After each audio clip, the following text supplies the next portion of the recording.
Hey, guess who's got COVID again? This is number 4.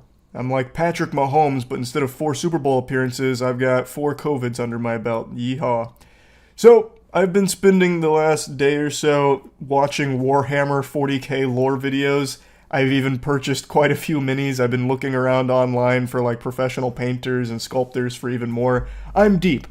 And this morning, I was perusing 40k content again, but I actually got recommended a video that had nothing to do with 40k. It was news coverage of some asshole rolling up in his truck and stealing some kid's entire lemonade stand.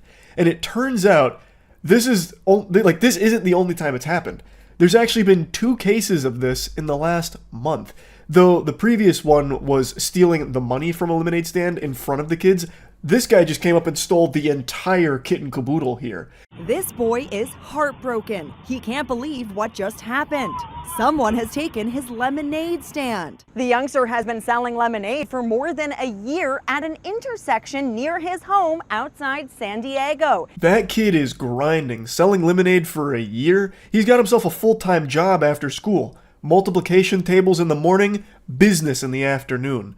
Like, I remember when lemonade stands were popular when I was growing up, you do it for like a summer, maybe at most. That's very impressive from this kid here. His lemonade stand has lasted significantly longer than Concord. It happened when Liam walked away from the lemonade stand for just a few minutes to get cups.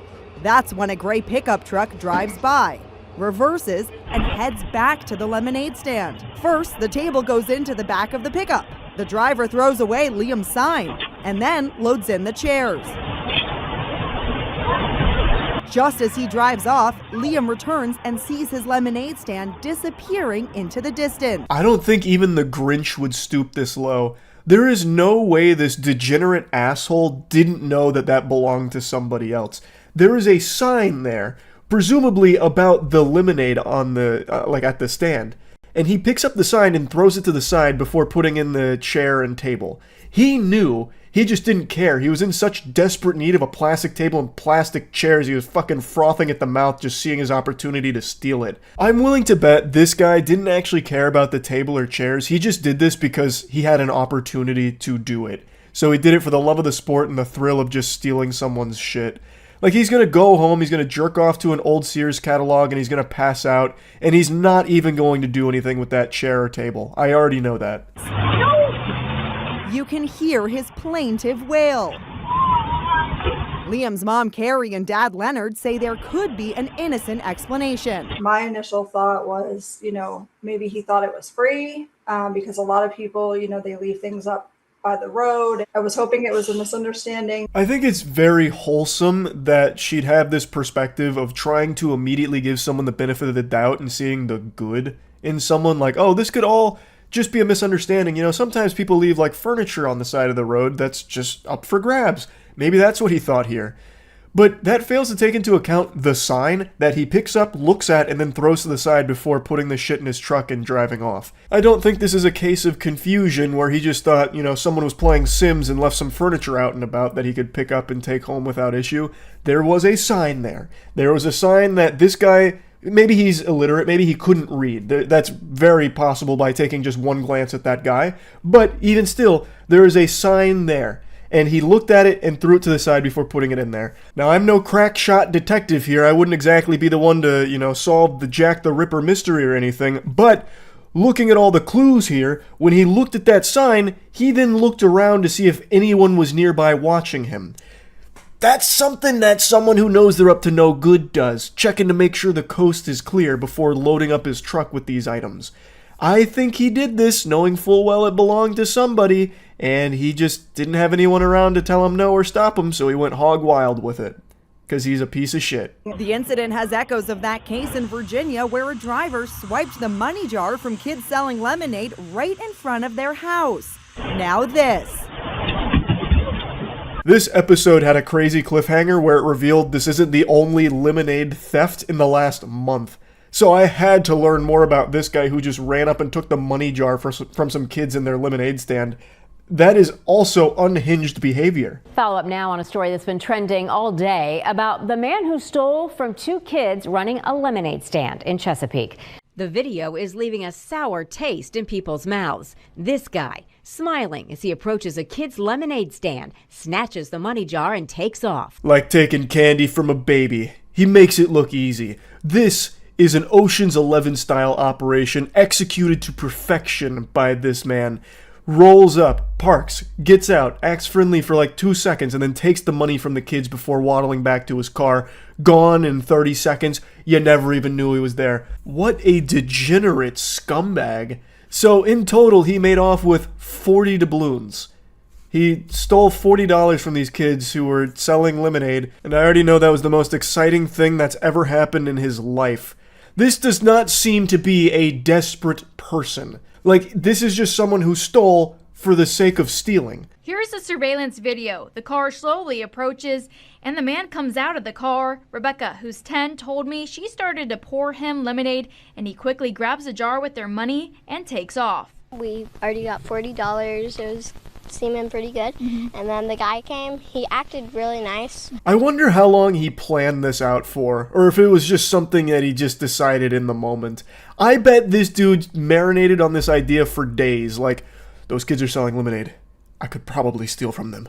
I must plan it out thoroughly, though. So anyway, he rolls up, he pretends to be nice for a couple of seconds, the kids start pouring him lemonade, and he steals the money, and then, I don't know, like, pencil dives his way back to his car. I don't know, like, he's clearly not an athlete. His hands are like stiffly by his side as he walks back to the car, and then he fucking spins those tires. Like, he hits that gas, he throws that bitch into fucking fourth gear, and he takes off. Like, he probably thought he was in an action movie with all of that excitement that he was feeling from that heist. That probably engaged the nitrous oxide boosters as well to escape the cops. Think he got a 5-star wanted level from it all. Interestingly enough, the guy in the video actually confessed to officers that he was the one behind the theft. It was a 19-year-old, which really surprised me because the guy in the video looked to be pushing 40. I definitely thought it was a guy on the older side of things, but it has been positively identified as a 19-year-old named Esteban, and he's facing misdemeanor charge for it. And the happy ending continues because the two kids ended up getting like $6,000 from community support because they felt so bad that these kids just got like blatantly robbed in front of their face. So the community came together and they gave them like a lot of money because they were saving up for some items that they really wanted, which is super wholesome to see a community come together to support like this. I think that's great, and I'm sure it meant a lot to the kids. The guy turning himself in, I think, is also a great thing as well. So yeah, overall, the story has a happy ending. The first one, though, with the guy just stealing the entire lemonade stand, he's still at large, so, you know, be careful if you got lemonade stands out in public. This guy might just swoop through and snatch them all up. But yeah, at least this one had a nice resolution. I'm just surprised at how common lemonade stand related crimes appear to be. That's really about it. So yeah. You know that wild feeling where you take notice of something and then you start seeing it everywhere soon after? For example, you're driving around on the road and your little peepers catch a glimpse of a unique blue car and you're like, man, that's a really interesting color for a car. I don't see that very often anymore. And then you'll drive like a block up the road and then all of a sudden there's like 8 blue cars that come out of nowhere, it seems, and it's like, damn, now I'm trapped in an alternate dimension where there's only blue cars. How did this happen? I just saw one for the first time in a long time, a block ago. There's actually a word for that. It's called the frequency illusion, or the Bader-Meinhof phenomenon. I think that's how you pronounce it. I may have absolutely butchered it, I couldn't tell you. But basically what it is a cognitive bias where when you notice something for the first time, you start to notice it a lot thereafter. It kind of just puts that in your noodle and you become more perceptive and aware of it, and it makes it seem like all of a sudden it's more common than it is. I can still remember the first time I remember this happening to me. I was playing Grand Theft Auto Vice City and I saw a really rare vehicle that I don't think I'd ever seen before, so I did everything in my power to acquire it, and I finally do through blood, sweat, tears, elbow grease, and my little child brain was blown by how cool I felt with this new vehicle. And then as I'm driving away, there's like 8 more of those bitches driving in the opposite direction, and I was stunned. Now maybe it was a game mechanic, I never even bothered to check, but I think more likely than not, it was just an example of this frequency illusion. Point is, the reason I'm mentioning this, I just made a video covering that forklift ATM heist from like 2 days ago, And now, all of a sudden, I've been inundated with stories that are popping up about, like, heavy machinery robberies. And I feel like this just has to be another example of the frequency illusion, because there's no way that this is a very common crime. There is no way that there's some kind of mind plague that's infecting people's brains, making them believe that stealing excavators, forklifts, front-end loaders, garbage trucks, in order to commit crimes with them is a good idea that will somehow work. Like, there's just no way that it's that common. It has to be, I'm more perceptive of it now. But to argue against myself, I don't think there ever would have been a time where my eyes would just glaze past a headline that talks about a guy stealing a front-end loader and stealing motorcycles with a fucking front-end loader. Like, I feel like I would have always been aware of that. So maybe this is just becoming, like, the new crime meta. Just stealing, like, machinery you'd find at some kind of mining operation and using that to commit crime across the city with. I don't know. But this shit is wacky. Let me go ahead and show you this front-end loader robbery and subsequent low-speed pursuit. This is actually some wild work out of GTA right now. I feel like you could have accomplished the same thing with just a brick. Like, I don't even think you needed to steal the front-end loader, to be honest. Like, it was probably a lot more difficult to find this vehicle than it would be to just find, like, a big rock. Oh, wait. I see. Now I see what the plan was. Wait, this guy's galaxy brain. This is an incredible scheme. He got the Christmas presents. I mean, he's kind of busting up the bikes on the way home here. He's not doing a great job of securing the package. Put it down, mate. He is not stopping. He is not stopping. I was legitimately stunned by the depth of this plan having more layers to it than just take big vehicle, crash into building, and then go in and take the goodies and call it a night. This guy pre-planned this for what I imagine must have been months.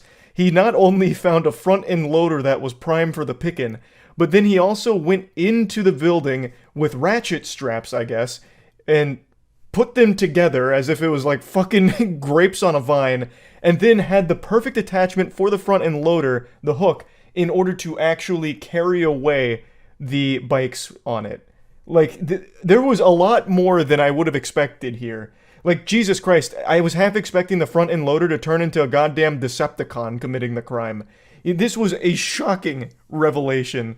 And, of course, the subsequent chase afterwards is where everything went tits up. He clearly only planned the first part and not the second part. I don't know how he thought he could make some kind of inconspicuous getaway with a fucking rogue front-end loader with two motorbikes dangling off of it like truck nuts. Like, there was no world where that wouldn't tip off the authorities.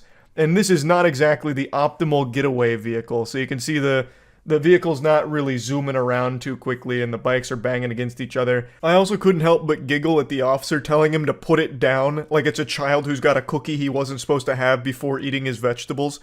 Like, brother, this man stole a front-end loader. You think he's just going to give up that easily? No. He is committed to this for the long haul. Okay, run over the bikes. Everybody stay well clear of this tractor. Oh, he already dropped them, but oh boy. Oh boy. This vehicle's not fast enough for this kind of engagement. And he shed the entire front battering ram. Oh god. I don't know how he gets out of this one. Unless his friend stole a helicopter and then gets like a giant magnet to airlift him out. I don't think there's any way he actually gets out of this situation now. Oh! Oh! He's ripping some gnarly maneuvers. This is a very interesting chase. We left the roads and now we're in God's country. Oh my god. Wait, the officer's on the tracks too. Wait, this officer action here is about it. This man's like, it's finally my chance. I didn't think I'd ever get to do this. We're gonna need a good Samaritan to pull him over and like an equally strong front loader. Fight fire with fire. In the bush. Got all his clothing in the creek. Oh boy. We're on foot now. He's naked. Hands in the air now! Good boy, mate, good boy! He tried to throw off the dog's scent by getting nude. That was a pretty cool chase. That was one of the more interesting ones I've seen in a while. Should have found a skunk and got sprayed. Your brain is huge. That's such a good idea. Yeah, he could have hidden his scent if he had just subjected himself to the skunk smell. But then he still would have needed to find a really good hiding place where they wouldn't find him. Instead of throwing your clothes away, just dress up as a deer. I don't know. If you're going to try and disguise yourself, I think you actually have a better chance of disguising yourself as a cop. Like, imagine he gets out of the front loader, runs into the forest, and he has, like, a cop uniform waiting for him, complete with, like, flashlight and everything, and service pistol. And he's, like, just looking around and just talking with the boys. Like, you'd probably get further with that approach. They finally caught him, but this man was operating on, like, demon mode here. He hatched a nefarious plot with the front-end loader, and he tried to see it through, but he didn't quite have what it takes. I still can't believe that he had the chutzpah to steal a front-end loader, get the proper, like, hook attachment for it, get the ratchet straps, and set up the motorbikes in a way that they can be lifted out with the front-end loader and hook. But he didn't plan the most obvious part, which would be, how the fuck do you get away? He had no plan for that. All he did was start just driving down public roads and then was, like, shocked that the cops somehow got on his tail. I don't understand. And this is, like, as I mentioned in the very beginning, this feels like it's being more common, with stealing things like excavators and forklifts and all that to commit wild crime. Like, it feels like it's being more common, but again, this could just be an example of the frequency illusion. I'm not sure yet. But anyway, it's always wild when that happens. Jinkies. It is always such an adventure to watch that. But anyway, yeah, that's really about it. Okay, that's probably the guy. That guy's kind of zooming. Is it muted? No, they just haven't done their live sports casting of the police chase yet. This guy is really punching it. Welcome, everybody, as you join us live on ABC7.com and our ABC7 streaming apps. Chris Christie up in Air 7 HD as we I love how he introduces it like an actual event. Through South LA. Now, this person has crisscrossed a number Hey, welcome to the Moist freeways. Esports broadcast of this live police chase. Area after a home invasion in an industrial area here in Hawthorne. Coming up on Hawthorne Airport. Oh, again, still I thought it was the other pushing car. the pedal to There the he is. metal, about double the speed limit as he makes his way down Crenshaw Boulevard minutes ago. So again, a car. Oh tapping, boy! Front bumper there with that SUV. Uh-oh. At a high Little rate of love speed. tap on the Now way coming by. up on a little bit of traffic now on Crenshaw Boulevard at 131st. Very aggressive. This guy's gonna driving. do a citizen's arrest on him Crisscrossing all now. of these We need to lanes exchange here, and information, now it looks asshole. like that car that he hit is trying to catch up with him. Another red light coming up here. All three lanes occupied. Let's see if he squeezes He's going by on the here sidewalk. or jumps the curb. Right Yeah, now he is in sidewalk. that right lane. It's the black Audi that you see right there. Oh, with maybe his not. brakes starting to smoke a bit. Cutting Oh, off with God. the Mercedes, tapping the bumper there, and another collision. This guy's Here just comes some running more black around, and just whites. giving little More taps, black little and paint whites entering the exchange. pursuit now, engaging with this suspect. Officers behind him. Again, a helicopter above, two black and whites behind him. Holy shit! A pursuit that has crossed over the county line on several freeways. This at guy's extreme burning speeds, and those rubber extreme out speeds here. Are continuing this through. I forget. I did not catch that that cross street in any event. We're westbound. First on LA eastbound driver to Rosecrans use blinkers. At it looks like LA County Sheriff still with their helicopter overhead calling out the shots for those units on the ground. And now Why we even have evade? some There's no way units, out. Code 3 I don't right know. behind them. They've I managed really to don't catch know. up with them once again. Very as he rarely gets can you under the escape the 110 chopper. freeway. He's getting onto the And you have to 110 be very lucky. off of Rosecrans. Fucking dumb to even try. What makes people think they can outrun the helicopters? Drugs, stupidity, desperation, I don't know, man. Maybe a cocktail of all three. A little bit of a jam up there, and now he's got all four lanes to This play guy with should be arrested, to as be he comes honest. up on the 105 You don't freeway. say. The guy who broke into a home and then stole a exiting, car during the getting up the initial 105. chase and is now engaged in this chase should be arrested. 105 Brother, you west. keep those hot takes to yourself, okay? I don't want to hear them. Area already a couple of times. He now was back clearly on the westbound side at framed. 90 miles per hour, heading back towards the west. It's a self-driving Audi. There's a ghost in the machine, and this Another guy is exit a from here. helpless victim. Wild left there through the Ooh, red. almost threw the ass out of it. Avalon Boulevard, now going northbound. Just kind of making this up as he goes along. No clear destination here. He's obviously just doing whatever he can to lose these units and potentially find a hiding spot. Oh, yeah, he's going to try those and hide under the helicopters. bridge In here. fact, now 100%. he's underneath the freeway. He's not coming out. He's not coming out. He's not coming out. He's under the freeway. He's under the freeway, probably dumping the vehicle. He's under the freeway, has not come out the cops actually got there pretty quick. A unit following him underneath. Yeah, oh and wow. There he is, there he is. Where'd this guy He's come back from? on Who's other behind the side, wheel there? northbound Is side. that Dominic Toretto? Like, 105 Jesus Christ, that freeway. cop actually got there quick. Now on 116th with the sheriff's unit right behind him. He was absolutely about We've to got dump 3 that units, car. a primary unit and a But secondary that cop unit right underneath rolled the in. freeway He with fucking them, scooted making in another turn here. sideways. It's a new car. I don't think it is, man. Close call here. Look at this cross traffic coming up on I Central don't think he had Avenue. time. Continuing a northbound turn onto Central. He entered with an Audi. I don't think he pulled some kind of crazy magic trick here and got a new car. Like, that's not, unless it was a Kia that he stole. He doesn't have Close nearly call enough here. time Look to at do this cross that. traffic coming up on Central Avenue. Kia is just continuing. You hop in and it'll just take you on a ride northbound turn itself. onto Central. Apparently, there's like no security on that shit. I Again, guess. heading back towards the freeway and taking the freeway. If he stays on the freeway, I would God damn it! expect Now I'm too drawn into this. Here, let's pay attention to the trim here. I'm very confident this is the same car. Let's go back to one of their other close-ups.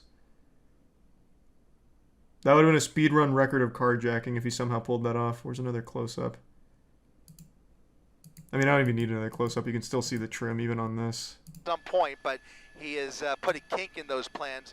As Yeah, I mean, it's just definitely the same car. Then they got the original call wrong. This that's is 100%. a different car. No shot. It's not. Did he carjack somebody else under the freeway? There's no shot. It's the same car. Right. This is a different car. This is a different car. Then he stole the exact same model. He had a clone waiting under the bridge. The freeway. That's the only time. The other car also had a sunroof. It had silver trim. It had silver rims. Same car. What? That makes no sense. Positive that was an Audi before. Even they're second guessing it as well. Northbound Alameda. He was literally under the bridge for 15 seconds. Now coming towards him. You can't hotwire a modern car like back, that quickly. There'd be a victim of a carjacking. It'd be easy to confirm. The only way he'd get this car is if he literally threw someone out of it and took it. And in that case, you have a victim there who would easily be able to tell you, yeah, my fucking car just got stolen. There's no shot. You cannot steal a car that quickly. From the article online. Here. How is there already an article? This was 3 minutes ago. Authorities were chasing a black Audi, but once the car got under an overpass, the suspect hopped in a Mercedes-Benz and continued fleeing. It's unclear if there was another carjacking or if the driver was waiting for a Mercedes. How would that be unclear? If it was a carjacking, there'd be a victim. Like, I don't think anyone just parked under the overpass. I just heard female driver. Am I the only one that heard that? Female driver? Is that even possible? Vehicle coming to a stop. Vehicle coming to a stop. 1, 2, 3, 4 holy suspects. shit. We're What going to follow the the fuck? driver. 4 suspects running from that vehicle. This makes it even less likely they got into another fucking car. How is that Now possible? coming to a foot pursuit. You had 9 fucking people in that car all of a sudden, like a clown car getting out? LA County Sheriff's units with 2 of those suspects In up against 15 the wall. seconds? A foot pursuit now with the driver and another passenger. 4 people total in that vehicle. 4 people total. And now one of the drivers. I don't understand at all how this actually That is the driver worked. at gunpoint. We're going to come around here. That Mercedes is a separate vehicle from the one we joined you with up at the top of our coverage. That was an Audi. I can't At process some point, how the fuck the this driver worked of out. that Audi made his way into a Mercedes with 4 other people who have now jumped out near The Firestone. only way this tracks is during the chase, he called his friends and said, I need an out. So they met him under the overpass, but then they all drove together, so those fucking morons all just got themselves arrested. That's the only way this would possibly make sense, and it's the dumbest plan imaginable. That is actually the stupidest idea you could have ever had. Now they all get arrested. Because he was 100% alone in the beginning. You could see in the fucking front windshield. Holy shit. That is incomprehensibly stupid. That is painfully dumb. Here's the resub pog. And Manchester, a lot of puzzle pieces. This is to like put actually a together whole magical performance here, but in and of itself. wild chase. A lot of blanks to fill. Even if this worked out in their fucking favor, like even if they actually did make the car swap, they chose an almost identical car that the helicopter was still going to follow regardless. Holy shit, this is the dumbest thing I've ever seen. They chose an identical vehicle, so the chase would have continued as planned. These are actually probably the dumbest criminals I think I've ever fucking watched. Well, aside from the guy who got himself arrested because he was wanted for murder and then called the police on McDonald's because they served him cold fries and he ended up going to jail for like 6 years. But like aside from that guy, these guys are up there. What do you mean, what? You guys don't remember that? We talked about that like 6 months ago. There was a criminal who was on the run for a while, and then he went to McDonald's and he was really upset that he got served cold fries, so he called the police on McDonald's and they obviously pulled his record. He had a warrant out for his arrest for like a big crime and he got arrested for it. He literally self-reported because he got cold fries. Are we just ignoring the announcer when he said female driver? Is that even possible? Oh yeah, that was a really unfortunate thing he said. The reason he said that is because the suspect was a male, and you could see. Plus, the home invasion was committed by a guy, I believe. So I'm saying, a female driver, how is that possible? Because it was a guy that was on the chase the entire time. But the way it comes out makes it like seem like he's baffled a woman would be driving. So very unlucky for him, but what he meant is entirely normal. Like, how could it have gone from the male suspect who committed the crimes to now a female driver of the car? I just heard female driver. Am I the only one that heard that? Female driver? Is that even possible?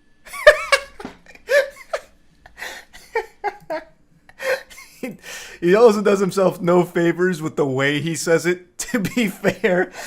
Like, I can already see, like, the way he did it. He's got his headset on. He's, like, looking around. Women driving? Have we ever heard of this?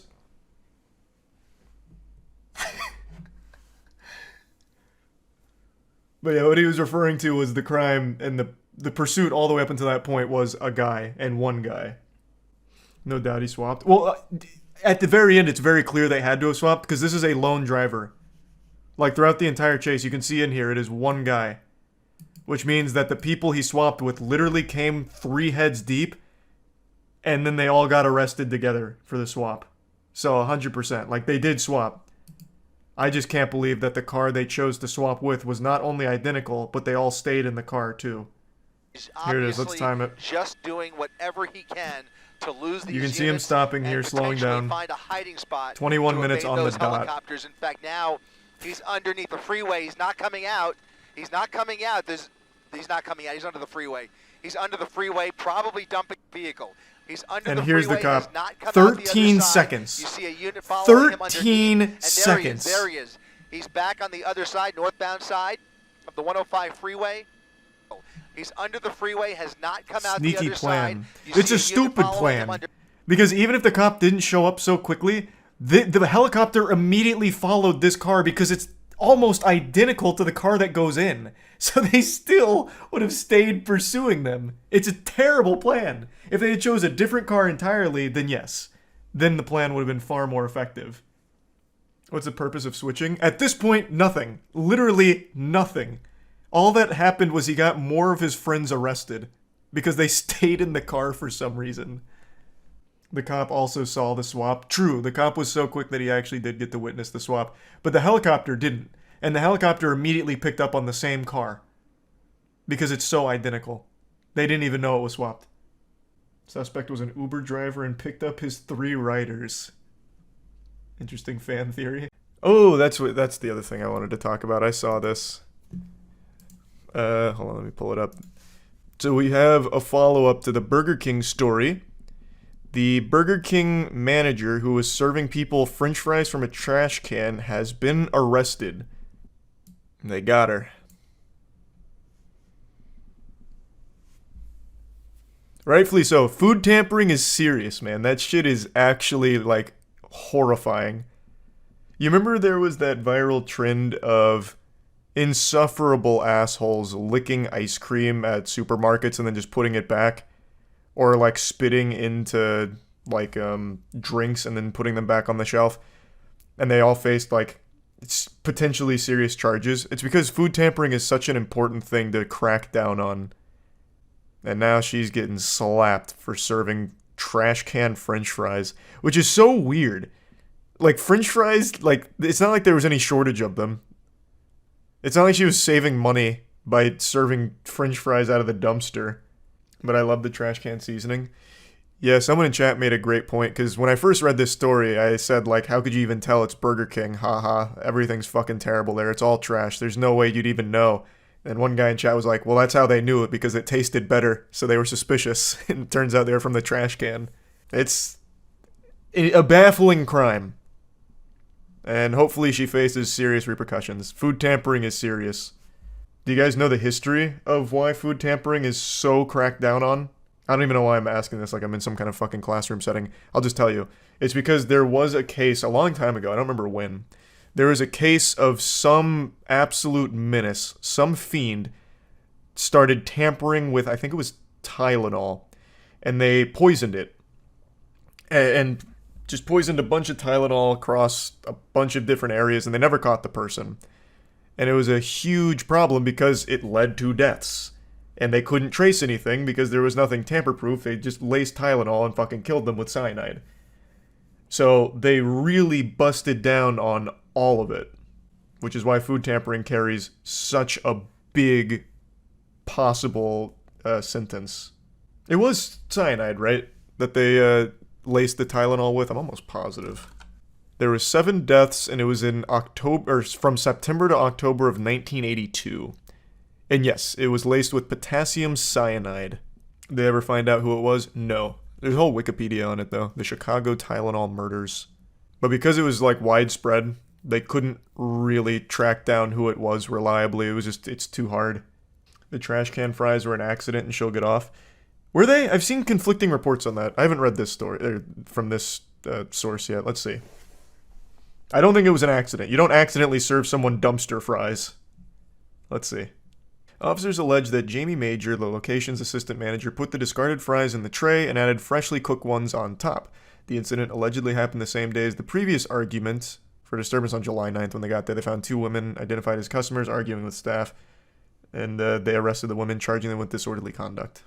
2 days later, the department received a complaint that the fries had been tossed in the trash. Fries that had been tossed in the trash were being served to customers. They'd been put in the garbage by the person who filed the complaint with the police. Major was arrested and is facing charges of malicious tampering with human food. She was being held on $20,000 bond, according to the Union County Detention Center. They received a statement from Burger King that said, "These allegations do not align with the brand's commitment to quality food and service and creating an exceptional guest experience. You have failed on all of these. You have failed on actually every single one of these fronts, Burger King. The franchisee of this restaurant is cooperating with local authorities and will take appropriate action based on the findings. As this remains an ongoing investigation, we are unable to share additional details at this time." Imagine going to jail for fries. She won't be alone. What's crazy is, within the last year, she will not be the only incarcerated criminal off of French fries. There was a guy wanted for murder. I think it was murder. I could be wrong, but I'm almost positive it was murder. He had a warrant out for his arrest, and he was served cold French fries, and he was so offended at getting served cold French fries, he called the police. When the police arrived at the scene, they ran his details, found out he had a warrant out for his arrest, and then he was like, oh shit, this was a bad idea, and he ran away. The police tased him and took him into custody. All because he self-reported over cold French fries. I'm gonna double check. I think it was murder. I think he was wanted for murder. which is crazy. Like, he got away with murder and then it's like, cold fries? Nope. We've got to get the police down here ASAP. This is unforgivable. Yep, murder suspect. Yep. That was August of last year. The footage of it is kind of crazy too.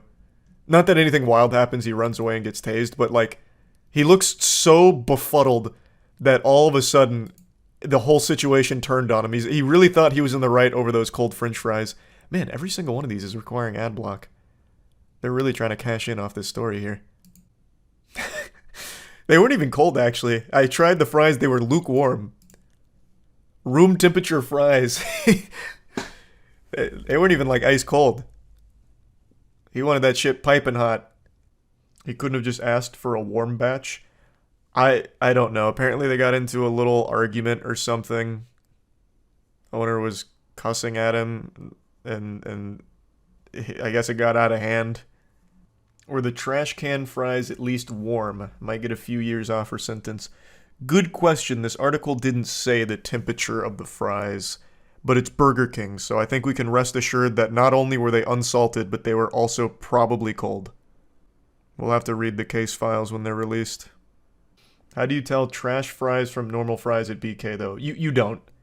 They must have seen it. And I believe it was actually called in by somebody who watched her do it. So you had to visually see it. You'd never taste the difference at BK. The worst crime ever. It's definitely got to be up there.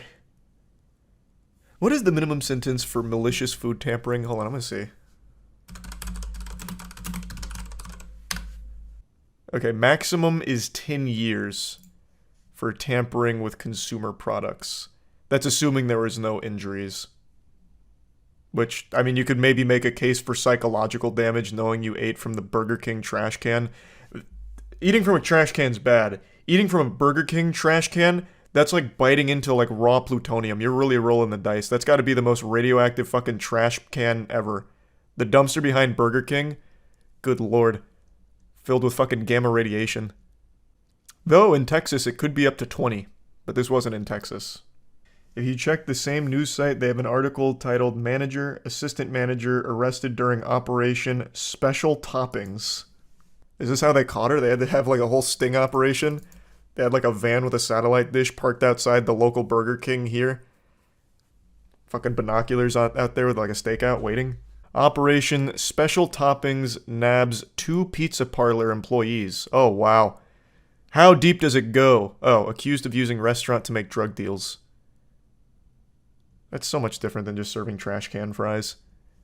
This is not the same. Would you ever do a fast food breakfast tier list? Man, that's fucking crazy. We did that last week. The video will be up either tomorrow or the next day. You hear about the Florida woman who got her entire driveway stolen. How does that work? Single mother's future in jeopardy after thief steals driveway. How? No way. Now playing above, it's this right here. This is where they put the news segment in the tiniest box on the screen. And now our Nick Papantonis is looking into the situation. Well, I'm going to speculate on how they might have done this crime. So they obviously needed some kind of heavy industrial machinery, right? And seeing the recent rise in forklift-related crimes, my guess is somehow they used a forklift, got the tongs under the driveway, and peeled up each individual piece of pavement. And then just stacked it and drove it away. That's my guess. I think a forklift was the culprit. Well, not like a sentient forklift, but like that was the tool used by the culprit. Ready for Christmas. Of all the things that you worried about getting stolen, did you think the driveway was one of them? No, what kind of fucking question is that?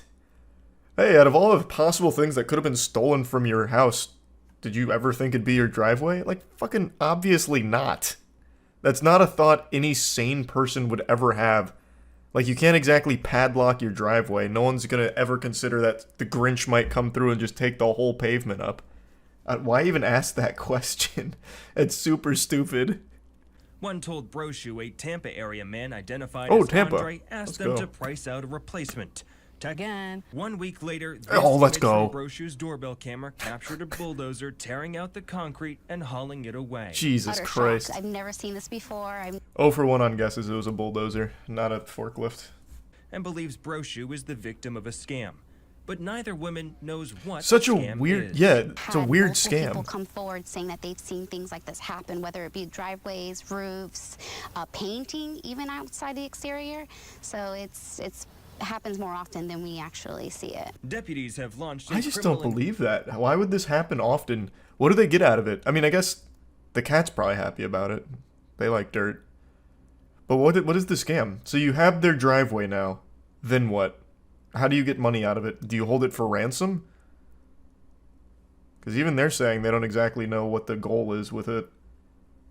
Can't have shit in Florida, they stole the damn driveway. True.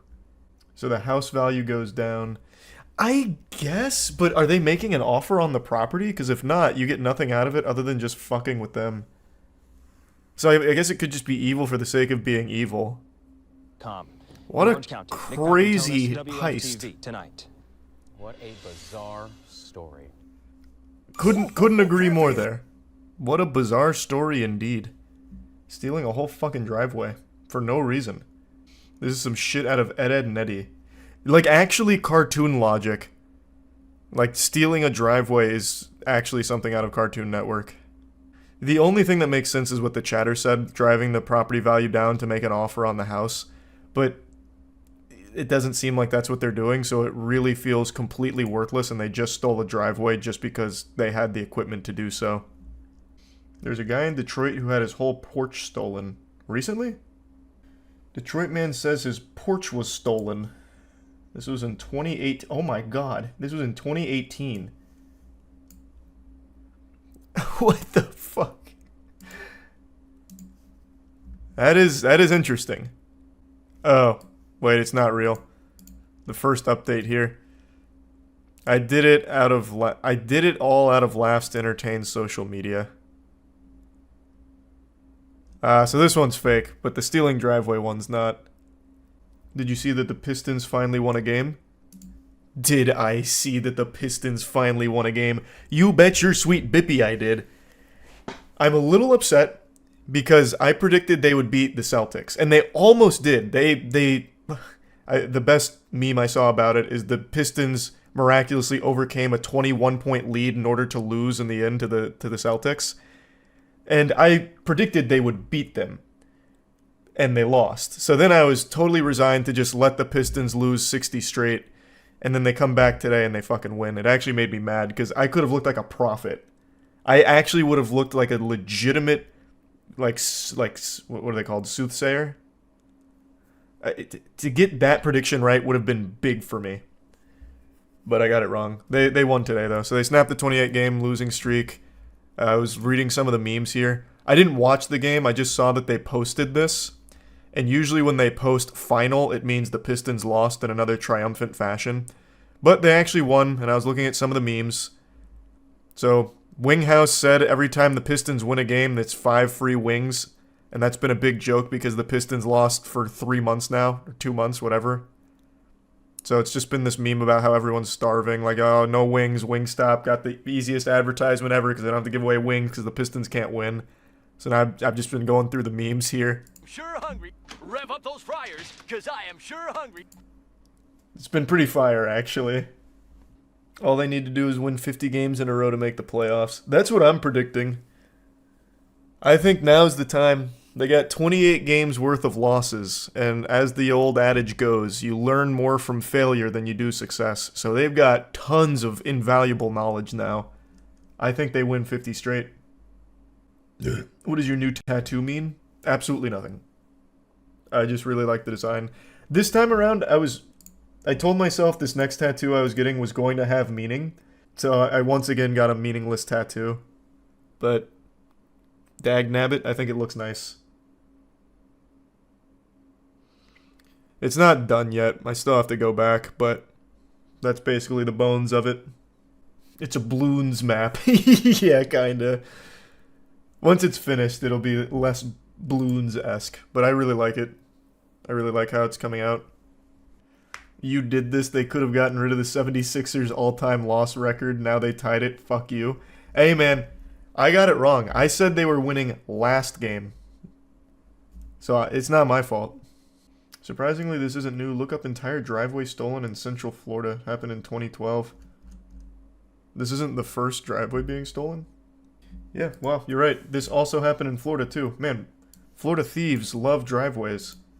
A woman in Reddick, Florida didn't even have to open her front door to realize she had been robbed. That's because thieves stole her driveway. Well, the brick pavers that made up the driveway.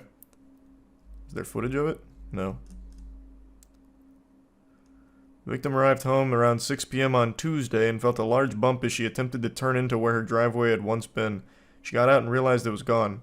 Apparently neighbors didn't think anything of it because construction workers had recently built a barn elsewhere on her property, so no one stopped the thieves as they took the bricks. Thoughts on Mickey Mouse becoming public domain? Oh, yeah. That happens on January 1st. Mickey Mouse is hitting the public domain. Well, Steamboat Willie Mickey Mouse. Which is fine. We're going to use him in the MWL, mark my words. We'll have him fight against other public domain property like Winnie the Pooh.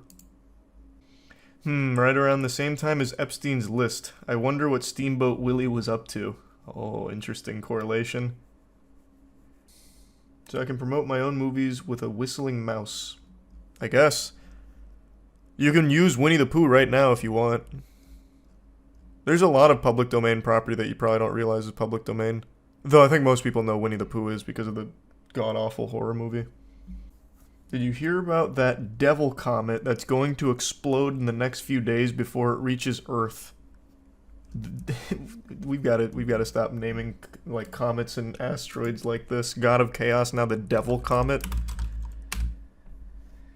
Devil comet bigger than Mount Everest racing towards Earth and is set to explode soon. These headlines, brother, please. This isn't Mass Effect. This isn't like the Reapers are coming, please. The Devil Comet, officially known as 12P, what a name, Near Automata shit, is currently making its way towards Earth and is anticipated to undergo a significant eruption soon. This comet, which is nearly 3 times the size of Mount Everest, is classified as a cryovolcano, which means it erupts due to the buildup and ignition of gas and ice, much like a frozen soda can. That is so badass. The comet is notably large with a diameter of 18.6 miles. That is wild. It's a very short period comet, completing an orbit around the sun approximately every 71 years. A pattern to the well-known Halley's Comet. Comets like this, with an orbital period of less than 200 years, are categorized as short period. Comet 12P Pons-Brooks is not a recent discovery. Its existence has been acknowledged since 1812, when it was first observed by comet hunter Jean-Louis Pons, who noted it at a fourth magnitude brightness. However, initial observations were not detailed enough to accurately forecast its future appearances. Well, yes, I actually did just finish playing pickup basketball on this sacred Thursday night. Thank you for asking. How did I play? Well, terribly, actually. I played horribly. I almost immediately pulled my shoulder, which at my age is very painful. And then my old man brittle bones started creaking a lot and a fly flew in my mouth. But that didn't stop me from putting on an absolute shooting nightmare. I went like 4 for 12 and 0 for 2 from the 3. It was bad. And also, the fly in my mouth paranoid me because I'm a hypochondriac. I couldn't stop imagining Ozzy and Drix inside of my body fighting against this fly in there. It wasn't my best showing. But can you stop talking about basketball so much, please? That's not what we're here for. Goodness gracious, you're a real chatty Cathy. What the fuck? What we're here to discuss is a really weird criminal I learned about on stream last night, and I've been thinking about him ever since. There's a case going around about a criminal in Essex who has done nothing but steal pacifiers from literal babies. Wait, what? Man, 23, charged with snatching dummies from babies in Essex. Dummies? You guys call pacifiers dummies? It just sounds like you're insulting your kid. Why not just call him a pacifier? A man will appear in court charged with snatching dummies out of the mouths of babies. What a cartoonishly evil plan. Does he at least sell them or something? Like, what's the motivation besides just making a baby cry?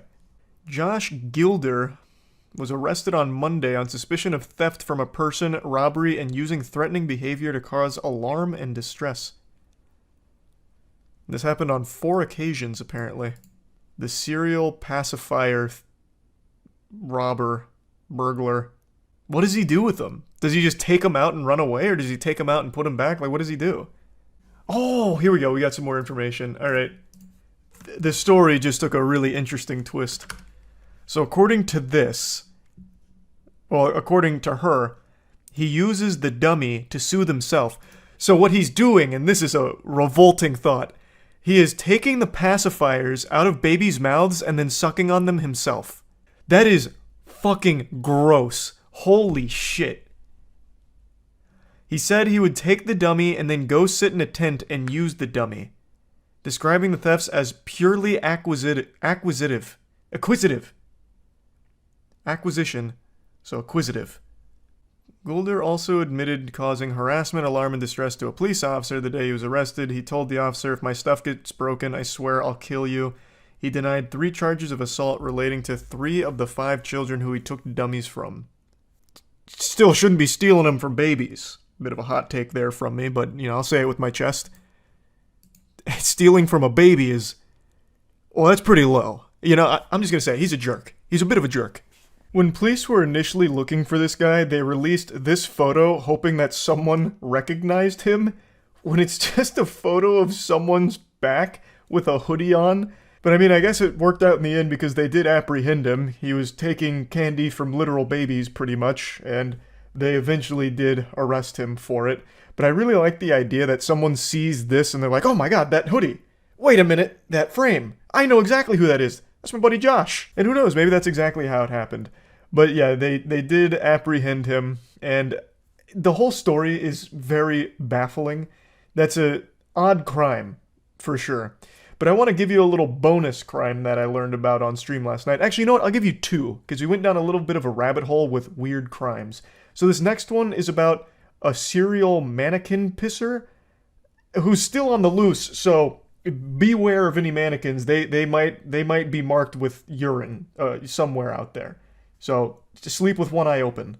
I work at Target, and one day we found that somebody had peed on a mannequin. Turns out he'd been hitting other Targets in Minnesota and peeing on mannequins. The guy has not yet been caught. Don't worry, I'm on the case. I just looked up urinating on mannequins, and the first thing that came up was a Wikipedia page called Mannequin Piss. Is this him? Does he have his own Wikipedia page? And here's a urinating mannequin, which is an art piece. I think I found the culprit for your phantom pisser that keeps coming in and urinating on the mannequins. I think it's this guy. Got him. And this next criminal is not some unknown menace. This is actually a very well-known criminal. Burger King. And the crime, horrible food.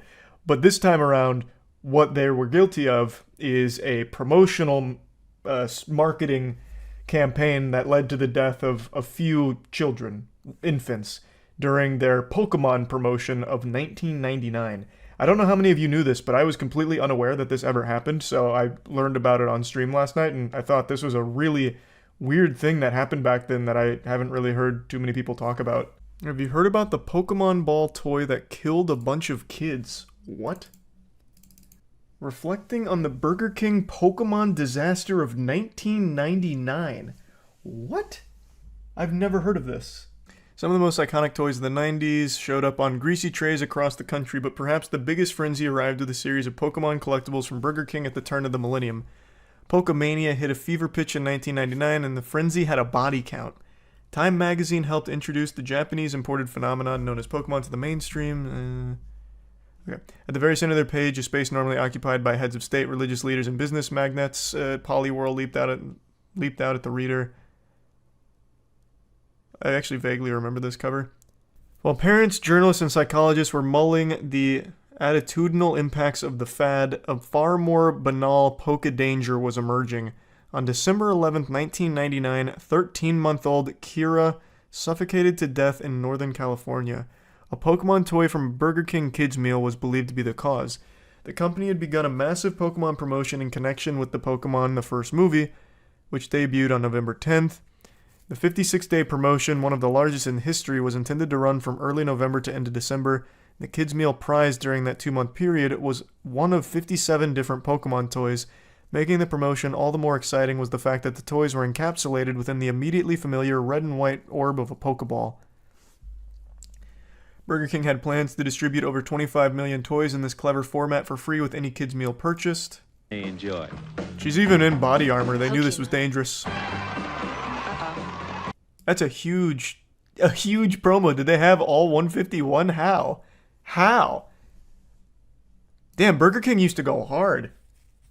As far as Kira's death was concerned, the toy itself, as it turned out, wasn't the problem. She died after one half of the plastic Pokeball, measuring just under 3 inches in diameter, became attached to her face.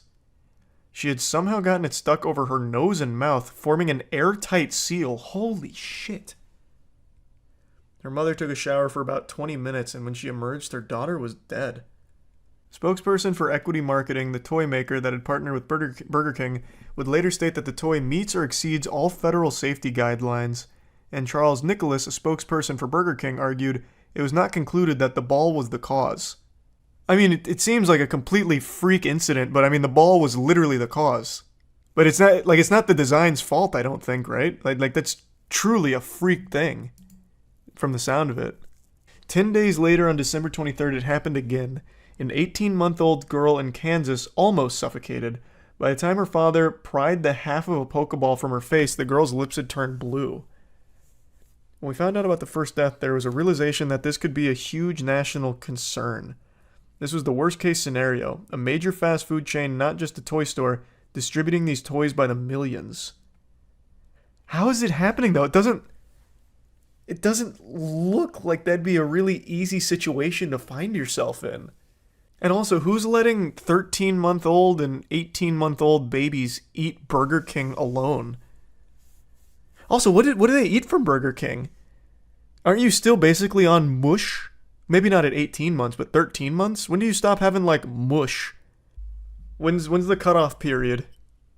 Why is every major fast food controversy about Burger King? Because Burger King it's actually a scourge. Burger King needs to just be shut down. They make the worst fucking food imaginable. Burger King have come around now, but we did have to push them. Oh, they have a recall commercial. It was such a different time back then. They had to make another advertisement in order to advertise the recall. Nowadays, they'll just make a tweet, be like, hey, we're sorry we killed some kids. Like, what more is there to say? We're sorry. Like every game dev that comes out right now when they release a pile of shit. January 25th, 2000, a month after the recall began, 4-month-old Zachary Jones was found dead in his crib in Indianapolis, Indiana. He too had been suffocated by a Pokeball. It's hard to believe that you go to get the kids something to eat, you bring home a lethal toy. How is a 4-month-old eating Burger King? And unmonitored by their parents? Now, of course, there clearly is something wrong with the design here, I think. Maybe the pictures aren't doing it justice for what the Pokeball actually looks like. But what the fuck? This is a 4-month-old with Burger King? And no supervision? Holy shit, that's a recipe for disaster even if it wasn't Burger King lethal Pokeballs. Are they just clipping it around their nose like a pin? So from the way it describes it, it seems like what was happening is the baby would be playing with the Pokeball and the half would get caught on its face, like a fighter pilot, basically, with their mask. And it created an airtight seal that suffocated them. Yes, I know the quality of the webcam is less than stellar. It looks like the footage from The Dark Knight when the Joker is like selfieing himself as he's torturing a guy. I know it doesn't look great. It's highly pixelated, looking like PlayStation 1 graphics, Charles here, but it is what it is. It's the only webcam that I have, and I really want to talk about something since I can't sleep, which has become all too common. It's extremely late right now. It's 3 a.m. I gotta get up at 7 a.m. and I didn't sleep last night and I'm not sleeping tonight. Insomnia is absolutely beating my cheeks in and it's making me mad. But the only thing that makes me more upset than not being able to sleep is porch pirates. And that's what we're here to talk about. Since I was tossing and turning, having nothing but the most inopportune moments for deep existential thoughts, which kept me awake, I decided I'd go on the cyberspace to see if there's any kind of lullabies that could put me to sleep. You know, maybe Jigglypuff could sing me a song or something. But instead, all I found were two very peculiar cases of porch pirates stealing some packages that I just think are really interesting, so let's talk about them.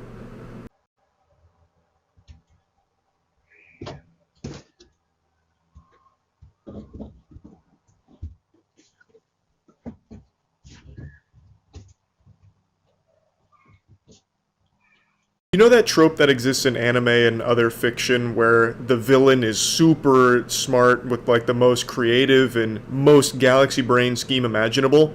Yeah, it doesn't usually happen in the real world. It's usually just a bunch of fucking brain-dead morons that have the dumbest ideas and then commit a crime. But not in this case. We finally have a rare unicorn here with a turbo genius criminal. So, They wanted to steal a package, but they didn't want their identity to be compromised because most people have Ring doorbells or something similar in this day and age. So, how do you get around this? They don't have the mask technology that Mission Impossible does or anything, so they had to get creative. It seems like they found a nearby traffic cone and hid inside of it, which does a great job of concealing not only their face, but their whole body. This could be a full-grown man, full-grown woman, or a child. There's no telling. The only clues we have to go on are the barefoot pitter-patter from the door to the driveway. That's it. That's not a whole lot of clues. You'd have to get the forensics team out there and start like swabbing the concrete to see if you can get some kind of like DNA off it, maybe? I have no idea. So they might actually get away with this one. I do have a working theory though. I think the culprit here is someone that is familiar with the family. I think it's a family friend or maybe even a nearby neighbor. They knew they could be easily identified by the homeowner, which is why they took such extreme measures here. That, or it's staged. This could just be faked. This could be just a prank, like a staged video for the sake of it going viral, which it absolutely did. But I like to pretend and suspend disbelief here. I like to think that this was a real instance of a porch pirate coming up with a really creative solution. But anyway, there's no further updates that I can find on this story, so this menace is still at large. Sleep in fear. Or in my case, don't sleep at all, because insomnia is a real bitch. But also, if there's any traffic cones nearby, you might want to hide them somewhere so that way they can't be utilized like this and steal your packages. Now, while this one could be faked, the next one is not, because they've been caught. Though they did have an equally creative idea on how to get away with stealing packages. I'm kidding, it's actually a really fucking stupid idea. I'll just go ahead and show you the news segment on it. Dash driver arrested. Police say she was caught on camera instead of taking. Take a look here. Police say Juliana Sagaram stole a package, as you see right there, from a Manhasset home last month. Video shows a woman walking up to the doorstep on Highland Terrace holding a brown paper bag there, and police telling us it was a Chipotle order she was supposed to deliver nearby. Neighbors say this is unbelievable. So Juliana's plan was simple and also not super effective because she didn't get away with it. There were a lot of holes in this scheme. It wasn't exactly a bulletproof plan. While doing food delivery, she decided to take this package here, and I guess her whole idea was if she's in the middle of a food delivery, no one would think twice about her going up to the front of a house, and then she could make a getaway with the package without anyone stopping her. So it seems the whole idea was to avoid suspicion by having a good cover story. No, I'm not here to steal packages. I'm here to deliver food. You're out of order. You lost your marbles. But she failed to account for modern technology, where most people have like Ring doorbells now or anything that records video outside their home, because of the rising problem of porch pirates. So it didn't do anything to prevent the authorities from seeing who she was. And I guess really she just wanted to make sure no one would like interfere with her plan. But I don't know how common that is. Like, I don't feel like there's a ton of people that recognize when a porch pirate is striking, because they usually run up, grab it, and run away. There's not a whole lot of time for someone to fucking swoop in and stop them, unless of course she's doing this in Gotham City and Batman happened to be nearby in the neighborhood. Like, I just don't think that is really commonplace. So overall, Buddy with the traffic cone over his head actually had a more effective strategy than she did. But anyway, I just wanted to talk about these because they were super silly. They both came up with pretty creative plans on how to be a scumbag, and one of them so far has got away with it. The other one is at least facing charges, so that's good that she's, been caught. And I guess we'll see if the traffic cone supervillain pops out of hiding at some point again in the future. But anyway, that's about it. Charlie, Vital Pharmaceuticals went bankrupt, Bang Energy going broke. Oh, no! Oh, goodness! Not Jack Owak! Oh, God. Bang Energy parent company files for bankruptcy! Why? You telling me an absolutely unhinged CEO going rabid and making absolute... I don't even know the right word to describe his claims. Outrageous, I guess? About super creatine and shit? You're telling me that wasn't the recipe for success? And having women dance around and rub themselves over Bang Energy to sell it wasn't enough? You think this is it for Bang? Oh, I have no idea. Vital Pharmaceuticals, though, being the parent company of Bang, does bode poorly, and Bang themselves is locked into a big lawsuit right now with Monster over their super creatine claims, which were just wrong. We need Elon to save the day. That's what Jack Owak needs to do. If he just makes a post on Twitter asking Elon to buy his company out, Elon would probably do it. Jack Owak put out a new video about bankruptcy on YouTube. No way. Oh my god. Is he addressing it head on, or is this him trying to prove the super creatine is real? Hello and welcome, friends. I'm the CEO of Bang Energy, and I hope this message finds you well and thriving. With all the recent news and everybody from Bloomberg to BevNet being obsessed with Bang Energy, there have been numerous questions regarding super creatine and whether it's real. I can assure you that super creatine is real. Just like creatine monohydrate or any other forms of creatine, super creatine increases free creatine in plasma and blood and muscle. Oh yeah, if this is your first time seeing Jack Owak, you're in for a wonderful surprise. This man dresses like what every 12-year-old boy in 1994 thought was cool fashion. He has like these awful, awful chains, the worst suits imaginable. I wouldn't be surprised if in the next clip we see him in some parachute pants. For starters, even Monster's own bought and paid for study showed a rise of creatine levels in human muscles after test subjects consumed super creatine. CEO Man 3000 in the Monster Commission study. Furthermore, bro, just tell me about the fact lawsuit. that in my opinion, the Monster study was defectively designed to make super creatine look inferior. Super creatine nevertheless elevated creatine levels in human test subjects. What's even more remarkable is that free creatine levels in the blood continue to rise. Bro, just address the lawsuit. I don't really. After ingestion. I don't really We are care. obviously very proud and excited about the Peking study. You can all. He's criticizing the Monster study for tanking the super creatine results, but he could have very easily had bogus studies on confirming the super creatine results. It's a door that swings both ways. I'd rather he just like address on the nose what's happening with the lawsuit more so than trying to like verify super creatine's real, which I'm gonna tell you I don't believe in at all. I don't think there is a fucking shot Jack Owak, this absolute unhinged CEO of Bang, somehow cracked a new improved creatine for Bang Energy. I don't see it, but that's not even what I'm interested in. I just want to see how the lawsuit's going and his company going bankrupt. It's been that way for years. You guys might remember back in, when was it? I think it was the 60s. Can't remember.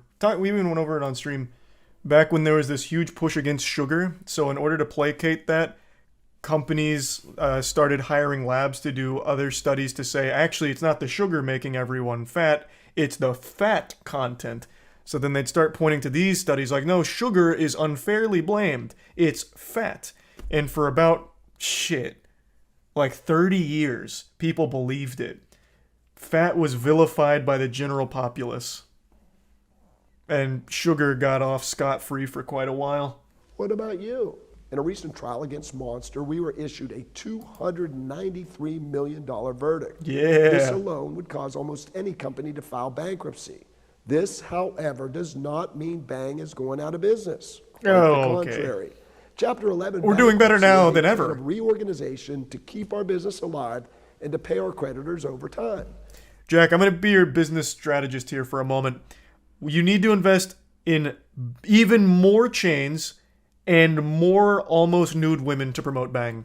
We need to double down in the sectors that are going to make us pop off. And that's you as the influencer face on the YouTube channel and surrounded by all of the Bang Energy women like rubbing it in their ass crack and all that. That's where we need to put our focus for marketing, and we will survive this, I have no doubt, Jack.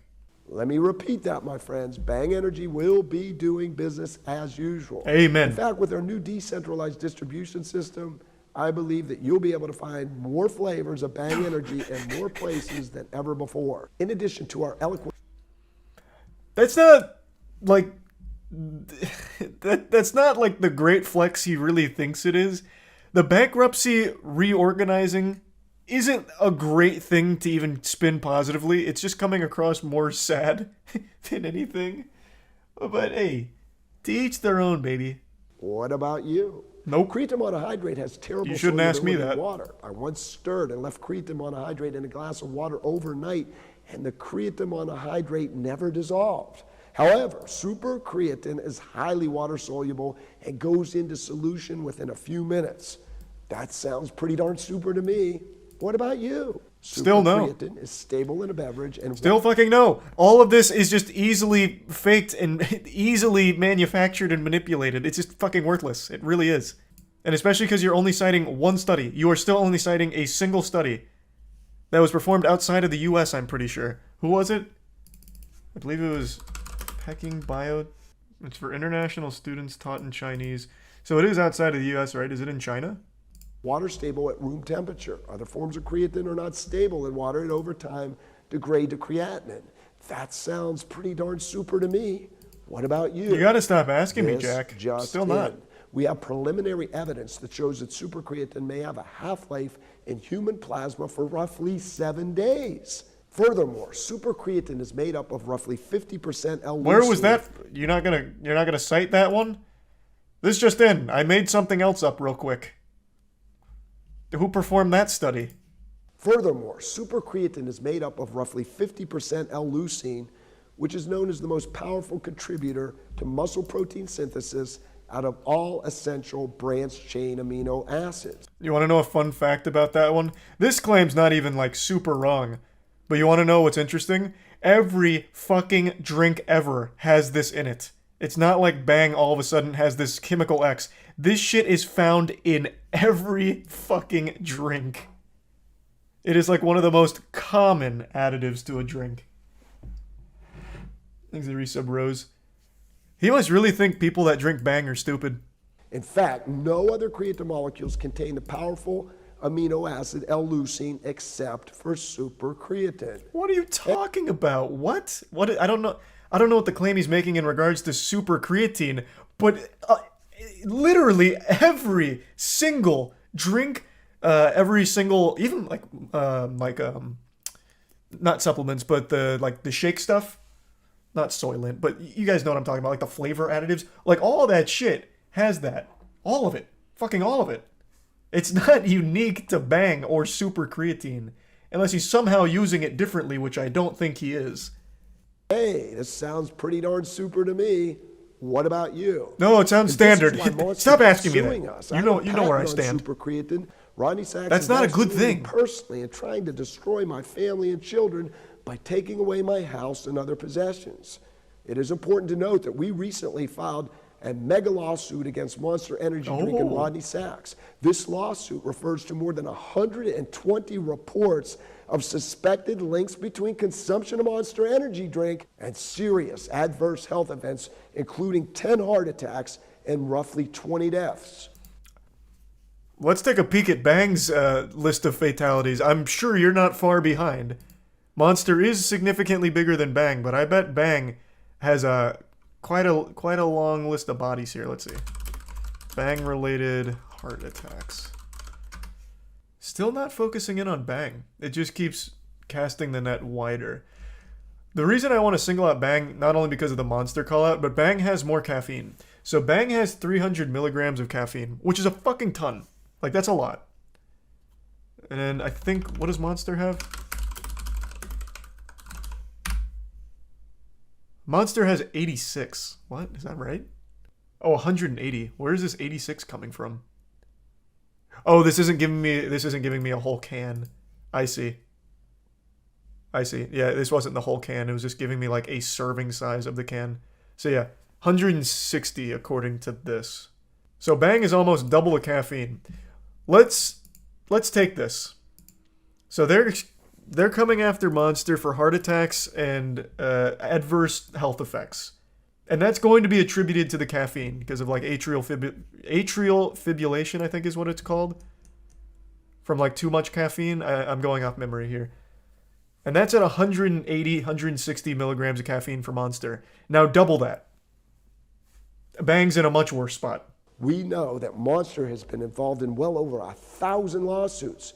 Many individuals and companies have been destroyed by Monster, who is now trying to destroy us. Remember, friends, what the great late Albert Einstein said, great spirit. Caffeine's not correlated with AFib? I thought it was. Again, I'm going off memory. It's something, though. Here, let me at least get it right. What is it then? Caffeine is directly correlated with some kind of heart condition, like too much caffeine. Let me see. It's not often. 94% of physicians agree something, even when its benefits have been demonstrated in randomized clinical trials, such as the use of beta blocker. Oh wait, no, kind of. Focused on 3 types of specific arrhythmias. 1, atrial fibrillation. So it is listed there. But yeah, this is excessive caffeine. This isn't just like one energy drink kind of caffeine, which is what I was saying. Like too much caffeine. Primarily because of Monster's insistence upon waging war against super creatine and me personally. No one wants to go to war with you, Jack. You're too cool, as we are too of scary. Super creatine, I don't know anybody who drinks a Bang energy drink because of super creatine. Do you?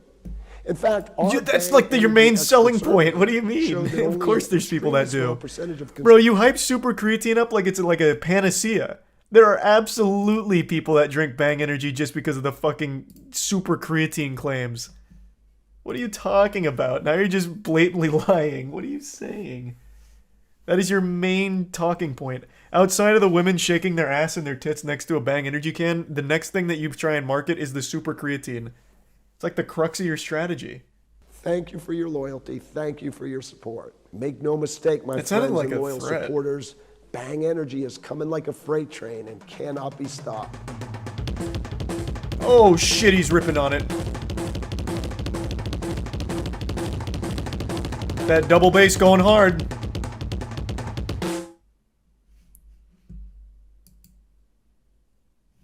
All right. I would say not the best defense of the massive, massive lawsuit, but it could have been worse. Bang CEO says yes to the dress. Oh, someone recommended that last time and I forgot. They made like their own documentary about themselves. Well, he made his own documentary about himself, and his family were just side characters in it. My fiance is Jack Owak. We're wildly entertaining when we get together. We're both little kids at heart. He's definitely the man that God put on this earth for me. Yeah, they're very spiritual. And she couldn't be more right about them being kids at heart. I mean, you need look no further than Jack Owak's fashion. In pretty much everything you ever see him in, hello and welcome, he's friends. wearing shit like this. She's on the money, for sure. W drip. It is quite drippy. This man's out here with that super swag style set to ultra. Looking real nice. About being classy. Definitely want to be covered up here. I came here today to make sure she got the right dress. Most of Megan's clothes, like her jeans today, her shoes, everything, I dressed her in. Ah, that sounds healthy. He's my fiance and I want to make him very happy. So I'm open to trying on any different style. Okay. What's your budget? I'm prepared. I don't let my to wife make her pay own whatever it decisions. takes to get that, that Her budget is what I say it is. Different mermaid looks here. It quickly becomes obvious who's looking to take charge. I'm not feeling it. I want you to try this one on. I hate waves. What did you just say? What did you just say to Jack? Don't ever say that again. And especially not in public, you fucking harlot. This is his special day, for God's sake. Let him pick out the dress he wants. I didn't know what I liked, what I didn't like. I was really just looking at Jack. Gina, what an awful fucking relationship. I don't know what I like. I only like what Jack tells me I like. So when I was looking for things, I had no mind of my own except what Jack wanted. God, that's awful. I feel terrible. Just even hearing that. Is it going to have enough room here in the chest area, though? Yeah, it probably will. Looked, this store wasn't named Bridals by Jack. Since the groom already vetoed the bride's choice. Well, it will be soon when he buys it. With all the money Bang's not making. But what is Jack? Oh, he's gonna hate it. He's gonna hate it. Oh, he's gonna hate it. You harpy, how dare you. Wow. I don't want to get married now. I hate the dress. You can see it on his face. Now tell me how you feel about this. I really like this, but I want to know what Jack thinks about this dress. Excessive amounts of ruffles. You know I don't like ruffles. Is this say yes to the dress or say yes to the breast? Ooh, he had that one cooking in his back pocket. Pull that top up. Tell us an ideal dress. You need to speak with my fiance about that. The ideal dress is something like a white hoodie, perhaps, and with a giant bang chain, perhaps. And I'll even get her maybe a bouquet of flowers to carry around, but only if I can put little bang toppers on them. That's the proper attire. We're going to put Meg Liz in a sophisticated sheath gown with embroidered details. How dare you! Are you out of your mind? This is say yes to the dress, not say yes to fucking tits! Oh yeah. Jack is gonna blow a gasket. Beautiful. Is this a joke? Are you not taking his criticism seriously? Jack, I'm so sorry they're doing this to you, man. Now tell me how They're not even considering your feelings. I would say like 8.5. Whoa. I really like this one. Scale from 1 to 10. It's a 1. Points. Yeah. Ouch. Yeah, it's bad. Wow, I thought I had some claws. Didn't even ask Jack. His fiance, he's making me look like a kitten. I am sure there are plenty of dresses that allow enough room to breathe and enough room in there for the Lord to come in. We can't be coming out here showing this much skin. As Jack says, it's not skin to win. We're getting married. It's a holy matrimony. There's nothing holy about this dress. Ridiculous. I'm on Team Jack. This is outrageous. Why is his wife making her own decisions again? Why is Jack not back there? Huh? What happened? Jesus Christ. They kick him out? Ugh. This show is very unprofessional. You got to stand up for yourself and figure out what you want. What did you just say? You just said that in front of Jack Owak. Do you realize that? Well, I hope you like being blacklisted from Bang energy drinks. Never getting one of those again. Maybe we should start looking for the dress that I knew I wanted, the mermaid style. Finally, Pardon? the bride is shopping for herself. Okay, what do we got now? Mermaid style, blurmaid style, my ass. Gown with a sweetheart neckline. If this isn't coming out like a sweatshirt or like a Letterman jacket, it's a no. Nope. Nope, you fucked it. Oh my gosh. I love What are you this. not understanding? This is along the lines of what you want. Yes. Now I know exactly what I like. My figure looks amazing, and I absolutely love the mermaid style. Okay, we found a dress. Mermaids she are the work loves, of the devil. But now we need to keep the fiance from throwing a Tootsie Roll in the punch bowl.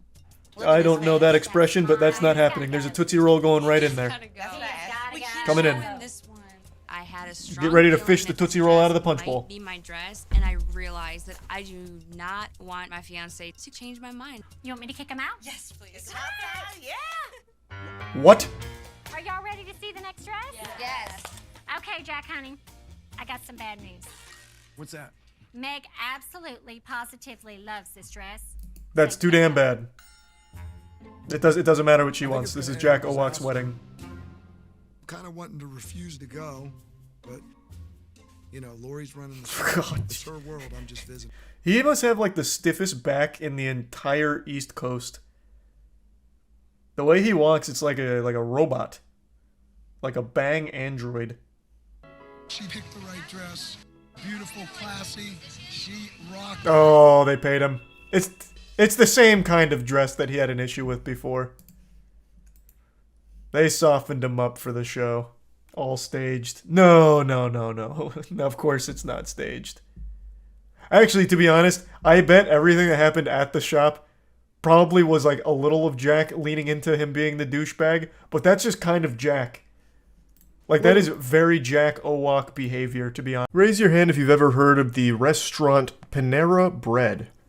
Now, I hope none of you raised your hand, because if you did, you'd be an absolute buffoon, you straight-up imbecile. I can't see if you do that. But I'm assuming a lot of you have heard of Panera Bread before. It's very popular. But did you know that it's now responsible for at least 2 deaths because of its menu item, Charged Lemonade?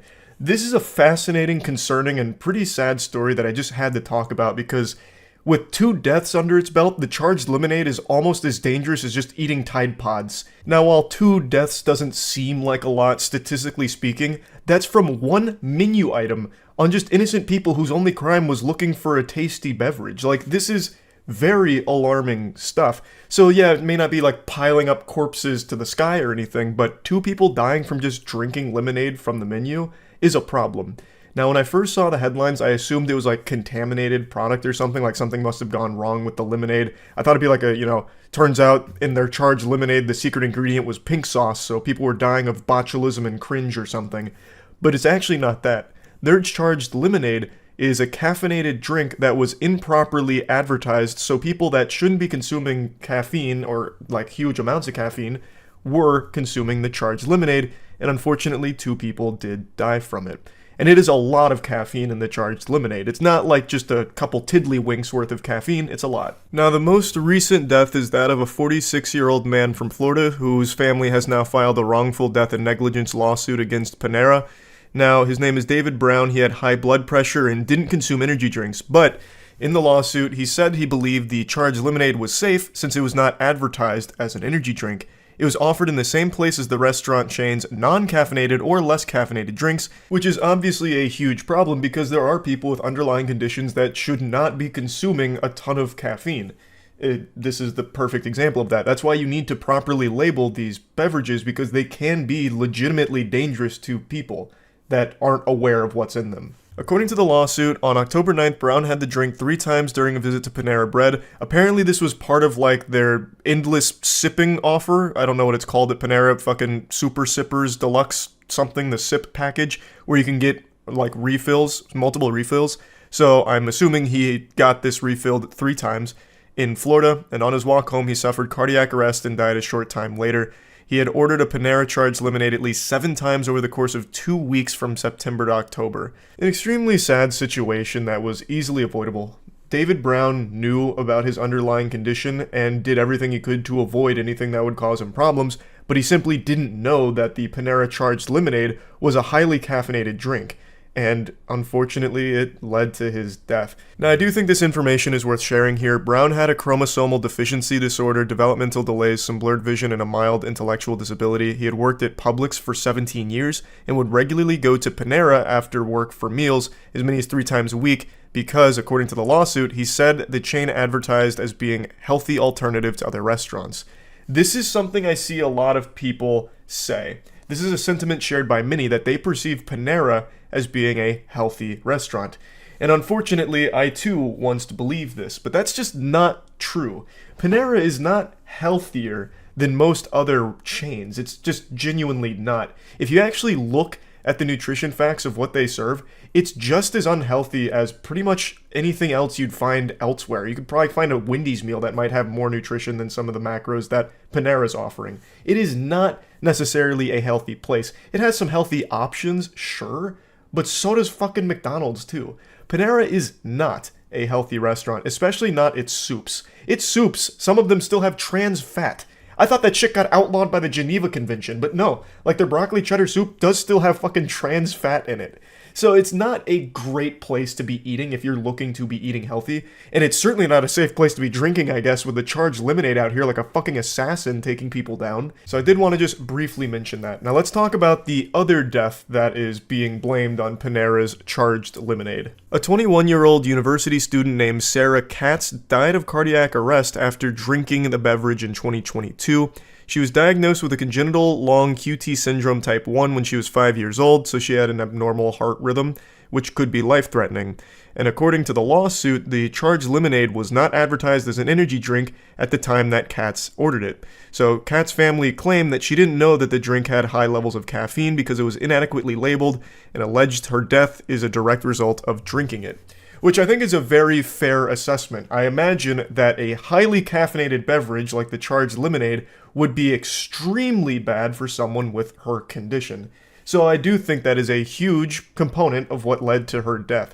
And according to this lawsuit as well, Panera just wasn't advertising the charged lemonade as being like a super caffeinated drink when they should. According to what I can find, the caffeine levels on the small are about 260, whereas if you get the large, it's 390 milligrams of caffeine, which is a fucking ton. And once again, the claim is being made that it was offered side by side with all of the store's non-caffeinated or less caffeinated drinks. It was not advertised as an energy drink, nor were there any warnings to consumers, which is completely unacceptable, because again, there are just people that can't drink that. But they wouldn't know that they can't drink it if it's not properly labeled as being a highly caffeinated drink, thus led to these situations, allegedly. It's just so easily avoidable if they had just said, hey look, Charged lemonade, packed out the fucking wazoo with caffeine. Have your entire week's worth of caffeine allowance in a single sip. A goddamn chug jug of rat poison would do less damage to your body than the Panera Charged lemonade.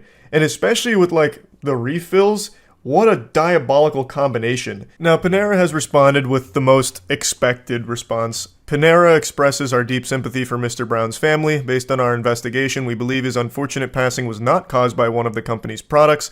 We view this lawsuit, which was filed by the same law firm as a previous claim, to be equally without merit. Panera stands firmly by the safety of our products. It's not so much the safety of the lemonade, because most people can have 1 or 2 lemonades, though if you go to like 3, 4, even 5 charged lemonades, God rest your soul, it's gonna look like a crime scene. Your fucking heart will explode with this amount of caffeine. If you have like 5 charged lemonades from Panera, you better start writing down like your last wishes, because you're not making it out alive.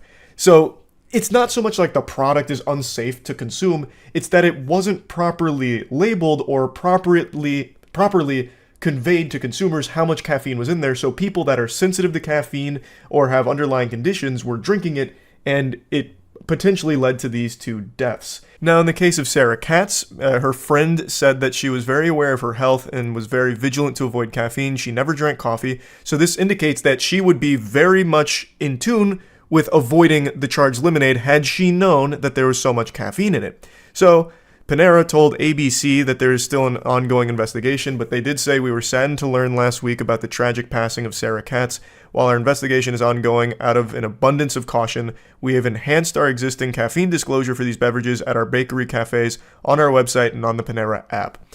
Which is the whole point. You didn't do enough to make sure consumers were educated on how much caffeine was in there, or even if it was a highly caffeinated drink in the first place, if it was surrounded by other non-caffeinated or less caffeinated drinks. Like, you can't just fucking sneak it in there in between, like, the orange juice and the water.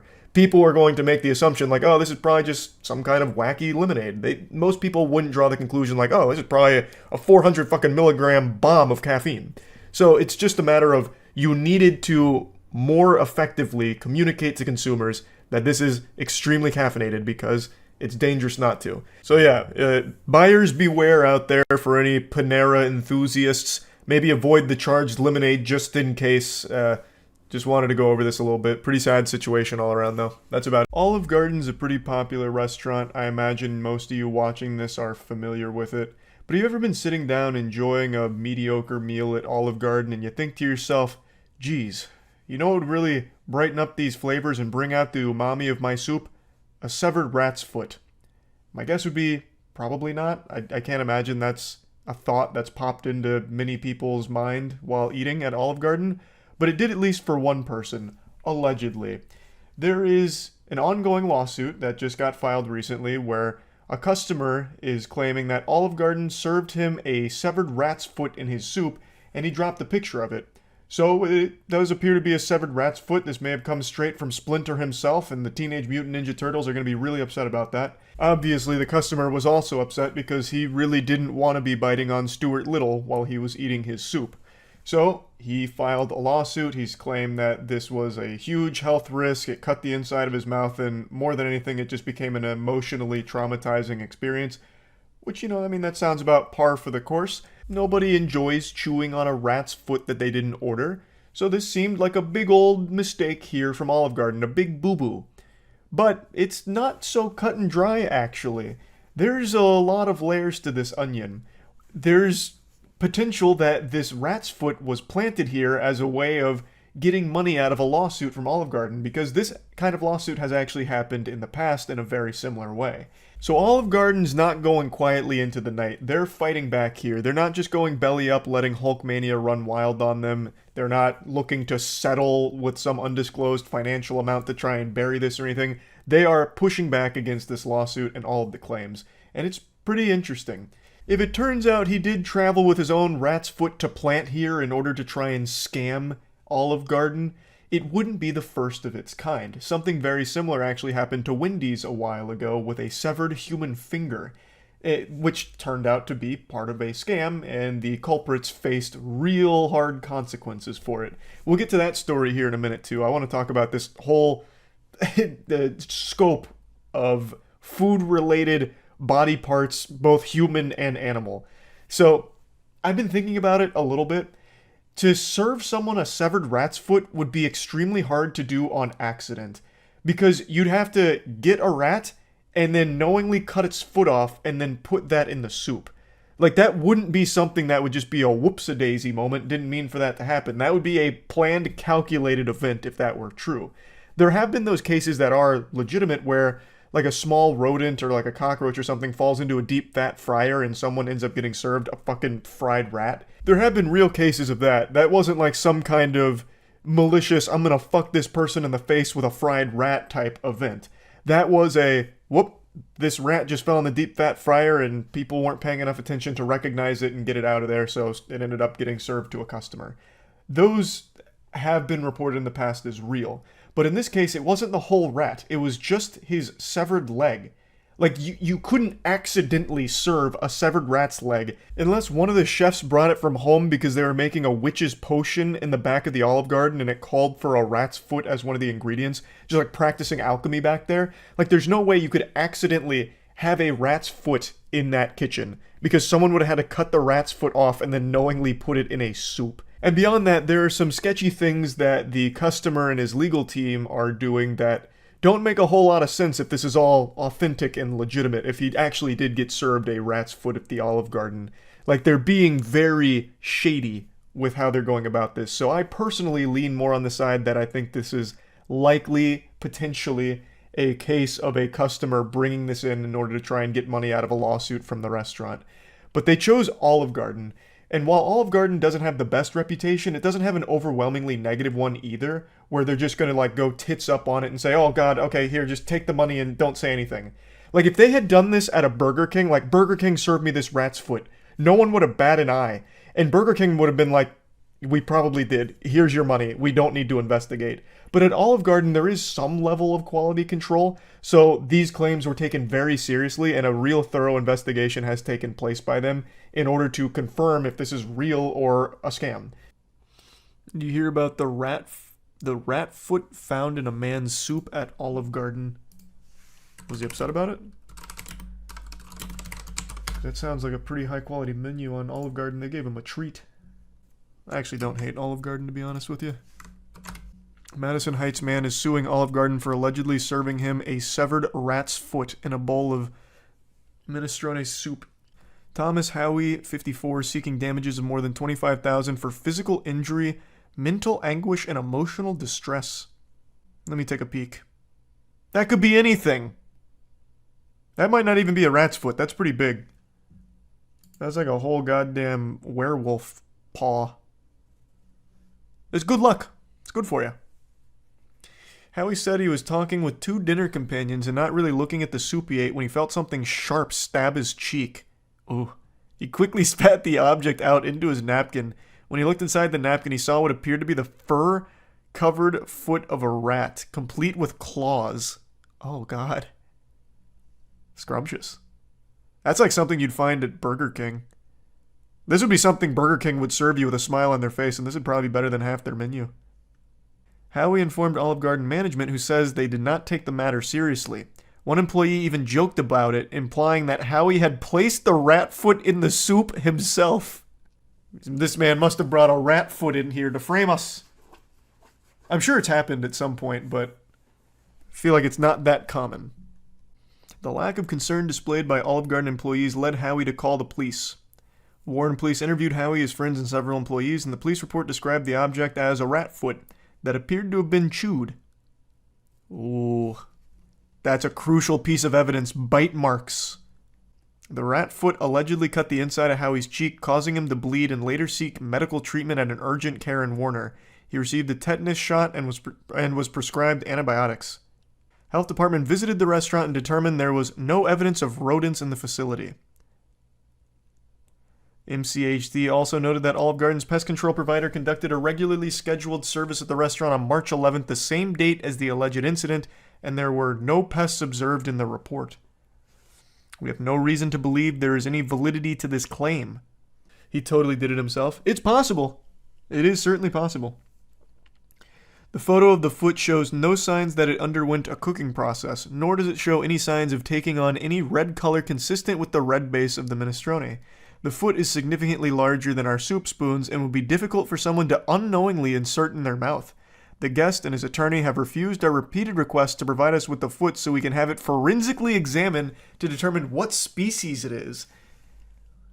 Since the incident, Howie has suffered a loss of appetite and an aversion to meat, fear of eating at restaurants, nausea, trouble sleeping, and increased depression. Well, this was all fake. This was absolutely a scam. Planted. Case closed. They won't even turn over the foot. They still have the foot and won't give it to them to forensically examine. Liar. That's case closed. That is crazy, though, if he started biting on the foot himself, though. He's like, all right, I'm doing it. I'm gonna get 50 grand out of this. I swear to God. I'll eat a rat's foot. It happened decades ago at Wendy's. The lady put a severed human thumb in her chili for a payday. What?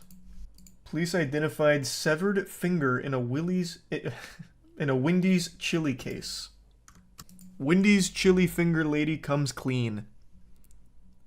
She could only keep quiet for so long. The scam drew international headlines and made millions of people think twice about ordering a cup of chili from Wendy's.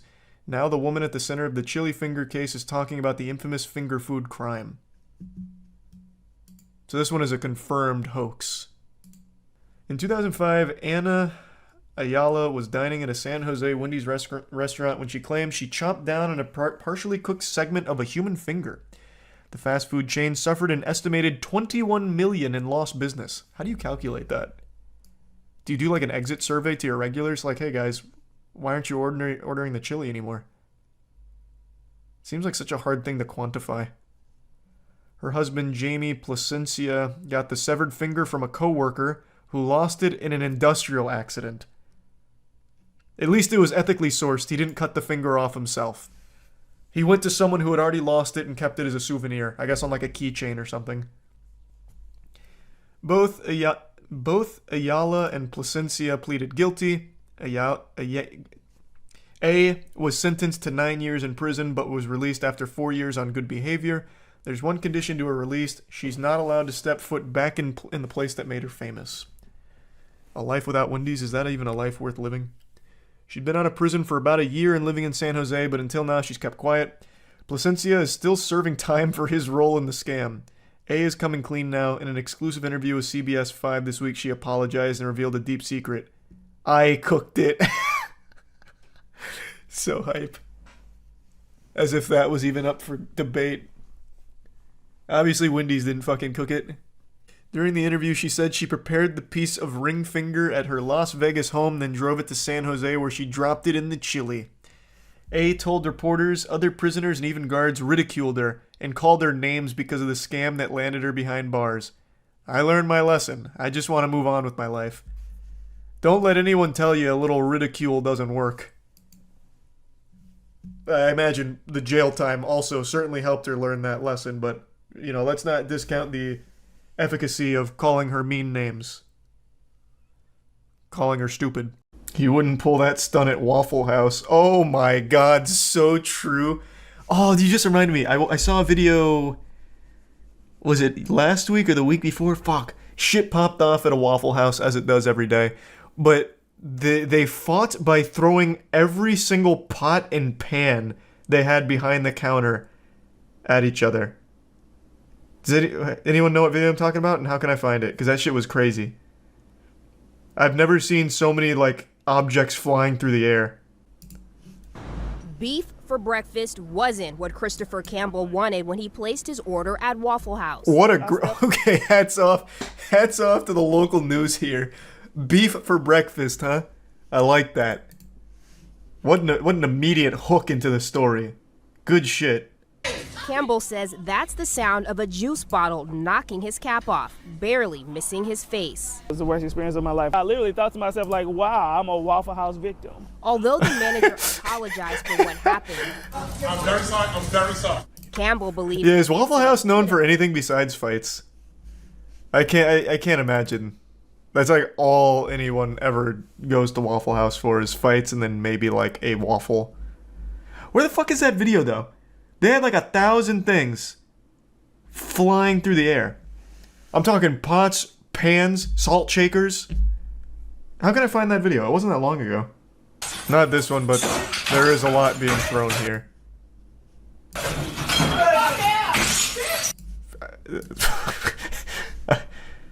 This isn't the one I was thinking of, but there is a lot of glass being thrown here.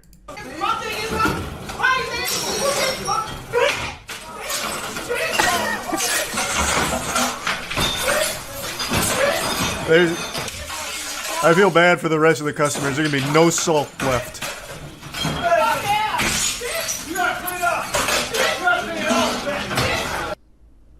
Damn. What a waste of good condiments. That was not the one I was thinking of, but it seems to be a pretty common occurrence just to throw all the items in the kitchen. The kitchen served multiple purpose, projectile weapons, and to make very mediocre food sometimes. My kids are right here. Well, you better arm them with a pan before it's too late. Oh wait, this actually might be it. Subscribe. Oh, this is the one. This is the one. Like, it actually just...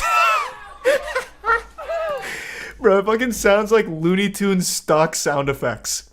Like, it's just like perfect breaking, perfect, like, dinks and dongs when pots get hit and thrown. It's so good.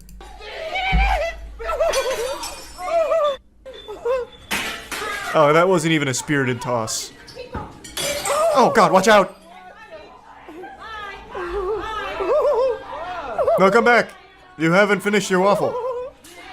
Then break a plate over their head. Luckily, the last thing you need at Waffle House is a plate. The #1 item they should have is like boxing gloves for you. Really throw it down efficiently. They seat you by weight class. Here's our featherweight table. You can fight anyone in this section. But if you cross over here, you're getting 5 plates thrown at you. Yeah, I've been to Waffle House probably only maybe 8 times in my life. I haven't seen any crazy shit. I've heard arguments, but I had never seen actual crazy shit, and I think it's the time, because the only times I've ever been to Waffle House, even when I was younger, it was late as fuck. Because they're always open somehow. I'm pretty sure they stay open during hurricanes, if I remember correctly. They have a corporate philosophy that if there's a hurricane or a storm, they try and get their stores open. It doesn't matter if they don't have power. It doesn't matter if you don't have gas. Yeah, that sounds like Waffle House. Yeah, if Waffle House is closed, something has gone awry. Something has gone wrong. Come hell or high water, Waffle House will be open somehow. Cooking waffles on pure hope. Yeah, they just rub the waffle between their hands really quick and hope to get enough friction to heat it up somewhat. It amazes me how this is legal. I think Waffle Houses are just a government-sanctioned fight club. I don't even think they're formally recognized as a restaurant chain. It's just kind of like the Octagon, but in a more official capacity. Instead of the Thunderdome, we have Waffle House. Because if you go to a Waffle House, it's almost set up for a fight. It's an ingenious design, honestly, that's super conducive to a full-blown brawl. Because the kitchen is right in front of you, but it's also sectioned off. So you come in immediately looking at the kitchen, so you have all of your weapons right in front of you that you can immediately start scoping out in case things get a little hectic. And then you have nice hallway right in the entrance, and then 2 side wings for a brief respite. So you can go to one of your corners, get some water, maybe get a waffle in between rounds, and then come back to the middle and throw down again. They're the PvP-enabled zone. Yeah, pretty much. Look up Waffle House Index. What's that? Is that a video or a philosophy? There's an actual metric scale called the Waffle House Index that is used for when there's a storm. Green means there's power, Yellow means they have to use a generator, and red means the restaurant.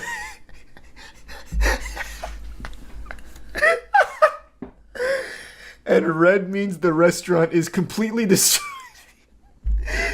And red means the restaurant is completely destroyed and cannot be opened. So the only time a Waffle House won't be opened is if it is completely fucking crumbled to the ground and covered in debris and ash. It just fucking buried. I have to see that. It's used to determine the effect of a storm and likely scale of assistance required for disaster recovery. Coined by former Administrator Craig Fugate on the Federal Emergency Management Agency, metric is unofficially used by FEMA to inform disaster response.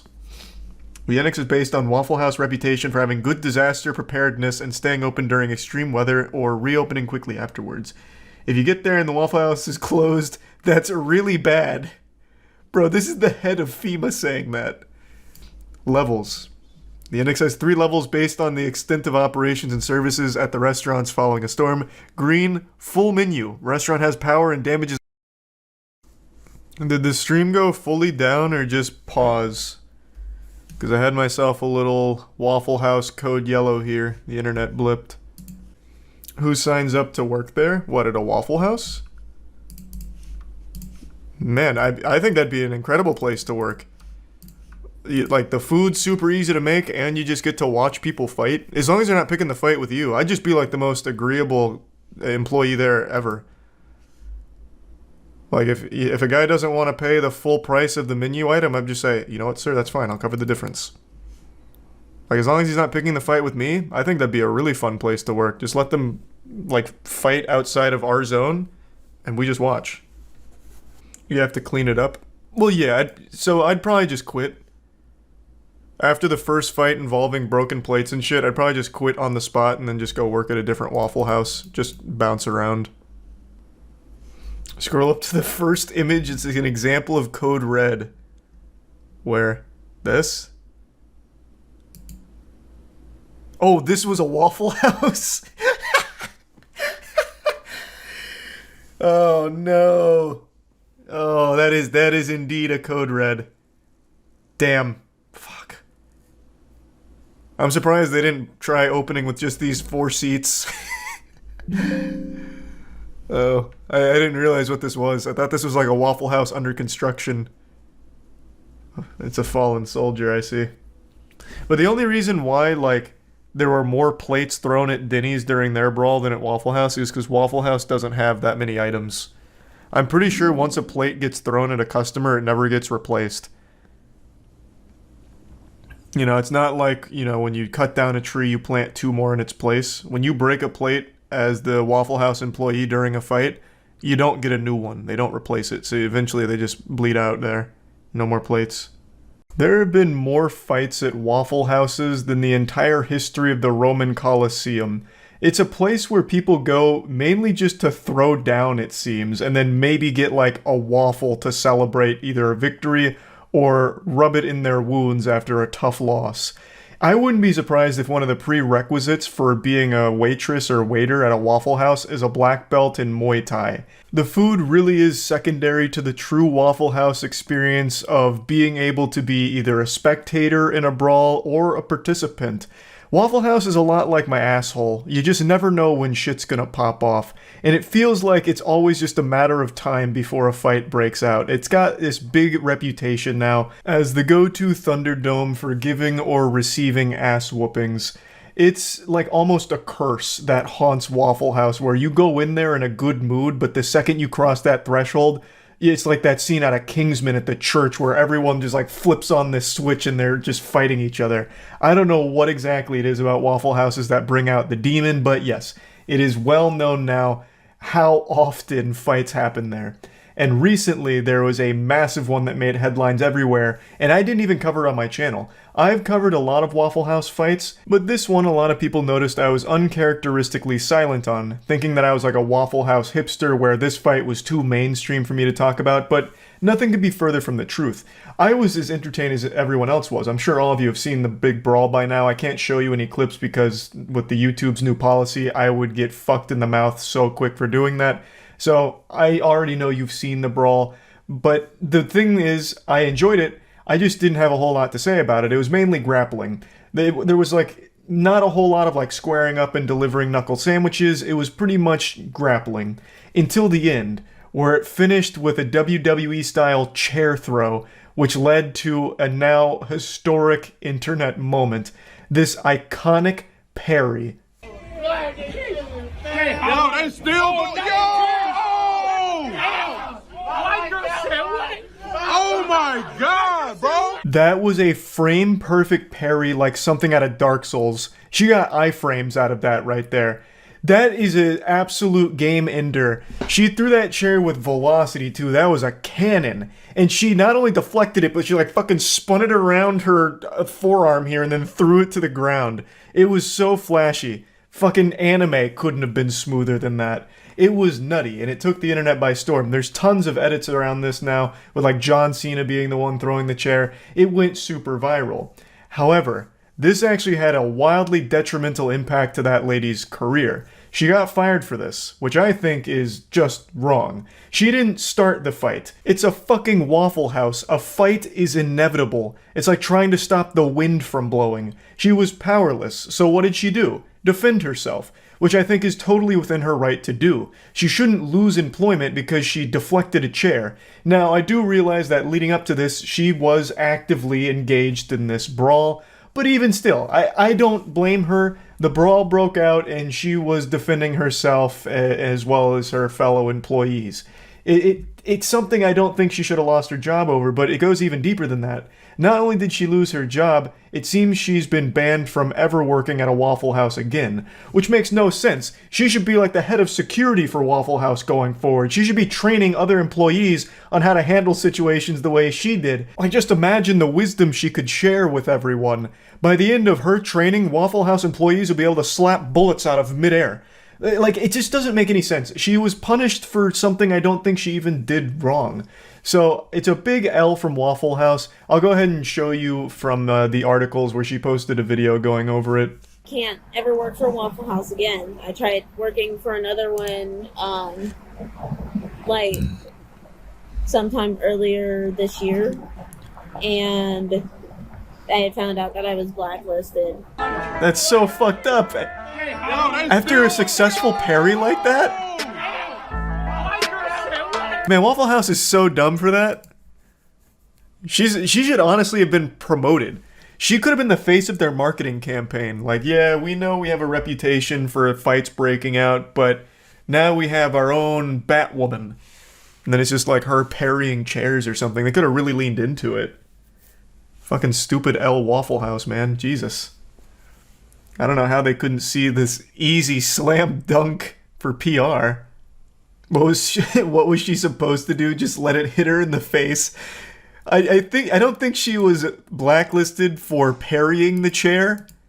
I think she got blacklisted because it might be company policy that when a fight breaks out and you're like participating, you get fired. I don't think it was necessarily this successful parry. I don't think it would matter if she got hit in the face with it or not. She threw the salt shaker? Oh, was she the one that threw the salt shaker? Okay, then that was probably it. Even still, though, this whole brawl isn't her fault. If they fire everyone who gets in fights at Waffle House, how are they still finding so many employees? Yeah, good point. The turnover rate of employees at Waffle House has to be unreal. If you're getting fired for fights, like, you're going to be going through new employees once a week. It's so sad how such a triumphant moment with that chair parry could turn into something so devastating for her career. Because she's still out of a job, to my knowledge, which is shocking. I would have thought, like, some other corporation or something would have picked her up just even to capitalize off of her, like, the viral marketing capabilities she now has. But to my knowledge, that hasn't happened. So I feel really bad for her because, again, I feel like she was just defending herself from the chair being thrown at her as well as just like the general brawl. So I just wanted to share this because I think this is a big fuck up from Waffle House. And yeah, that's about it. So yeah. Oh, is this just a tour of Heart Attack Grill? I've already seen this. Customers suffer heart attacks after eating at the establishment and even celebrating a death on the premises. It's aptly named the Heart Attack Grill. Remarkably, the owner says it's all done in the name of promoting good health. One among us has to tell the truth, and that's what we're doing here. The heart Yeah, you're a real prides hero, itself giving on people pushing actual limits, heart attacks. along with belt sizes. That'll teach Diners him. must- Yeah, let's Their go! flatliner fries, cooked in lard, are unlimited. Thirsty? Try the all butterfat shake. That sounds so good. What the Vodka, fuck? And new to this menu, a burger with 8 patties, almost 20,000 calories. That's the equivalent of nearly 40 Big Macs. Oh, and if you don't finish your meal, you get spanked.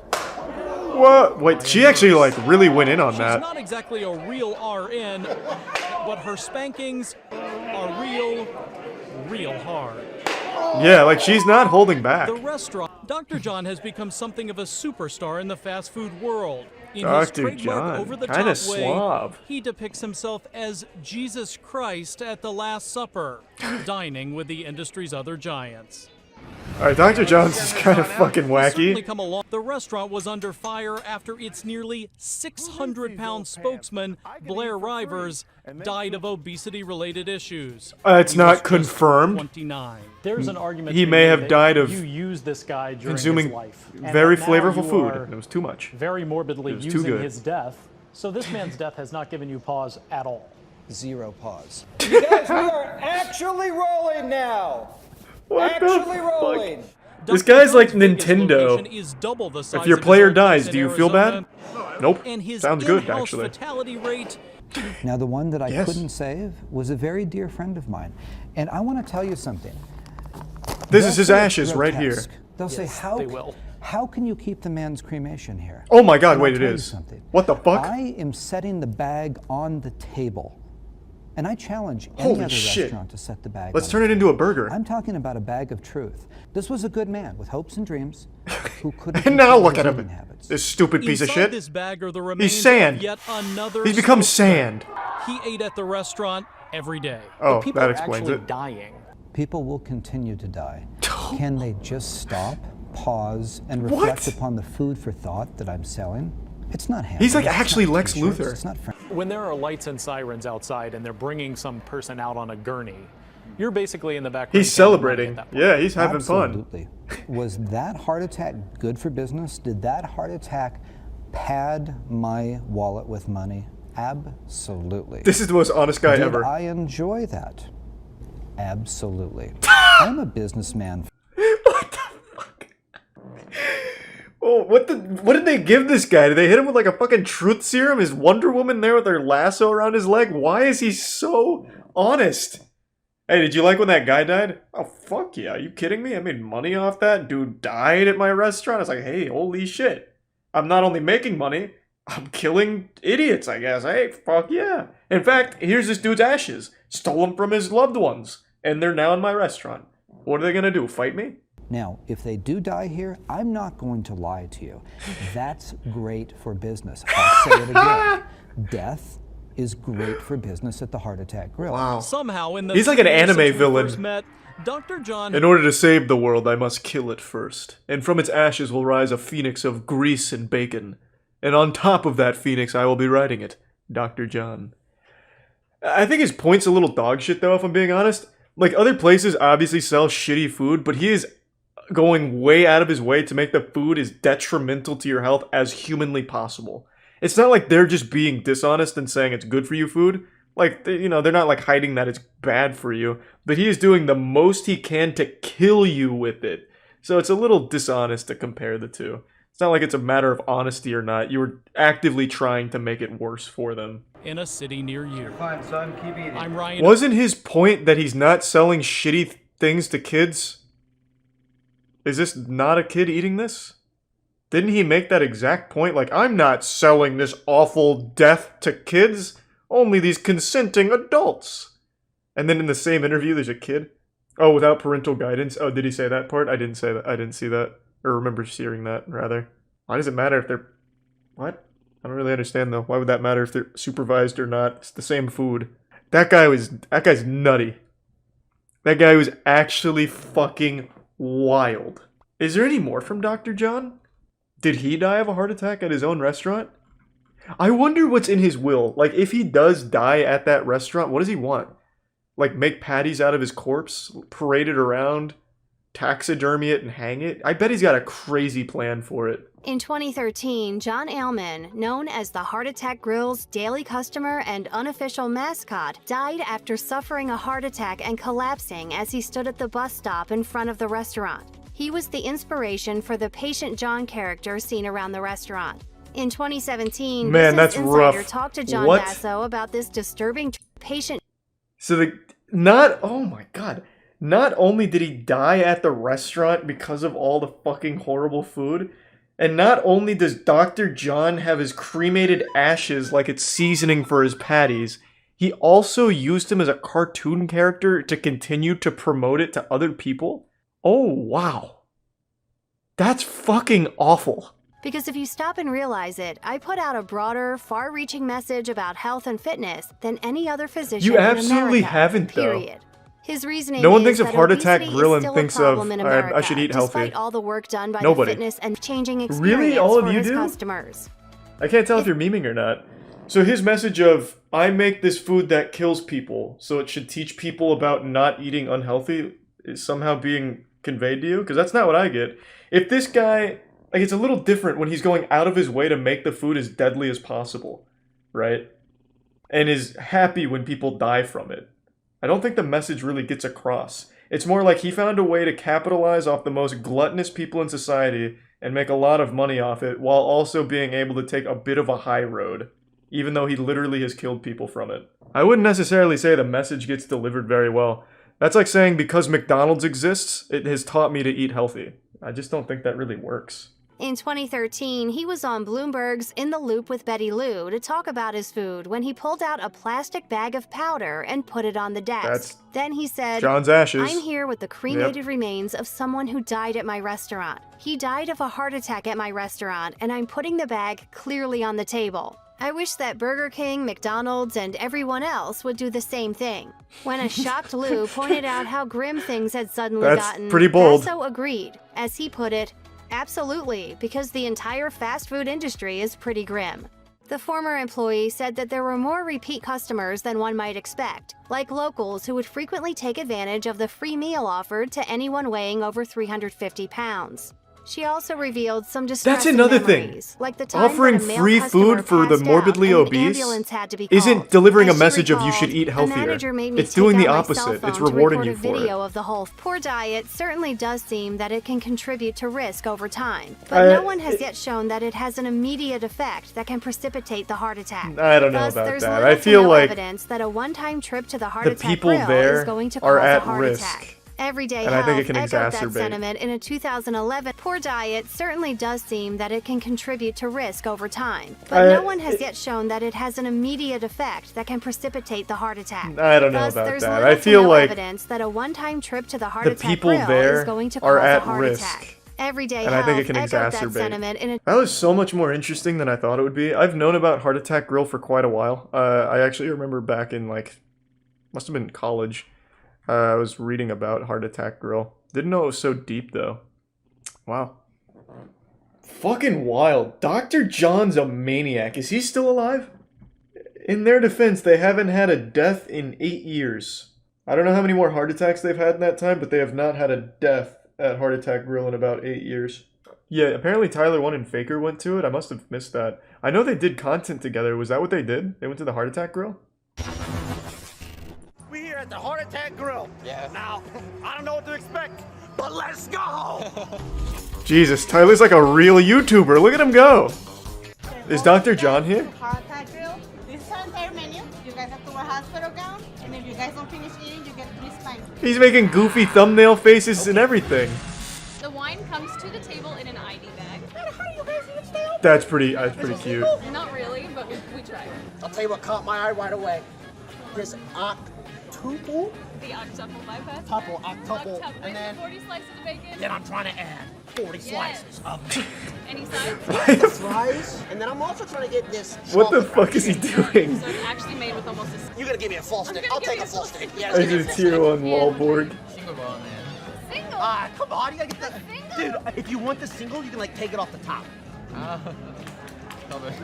Dumb, okay. Hey, peer pressure. Let's go. Faker going in now. Imagine if someone had a heart attack and died during this video. I have not. Just some stranger in the back. Maybe, do you think I can get one bite? Does he even finish a single patty? should have all the single ones. I feel like one patty's already like 6k calories. My heart. Somebody help me. It's honestly pretty good. Listen. This is so wholesome. If I'm done or not. I'm saving. It's like an episode of SpongeBob. It's time for your surgery. Like SpongeBob and Squidward go to the heart attack grill. Great. I'm gonna love it. I don't know if you will, but I'm gonna love it. Listen, don't do it too hard. Oh, it's gonna be hard. How many? 3. I mean, can you at least make it fast? Like, bah, bah, bah. Probably not. Hands up. Feet together. It's gonna break the paddle on his ass. You're gonna be so assertive, man. All right, here is 1. Holy shit, she cranked that. That windup was nuts. She's getting like a Happy Gilmore running start. She hates him. I'm so sorry. I actually bet that would hurt like a bitch. But I'm glad I could do it with you, Faker. Me too. That was so fucking wholesome. Oh, I got some like punk rock kids here. Let's see if they're really about what they preach and stuff. Buckle up your seatbelt because it's about to be a wild ride. This asshole has been hyping himself up in the bathroom mirror for the last 45 minutes, telling himself today's the day he talks to people, real people, about real issues. And of course he chose the only thing he knows, absolutely batshit insane conspiracy theories. So this playful little gopher pokes his head out of his little hidey hole and sees people with different colored hair and immediately assumes that they're punk rock. So you can almost immediately tell that this guy, he doesn't go out much, and that's for good reason. He should have stayed locked inside reading his Facebook groups, because he just makes a fucking fool of himself. Hey, what's up, guys? I just had a quick question for you guys. What do you guys think about COVID-19? So get used to this camera angle, because it's filmed like an episode of Cow and Chicken. I love his approach here. This guy lacks the most basic communication skills, obviously has never socialized before. He just comes up to them, hey, what's the deal with COVID-19? It's like in SpongeBob when he tries to tell a joke, what's the deal with airline food? Except far worse here. It sucks. Like, what do you think is like, it's, the severity of it is real, what they're saying? I've had it. I had it too. That's real. Do you think it's right to get a vaccine for a 98% survival illness? I'm getting my second one tomorrow. Yeah. Just because I can't, like, die from it doesn't mean other people can't. As the video continues to go on, you'll notice the camera shaking more and more because the adrenaline really starts pumping through his body at dangerous levels. You can tell this is the most exciting thing he's ever done in his life. I would have absolutely loved to see what this guy looked like during all of this, because from the waist down it looks like he's dressed for 18 holes of golf. He's probably sweating profusely. I wouldn't be surprised if it was actually DB Cooper filming this. Like, this shit is just so wacky. But yeah, I get that, but you guys like I noticed, like I used to be like, I believe in science. yeah, but I used to be like you guys who are like in high school, like, you know. Not in high school.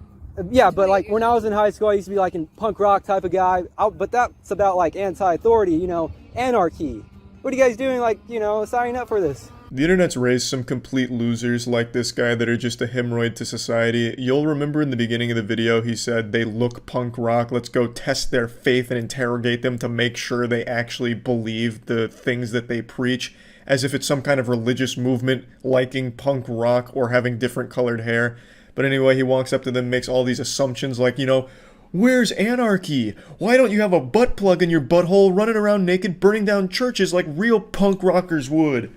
Because back in my day in high school, I was a punk rocker, which is the biggest lie ever told. He should have been struck by lightning by God for that fucking horrible lie. There is a 0% chance this guy was ever cool in his life. He probably listened to a single Misfits song by accident on the radio in his mom's car one time, and then just tried his best to ride that wave like, yeah, I love the Misfits. Did I pass the punk rock test? Can I sit at your lunch table now? Government? Fuck 'em.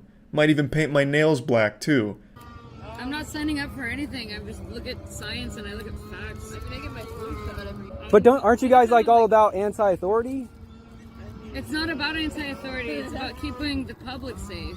It's not about, and it's not like, yeah, and I am anti-authority. Fuck the police, dude. But the police didn't invent. You see, you guys are buying the propaganda for the police, but oh my god, why do the police are our friend. This guy is all over the place. I don't think there's anything he actually believes in. So he's like, you know, why aren't you anti-authority, huh? You got a guitar right there, your hair's a different color, you're clearly punk rock, you should be anti-authority. And then they're like, well, I mean, we are, fuck the police. And then he's like, oh god, whoa, fuck the police. Police are our friends. Why would you say that? Oh my god, you guys are too hardcore. Like, this guy, he is just getting his ass washed like a bidet right now. Okay, but I'm just trying to like make you guys think for a second because like I used to hang around. I mean, I've had it.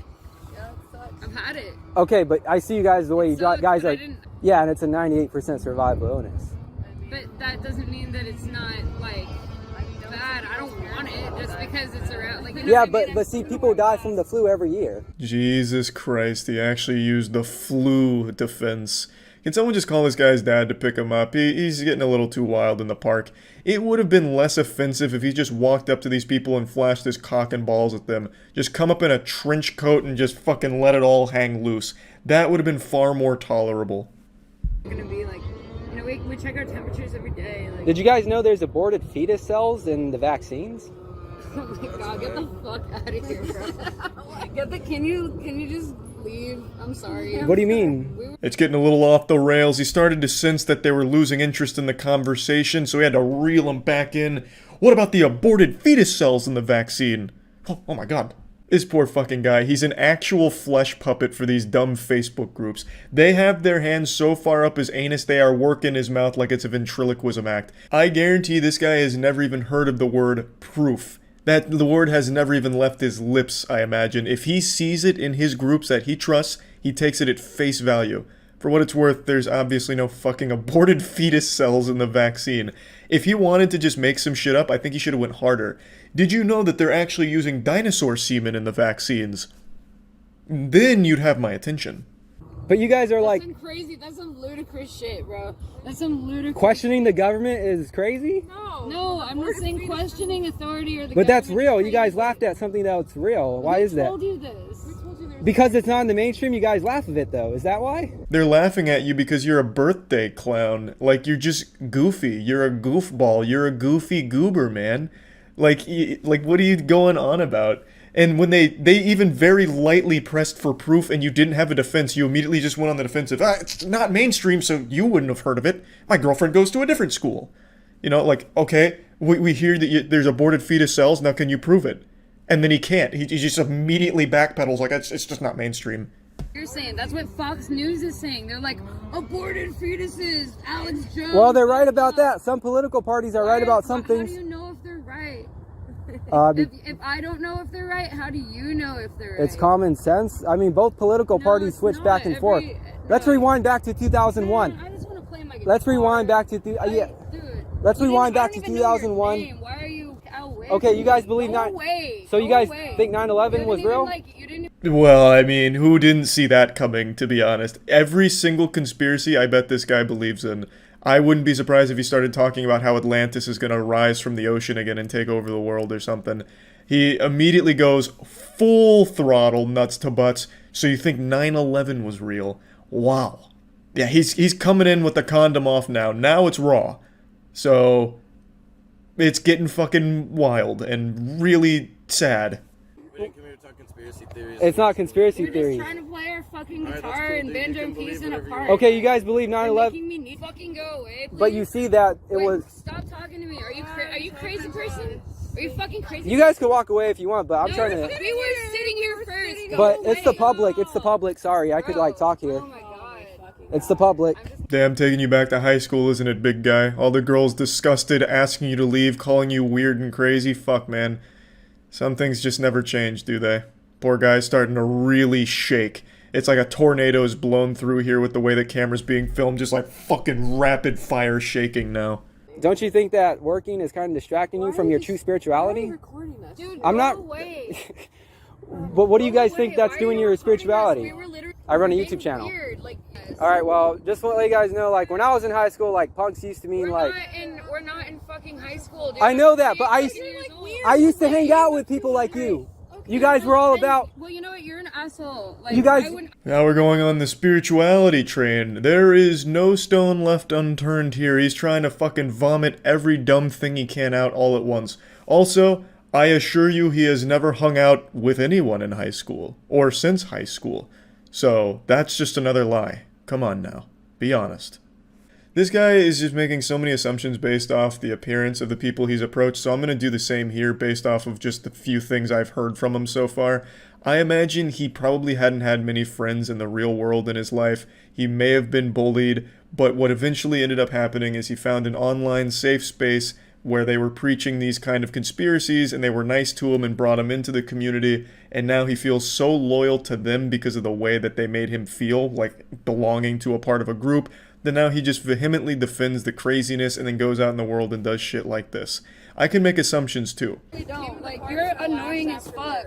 You're annoying as fuck. Beer after work. Yeah, I just Don't got you off think my that fucking beer is- minimum wage job. Don't you think that beer- It's weird that you approach women in a park that are relaxing. This is a guy too. There's a guy right here. But don't you guys think all these drugs and alcohol are kind of blocking your spirituality and true consciousness? Yeah, stop with the drugs and alcohol and awaken your true consciousness like this guy. Then you can be as cool and fun as him. He's the perfect man. Yep. Anarchy, right? Anarchy, right? Posers! Posers! Posers! Posers! Posers! You can hear the tears in his eyes as they walk away and he shouts posers at them. Truly, awful stuff. It's upsetting what the internet's done to some people like this guy. He just goes out of his way to ruin their day and then go home feeling like a champion, like he did something good for the world, and then he posts this video himself because he has no self-awareness or shame. It's crazy. It's wild. But anyway, that's about it. So yep. I have sworn multiple times that I would stop talking about EDP 445. But just like most people's New Year's resolutions about going to the gym, I'm going to have to break it. Every few months for the last couple of years, like clockwork, he will try and come back to the internet after his historic fall from grace after being caught in the now infamous cupcake sting operation that outed him as a predator. He'll come back with an almost cartoonish development. He has been on this non-stop wild and wacky roller coaster of crazy goofy shit that he tries. He's this gift that just keeps on giving with the amount of unbelievable shit he tries, like an everlasting gobstopper of goofs. I've compared him to the box ghost from Danny Phantom, and I think that is just the most apt comparison. He's just this silly villain that keeps popping up every now and then just for people to laugh him off the face of the internet, but he'll always come back as a cameo in later episodes. And that's why we're talking about him again today, because it's that time of the year where EDP tries to make a claim that he's innocent. And this time, he's saying, actually, it was all acting. He was only pretending to be a pedophile. He was method acting as a child molester, as part of a movie production. I know that sounds unbelievable. That sounds like I just made that shit up in a game of Mad Libs, but I'm being serious. That is the angle he's trying. He posted an entire breakdown of his defense that this was all a setup, that it was supposed to just be improv acting, but they published it as a real thing and it cost him his whole career. Now, before diving into the fanfic that EDP tries to craft here like he's working on a fucking Tumblr blog, I do want to make it clear that even though the Cupcake Doomsday sting operation was the apocalypse that brought down the world of EDP, it's far from the only instance of him talking inappropriately and sexually with minors. This was just the only one where they actually caught him in video. You know, this was no longer just blurry photos of Sasquatch or rumors. They finally had him on video, flirting with, and then even going to a physical location to meet someone he believed to be a child. This followed sexually charged conversations as well as inappropriate pictures, including a picture of his poopy in a toilet, an actual shit pic. I make sure to mention that anytime EDP's name comes up because god damn it, that shit is crazy. And following all that, he went to the physical location to meet someone he believed to be a kid, and said the reason he was there was actually because his belly was empty, his tummy was growling for a cupcake, which is why it became known as the Cupcake Incident. But This is just focusing on that video and not any of the other numerous claims and evidence about the way he talked to children and all of that. So let's take it from the top here in the timeline of events. He lays out all the lore, and it dates all the way back to 2019. So he's laying out the goddamn Silmarillion here, preceding the Lord of the Rings events that take place later on.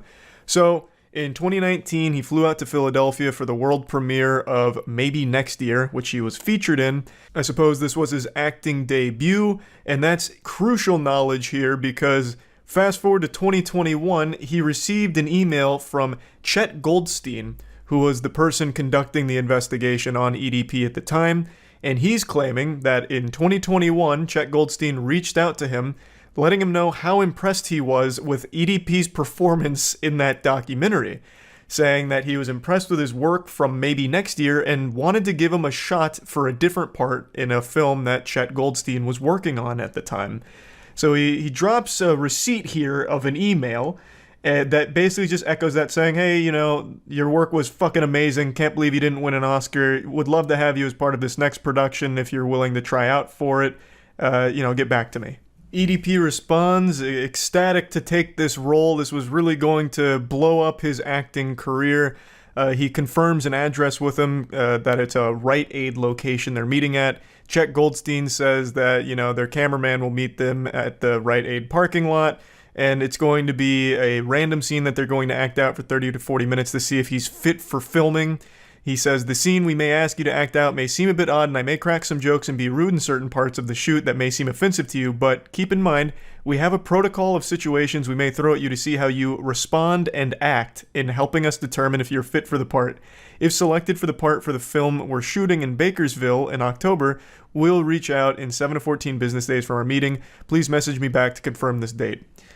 So this is his bombshell, shocking revelation plot twist moment where you see Chet Goldstein actually was just wanting me to act, improv to make sure I was, up to snuff here with the role that I'd be required to play for his production. I was under the impression this was all part of the acting, which even upon hearing this excuse is one of the most unbelievable things I've ever heard. No, you remember that incident from 2 years ago. Keep in mind, he's just now posting this 2 years later. I'm guessing this idea came to him in a dream recently to try this garbage. But why wait 2 years if this is all legitimate? But regardless, all of that pedophile shit, no, that's just because I was a very good actor. I actually fooled all of you. It was acting, but I'm really upset because, I was misled. I was instructed to improv. I had no idea this was going to be the result. But I know what you're thinking, Charles, he posted receipts, he posted emails right there. There's proof, there's evidence to support these outrageous claims. Sometimes reality can be stranger than fiction. And to that I say, I do not like those green eggs and ham. I do not like them, Sam I am. These are fucking poorly photoshopped emails that he posts.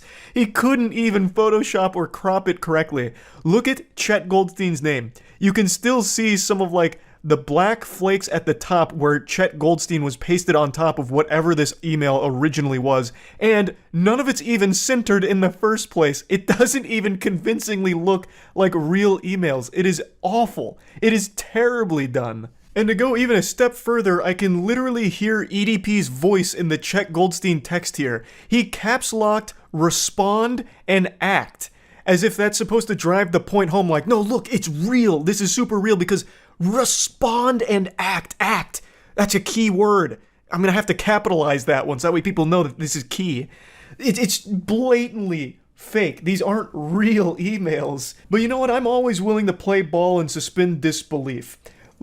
Let's assume that this is real somehow. And the odds of this being even remotely real are beyond minuscule, incalculably low odds, but let's assume they are. It still doesn't explain away all of his other repeated behavior with the way he talks to minors or anything like that, and it doesn't even explain away the video itself. There's nothing in there that even gets corroborated with these emails he releases. Nothing checks out, even still, with the video itself and the claims he's making. He did an interview with an AI, I guess. I don't really know, but he's doing this interview with some kind of AI interviewer using some kind of fucking voice modulator. And the way he explains it is even more silly. he had his business card attached to the email. Okay, and that was shortly after the movie, maybe next year or so. You put kind of 2 and 2 together, and everything aligned to this actually being an opportunity for you. Correct, yes. Okay, so Chet emails you and tells you to meet him at the apartment complex? I'm sorry, maybe I'm not understanding. Well, again, the original meetup spot was at the Rite Aid. In what fucking solar system would someone be so stupid as to get a random email from someone claiming to be a movie producer who just reached out to you with a cold call saying, hey, your fucking performance in this documentary was superb, spectacular stuff. Come meet me at a Rite Aid where I'm going to have you play a child predator. Would you think that that's a good opportunity? So let's assume he didn't know he was going to be acting as a pedophile. The second that they start spitballing this improv at him, like, okay, so all of these chat logs with this child, you're a pedophile. Why would he play along with it? What opportunity did you think this was? How would portraying a child molester be like this golden goose for you? You are already a successful YouTuber with millions of subscribers, but this was your ticket to the big time? This role you thought you were playing, like the role of method acting a fucking pedophile? That makes no sense. That is inexplicably ridiculous. You know what I mean? And then the camera guy, Javier, he actually walked me over to the apartment complex. So in the fucking email, it was just, boom, right here at the Rite Aid. And then camera guy is the one who walked me over to the apartment complex. This is the first time I ever seen this fucking apartment complex. You know what I mean? This does absolutely nothing to help proclaim his innocence here. If it was at the Rite Aid or the apartment complex, it doesn't fucking change anything. The clips he's showing, the Rite Aid only comes in the frame when EDP is leaving after they're talking about calling the cops and everything. That is when he is actually, making his grand getaway from this situation. He starts by going up to the apartment complex and then leaves going out by the Rite Aid. Do you have any indication on what you're walking into, what type of scene you're going to be acting out? He didn't tell me shit, basically. You know what I mean? He basically just said, hey, we got some chat logs here. We're going to improv this bitch. Go along with it. I'm just like, all right, cool. So... And then again, you know what I mean? It's like, how the fuck was I supposed to know this was a goddamn, how the fuck was I supposed to know that this was a goddamn setup? It's like, you have fucking business cards, you have the official wavelength bullshit, you know what I mean? Motherfuckers is emailing you and shit. It's like, anybody in their right fucking mind would have thought that this was legit. I speak for every single living, breathing human being on this planet in saying that nobody in their right mind would have thought this is legit. At all. I will suspend disbelief yet again here to just toy around with this idea. Why the fuck would you even improv this kind of scene? Did you want the role of a pedophile? Did you want that to be your acting legacy? The follow-up to your magnum opus performance in maybe next year you wanted to be the child predator? What sense does that fucking make? This is the dumbest defense ever.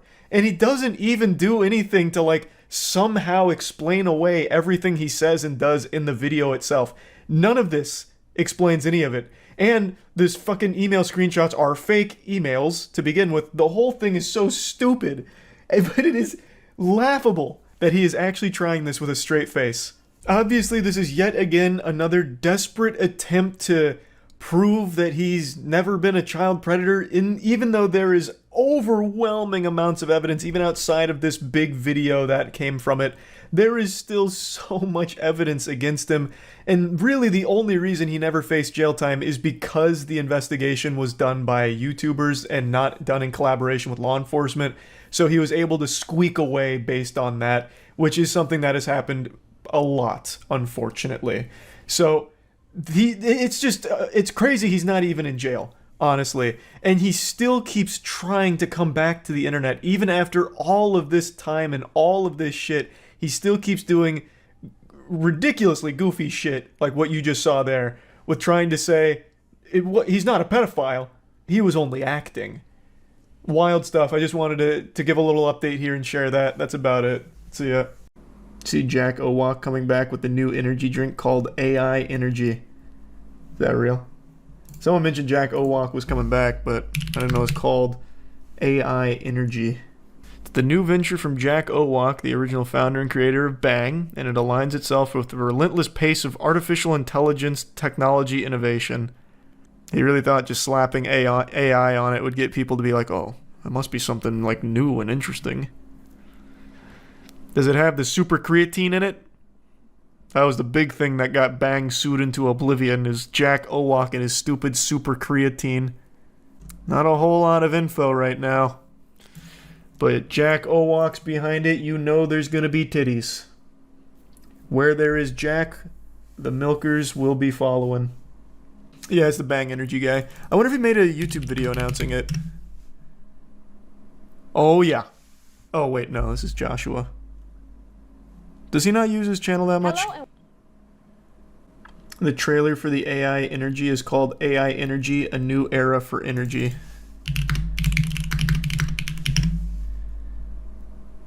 Oh man, this looks really awesome. You and I set the beverage industry ablaze, creating the multi-billion-dollar performance energy drink category. Jack, the only thing you set ablaze was your company, brother. You got blasted. They butt-fucked you, brother. You and your stupid super creatine. It's crazy. This guy, he's like such a cartoon character. Stoked to bring you AI Energy, my most brilliant and delicious innovation ever. A new experience for a new era. AI Energy. That was hype. That was hype. I'm gonna have to get me a few cans of that now, clearly. Wow. I like how he keeps talking about, like, how important Bang was. The only reason Bang ever had any market share is because it catered to actual, like, horny teenagers, because all of the marketing was just putting Bang in between the butt cheeks of any model that Jack could get into the DMs of. They did nothing interesting. It was bottom of the barrel slop. And he had the gall to say that it had some made-up garbage in it called super creatine. There's no way he thinks this looks good, right? Oh, he does. He is delusional. Like, fully delusional. This man is high off his own supply. That super creatine has rotted his brain. Have you not... We've already been deep down the Jack Owak rabbit hole. But have you not, like, actually seen or heard from him? Like, this is a clip that put him on the radar for a lot of people. What was the name of the show? It was like Dress My Wife. Like, the dude's just unhinged. And the way he dresses like a GTA character. Does he still have his super creatine videos up? No. I think just Fillion has a few of them, and then here's me making fun of him. Damn, he took it down. But he wears like these crazy, like either pure gold suits with like these giant Bang chains, or he has like this really cool purple one too. Like, he's just a weirdo. Whoa. My breech home birth story, unmedicated labor and delivery vlog. Can nothing just be private anymore?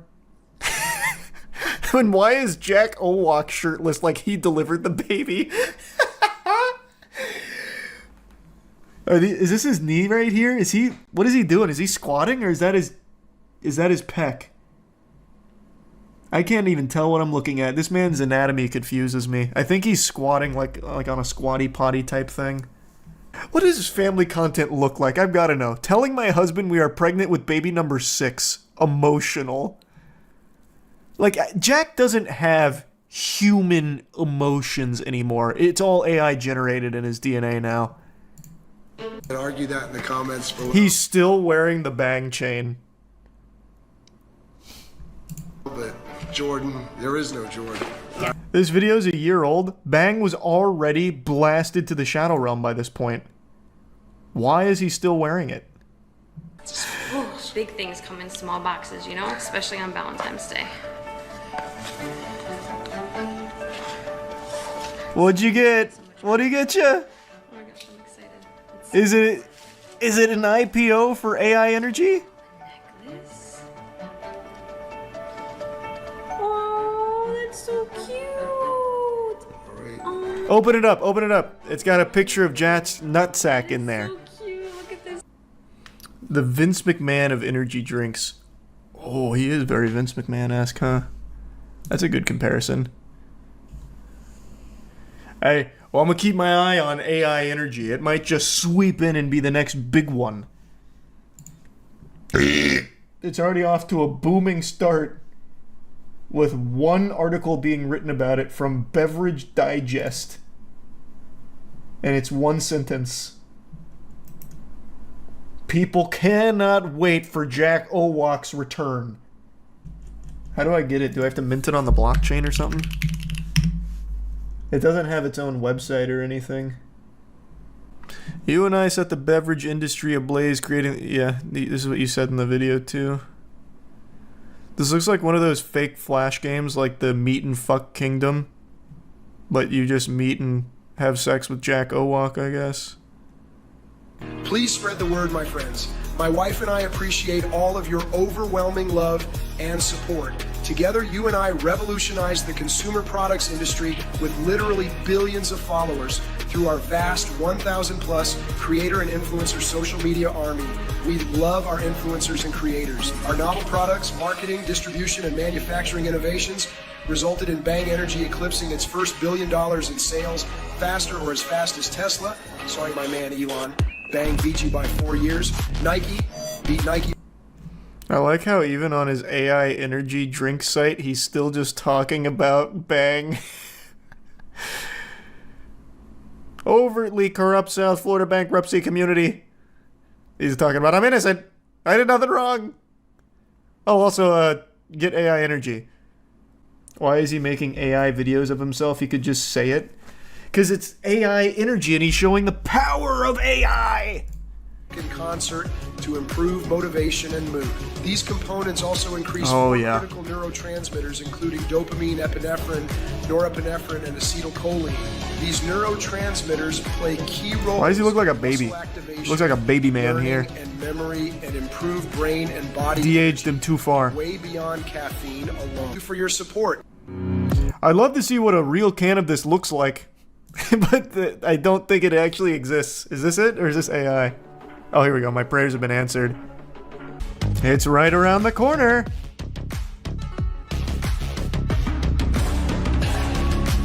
I feel like smoking would be healthier than drinking this. Feel-good sensation will excite beyond your wildest imagination. He's just saying actually nothing. Nothing he has said right now means anything. Oh, they've become experts in artificial intelligence. By that, Jack means they generated a few Shrek memes using Midjourney. Because artificial intelligence is increasing at such a geometric and exponential rate, human intelligence will likely never keep up. However, I do believe AI energy combined with other factors like practicing an instrument or sport or engaging in other repeated critical thinking activities has the potential to increase brain power and human intelligence, both acutely and over time. He has the gall to say that drinking AI energy is going to help increase brain power and human intelligence to compete with AI. Why are you even calling it AI in the first place, Jack? This has nothing to do with AI. AI doesn't even look good. Isn't this guy a billionaire? Well, yeah, but he's generating these himself. He is literally making these himself. It's written by AI. Probably. I have 30 years statements in the article have not been evaluated by the FDA. Consult a healthcare provider. Yeah, this is just normal disclaimer stuff. That's pretty cool, Jack. Pretty fucking cool. Order it. I was thinking about it, but I don't even know if it'd be fun as a joke. I feel like it's just gonna be dangerous. This is Jack Owok Unchained. No supervision. This man would sneak nicotine and fucking Fent into these. I don't know. I don't think it's worth. I'll wait to see if people survive the first wave. They're not going to stores. Since he's not selling them in stores, there's not going to be any real oversight. He's just selling them online. It'll be like pink sauce. It'll be like pink sauce in a can. Online dating's pretty tough. I remember when I was a single man using Tinder, my go-to line was, "Do you like Brendan Fraser movies?"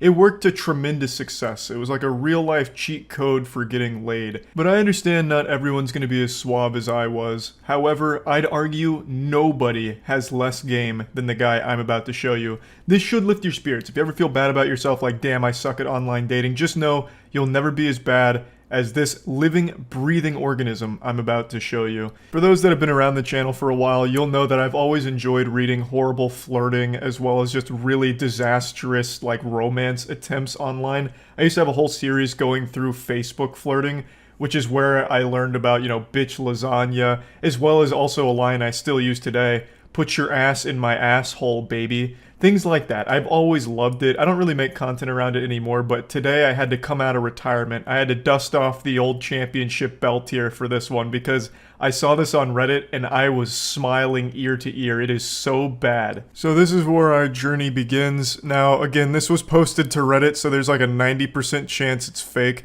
But god damn it, I'm gonna suspend disbelief and just enjoy the ride. Now, of course, I'm not an expert here. Rick wouldn't call me into the shop on Pawn Stars to check the authenticity of this piece, but there are countless of very real examples with pathetic dudes that go just like this. So, there is a good chance it's real. So these two have been talking for a little while, and my man comes in with the clown shoes and asks, "Are you on birth control? I know it's a personal question, but kind of important to know." And then they say, "Okay, I'm canceling Wednesday." This could have gone better. This is suboptimal. This is a rough start right here. If it was a speed run, this would be a reset. This is about as bad as you could expect. He immediately ruined the date that they had planned by just immediately going full hog and just sending it. And from there was no recovering, and it gets real bad. He does not handle this super well. There was no grace or elegance. Lol, I'm kidding, dude, relax. He's just, yeah, it's just stand-up comedy, honestly. He was practicing his material. Why are you overreacting? I'm uncomfortable with these jokes. Okay, sorry, I'll stop, okay? No, I'm still canceling it. And now we get into his Joker arc. Well, that's really your loss for being so uptight, but okay. I'll just go to work and make $900 in 12 hours. Really? You're overreacting. Seriously? And you wonder why you're single? Yawn. Still waiting for your reply, lol. I actually had you double booked with another girl, so I'm kinda happy you decided to be a psycho. You sure you want to cancel it? This is a full roller coaster worth of emotion here. This man's hitting all 5 stages of denial within 6 text messages. This shit goes insano style quick. So let's break it down piece by piece, you know? At first it's like, okay, you're missing out on a catch. I'm the perfect guy. I'm a real fucking man. Check my KD in Fortnite. I'm nuts. And you know what? Fuck you. I'm just gonna go make $900 in 12 hours at my job because I'm pulling fat racks. I've got stacks on stacks. Like, I'm kind of nutty. I'm one of the wealthiest men in the world, in fact. Then you can see panic start to set in when the money play didn't pan out. I'm guessing like 5 minutes had passed and he was already hyperventilating and breathing into a paper bag to calm himself down. So he tries to like put it on her like something's wrong with her. She's overreacting. Why are you just freaking out over nothing? It's like that scene in Airplane with that girl who's like afraid of flying. So they start like shaking her. Hey, get a hold of yourself. Come on, get a hold of yourself. It was just a joke. So then he goes right into his bad boy mode. He puts on his sunglasses and trench coat and says, you know what, actually this is good for me. I double booked you with another girl. So the fact that you're psycho is helpful for me, because now I can just go to this other girl. In fact, I was just trying to have like 10 girls to have sex with on the same day, and you were just one of the many. So it's not that big of a deal. But are you sure you want to cancel? Like, I'm totally telling the truth, but are you like sure you want to cancel? I love that attempt. It's like, I'm so desirable, actually. In fact, I totally forgot I'd already had another girl that I was going to fuck this day, so it's fine. And then has the audacity to call her a psycho. And I love the way that he says it, I double booked. This man has clearly never actually had a date in his life. It's like he's just penciling it in on a calendar, as if it's like a part of his job. Now we make a transition into Act 3 here, into just full-blown neediness and scary obsession. Please call me, please, I'm at work, dude. Lol, I know, I'm just being incredibly annoying to show you how most guys act, so maybe you'll realize I'm not that bad. So I'll see you Wednesday? That doesn't even make sense, you were fine until that joke. This is a Hail Mary. This man hatched the ultimate plan, so after he realized that by begging to be called back, it was a bit much, a rare moment of self-reflection, he's like, okay, yeah, it's a bit weird. So then he's like, how do I get out of this now? I've got it. I was actually just pretending to be needy and obsessed. It was called acting. I was actually just doing this to show you what most other simpletons do, not a sophisticated, nice guy like me. So I'll see you Wednesday, right? Dude, I was kidding with you. It's a joke. You do know I'm a doctor, right? My brain thinks at a much higher level than yours or the average person. It wasn't even sexual. It was a joke. And I said if you don't like those type of jokes, I won't joke like that anymore. This should be the end of it. You should be like, okay, cool. And then if I do it again, then you get pissed. Yeah, he's a doctor. Dr. Love, baby. This guy's good. This is real smooth. I have to imagine he's not actually a doctor. I mean, maybe fucking Dr. Evil. I have no clue. But regardless, I love that he's like, I actually just have such a galaxy brain. I'm thinking on a totally different level than you and all of these other plebeians. I'm just too fucking smart. That's my curse. That's the burden I bear. I'm too intelligent, which is why I made this joke. And the joke is a thinking man's joke. It's actually an anti-joke, in fact. You know how there's like matter and antimatter? This is an anti-joke, and now I'm explaining it to you so you don't have the right to get mad about it, you see? You're just wrong for getting upset about it, and it's because I'm so much smarter than you. And I understand that it's not your fault for being fucking stupid, but just know that since I'm a doctor, I know what's right and what's wrong when it comes to joking. You off just get pissed right off the bat and be all rude to someone. That's a major turnoff, and just know. Yeah, she was the one being rude. She was nice enough to give you like a warning that she's canceling. She's like, hey, you're a fucking weirdo and I'm canceling. She could have just said nothing and not showed up on Wednesday, wasting your time by going there. And you just sit there all fucking soft cock in hand waiting and just not even getting a response. But she was nice enough to like cancel to your face. Like, that's far more than you deserved. Okay, so rant over. Are we cool now? Yeah, I think things are good now. I'm reading the room and it looks like he may have solved this problem here and fixed everything. You just talk shit to me. All I said was I'm canceling it. I didn't do what did talk shit to someone. What? Those are not coherent sentences. Of course I'm talking shit to you. You just flaked after I asked for that night off. Do you know how hard it is for me to get a night off work? Continuing further, let's just stop this childish nonsense. I'll see you Wednesday, right? This is that shit, don't take no for an answer, which I think is honestly the worst advice you can ever give someone. No is like the most important answer you should accept. By not accepting no's, you're just gonna go to jail at some point. Like, you're just asking for some kind of awful thing to happen to you. Like, no is an important thing to recognize and respect.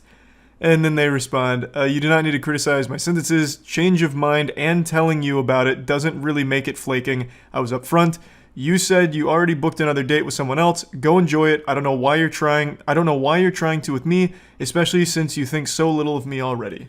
Man's going full-blown car salesman. Just meet me Wednesday. I'm sorry, okay? Just will not drop it. There is no chance she shows up on Wednesday. This is coming across like an actual serial killer now who's just scratching at his neck for his next victim.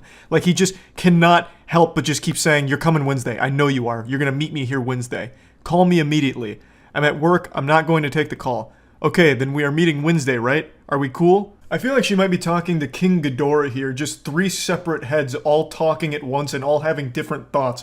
One of them is just a fucking android that can only say Wednesday. One of them is just like a spiteful lunatic who thinks that there's some galaxy brain intellect that can't help but shit on her. And then one of them is just like a lobotomized zombie who just constantly just keeps asking, are we cool? Are we good now? It's wild, like the swings this guy goes through on these text messages here. Then he goes all in saying, look, my mom recently died, okay? So I'm kinda not really in the best place to be messed with. So if you could understand that would be great. Please, dude, please answer me. Can you please stop being immature and call me? Now, admittedly, she was being very immature about this whole situation by not understanding such level-headed remarks from a gentleman like this. It really was her being immature, clearly. And I also can't help but respect the actual Xbox Live tactic of saying his mom died. That is, unironically, 2005 Xbox Live shit right there. Like, your mom's a whore, mom's dead. And it's supposed to be like the checkmate. He actually tried it. It's like, oh, mom's dead, so now you have to excuse everything I've said. And you have to go on this date with me. I'll see you Wednesday, right? Come on, stop being immature.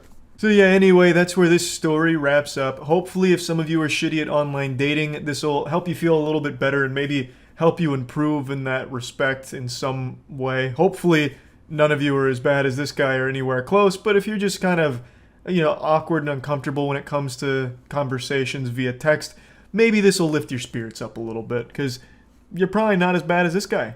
Anyway, that's about it.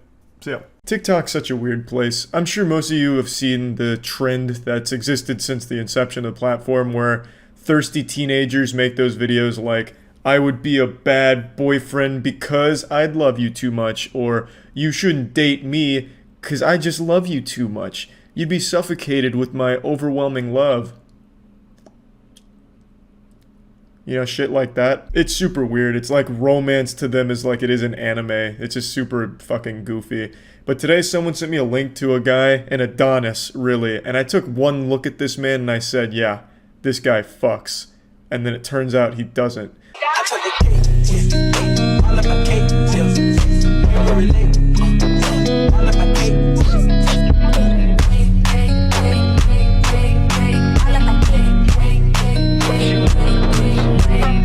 A lot of his videos are just about relationships and why he's not in one, and why he would be a shitty boyfriend.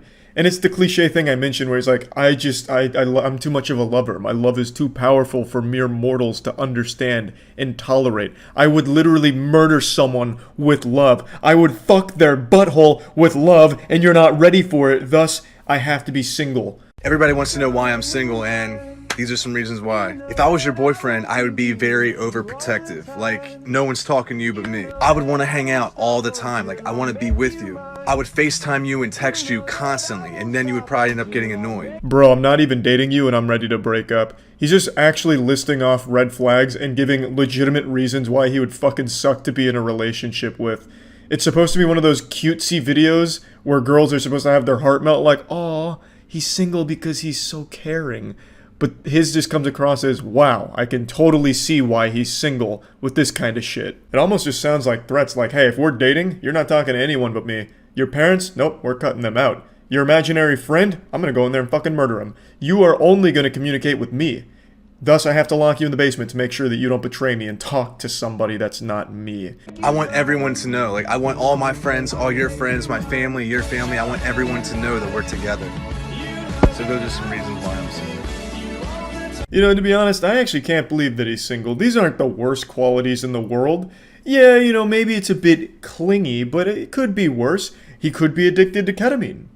Maybe he is, but he didn't mention it here. And if this is all that's wrong with him here, hey, maybe it's worth the chance. A message for all ladies. All right, ladies, listen. Any guy you date should see you as a priority, not an afterthought. If a guy can only text you how he feels, he doesn't feel anything. If a guy's not willing to show you off, you can show him the door. If all they want to do is play Fortnite, you tell them good night. Actually, pretty good advice here, I have to admit. If your man just wants to play Fortnite, you just tell him night-night, and then you go and turn yourself into the police because you were dating a child, you sick fuck. Yes. I'm wet, panties are sodden, god damn it, he's the perfect man.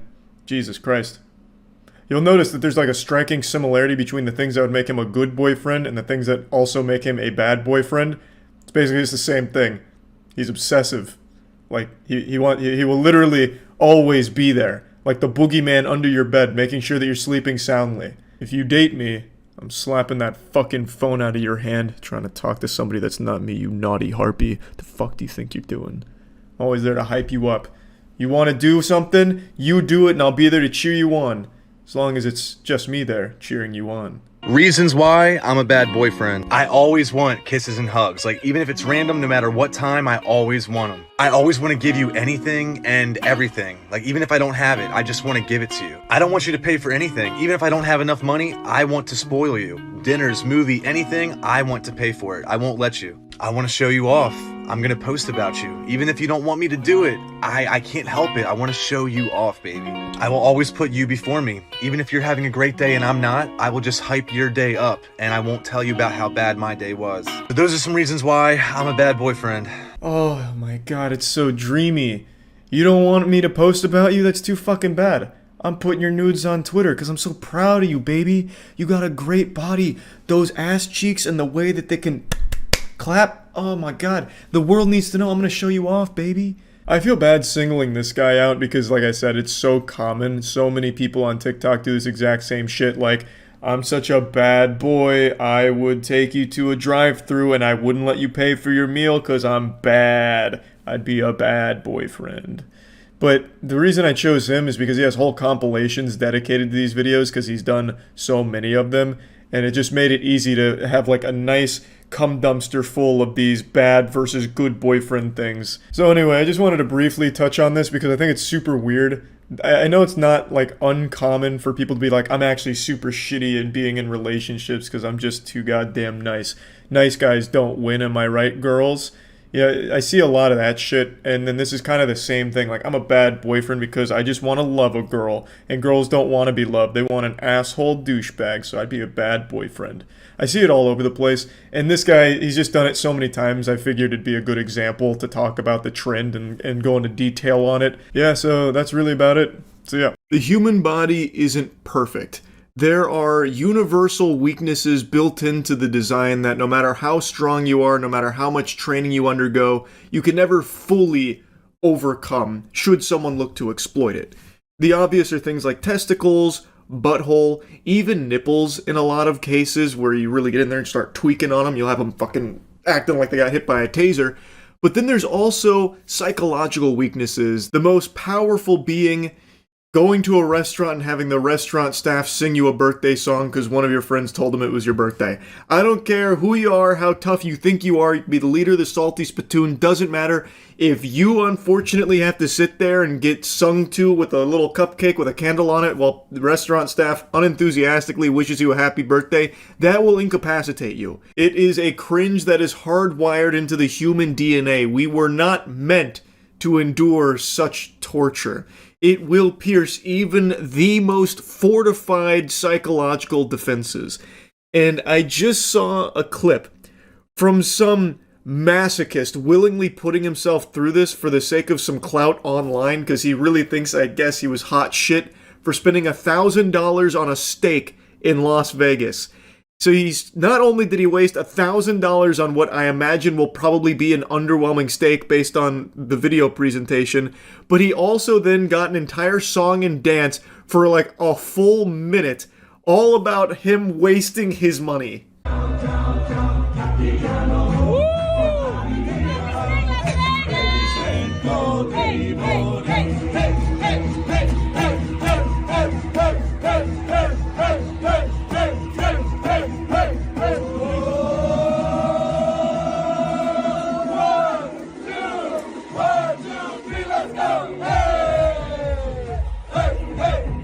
Heavens to Betsy, it's like a fucking Bring It On cheerleading routine they've choreographed here, all because some goober forked over $1,000 for a steak, probably to flex to his Tinder date or something. And then he filmed it himself. My heart breaks for the staff here. I bet there were tears in their eyes when they got told that it's showtime because someone just spent $1,000 on the Golden Steak Boogaloo.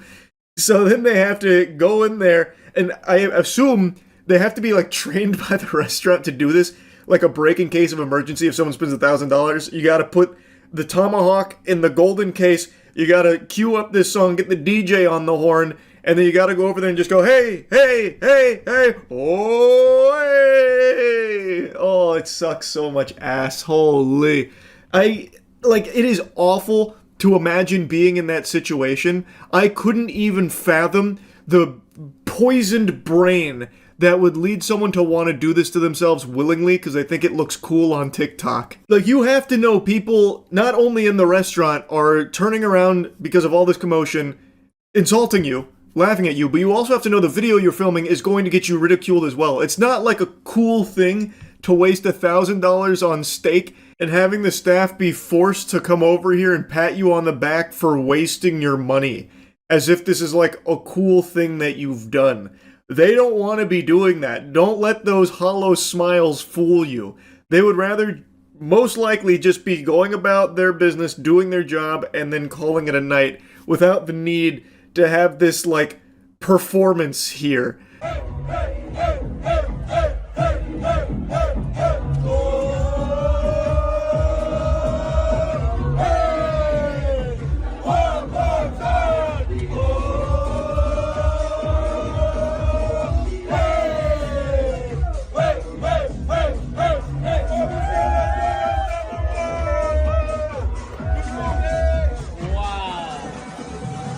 Wow is right. That was really something. $1,000 well spent on that experience, I would say. Also, that oh, hey, that they're doing, it reminds me of that episode of Jimmy Neutron when Jimmy's dad, Hugh, starts hunting caribou with his boys after that ice age happens and they start chanting, hoo, caribou! Also, if you're gonna do this kind of thing where you charge an exorbitant price for something and want to make a whole spectacle out of it, this is about as lame as it can get. This is like a half measure. This is half-ass semi-chubbed. There's no costuming. There's no real, fun, flashy lights. There's no fog machine going off when they open the briefcase there. The briefcase looks like a Deal or No Deal prop spray-painted gold. It's lazy. It's uninspired. If this was my establishment and I wanted to have one of these stupid fucking things in there, a $10,000 steak that comes, with a experience you'll never forget, I'm going whole hog. If someone orders that shit, I'm sounding alarms. I'd have a spotlight kick on and blast light like a heavenly glow on this stupid asshole that just wasted his money. And I'm having Cirque du Soleil flood out onto the dance floor and go through a crazy routine. I'd have a magician on standby just in case, and we'd wheel out a coffin that he'd sit up out of like the Undertaker and start pulling quarters out from behind this guy's ear that just wasted his money. I'd have this be the bells and whistles. This is nothing. This is trash. This is very uninspired. So you get $1,000 and a bunch of hey and a little hand waving, and that's it. It's stupid. Well, I mean, obviously it's stupid, but I mean, if you're gonna have this really over the top thing for a crazy price, make it over the top. This is just a very slight upgrade from what Chili's does when you tell them it's your fucking toddler's birthday. It's just bad. It's lame, and they don't even fully commit to it. Damn it. So anyway, yeah, I think this shit sucks. Anyway, that's really about it. See ya. In the modern landscape of the cyberspace, you need to get creative when it comes to promoting your brand or your product. And I want to introduce you to a lady who's on the front lines of innovation, a true pioneer, to promote her OnlyFans. Her name is Camilla, and she's been making headlines this week because of one very degenerate marketing strategy she had for her OnlyFans work. And every headline reporting this called her the girl from Mr. Beast's Squid Game, which was really baffling to me because I didn't recall there being some kind of front and center superstar girl from the Mr. Beast Squid Games. So I looked into it, and apparently she had a very brief appearance in that video, and a bunch of curious coomers looked her up praying she had an OnlyFans, and it kind of blew her up, and then eventually she answered all of their prayers by making the OnlyFans, and now her entire Instagram is dedicated to promotional material just for that. It's all her Instagram is. All she does is try and lead people to that content. A pretty interesting X-Men origin story for Camilla, and I can't help but notice some shades of familiarity between her story and mine. As all of you know, I was front and center of the Hunger Games Mockingjay Part 1 with my iconic performance as District 8 hospital helper, and that experience helped elevate and propel my presence online.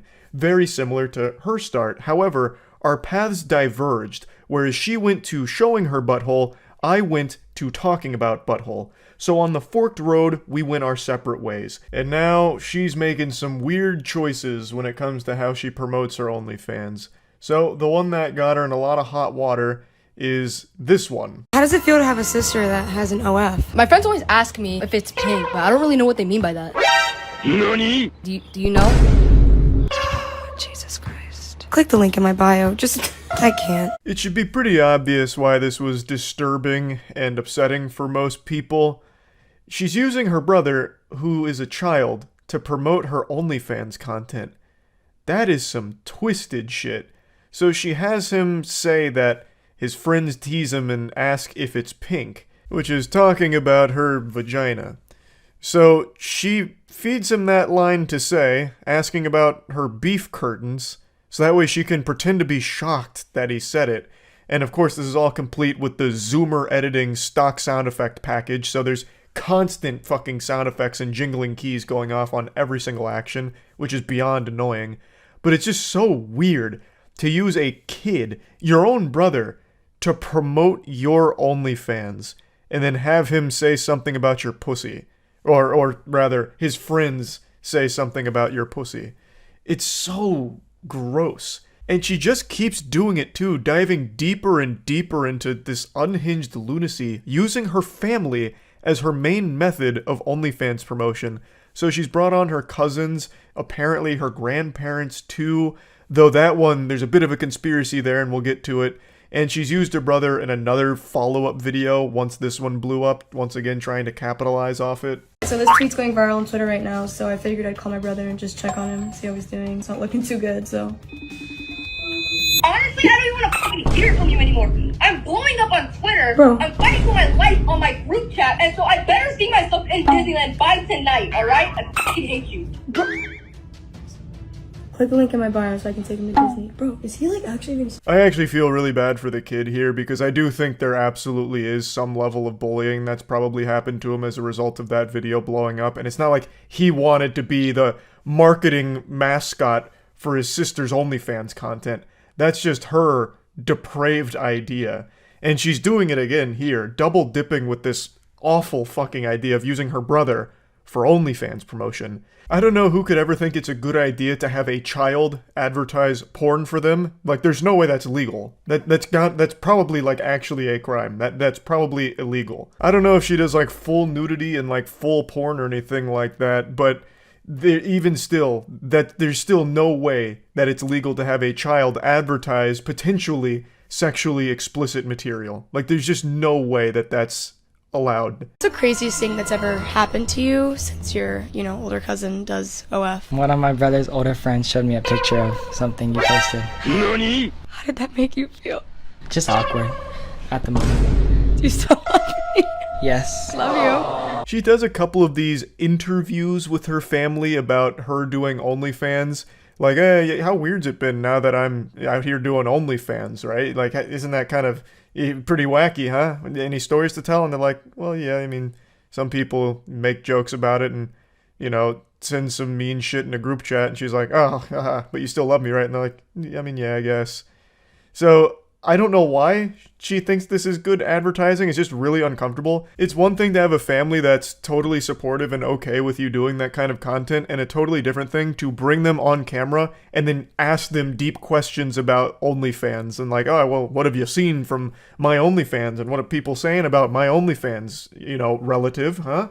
Like, that's just weird. It's super weird. What's the craziest reaction you've gotten from your older cousin having an OF? People send me things in my group chat, like TikToks. How do you feel about that? I feel like really awkward and weird. Are you embarrassed? I don't even know. It's just like when they send it, it's like, whatever. Do you still love me? Yeah. I just don't understand why you'd ever want to not only ask your cousin these kind of questions, but then film it and then use it for marketing material for your OnlyFans. It just doesn't make sense. Why do you want them to talk about you being naked on OnlyFans? That's your cousin. I don't know, that is just really yucky.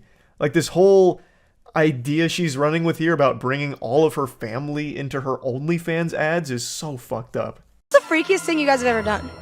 Well, the Chevy was, Grandma! Earl! Grandma, you used to get... And now this is where the tinfoil hat's coming on. So she calls them grandma in the video, and the caption says grandma and grandpa. So we're led to believe these are her grandparents that she's doing this very goofy, uncomfortable interview with here about their sexual escapades, Grandma, Grandpa, when's the last time you two steamed ham, huh? When was the last time you did a little bedroom rodeo? And then she's like, oh, you used to get down and dirty, Grandma? Oh my goodness, why I never. Heavens to Betsy. And yeah, that's goofy, cringy kind of stuff, but it's not nearly as weird as having them turn around and just start plugging your OnlyFans. But then things take like a very sinister, incestual turn. If you had 15 minutes with me, what would you do? Always been curious what it'd be like to be with a woman. If you had 15 minutes with me, what would you do? well, And then she also has one where she does kiss or slap game with Grandmammy. Old Meemaw, would you rather kiss or slap her granddaughter's ass? It's so fucked up. So, the conspiracy is, those aren't her real grandparents. They're just actors. And I think that's probably the case. I can't imagine she would just go into incest proudly like this. That would be truly off the rails. So I imagine that they're actors. Which then begs the question, Why? Why do this? It's still so creepy.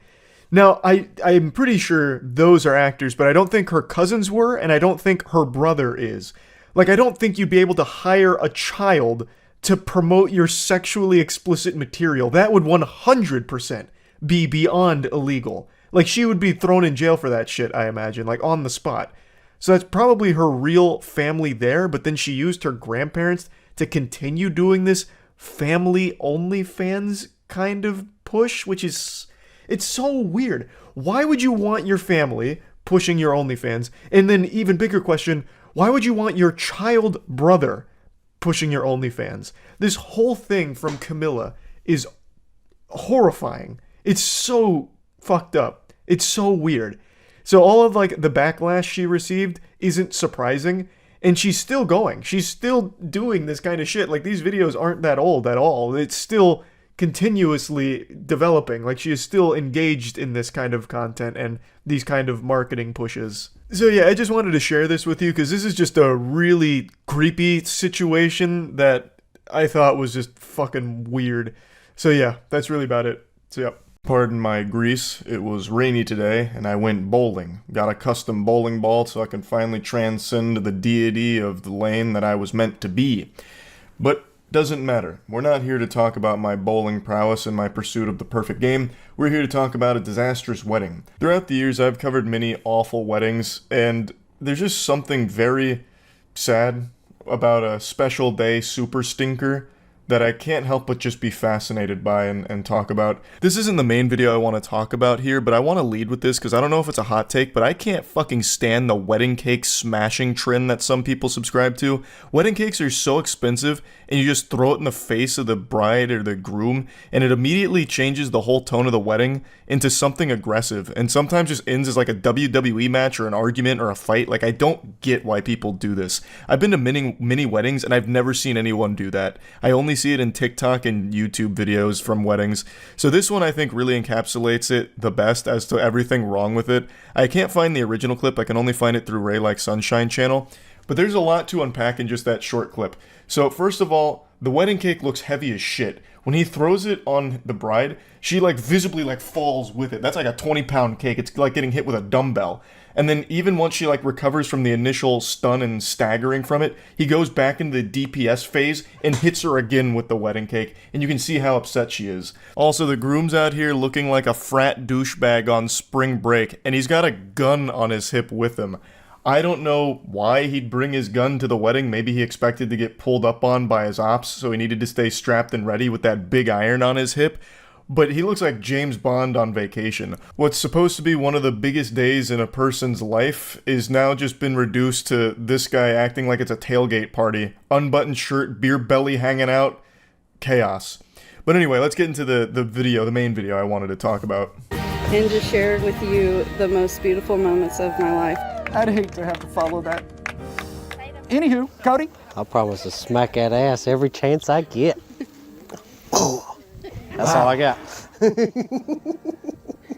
He's giggling like he's trying to do an impression of the Joker following that statement. So, I cut out the beginning, obviously, but it was a really heartfelt message from the bride. Her vows were really sweet, and the production was really good, too. It made it seem like it was the conclusion to a long-running romance slice-of-life anime or something. Like, it was wholesome stuff.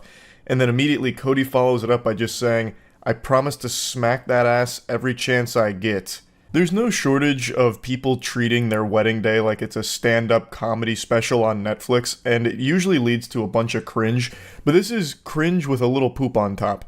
This is just disrespectful to your wife and also the families of not only her, but everyone in attendance. Your side, their side. It's just uncomfortable. What the fuck is the point of that? Like, it's not as bad as the other wedding vows I covered last year where the guy said, "As long as you keep my balls empty and I can, fuck you hard enough to make the bed shake every night and turn you into a toaster strudel, like cum on her tummy," like, he's happy. That was definitely worse. But for some reason, when I'm watching Cody's wedding video here, it makes me feel even yuckier.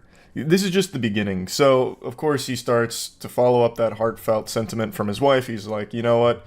I only care about those cheeks and making them jiggle. Can't wait to clap them." That's all I got.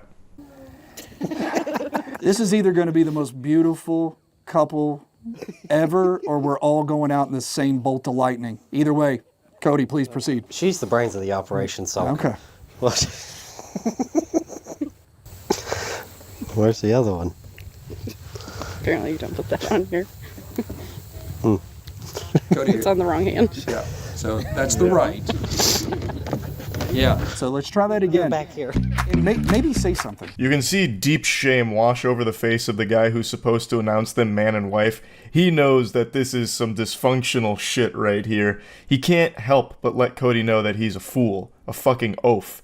So he's trying to, like, mentor him on how this should go. Like, hey, brother, maybe say a little bit more than smacking her ass. Also, maybe you should put the ring on the proper hand.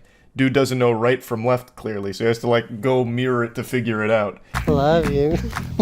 Promise to frustrate you all the time. Promise to frustrate you all the time. Good.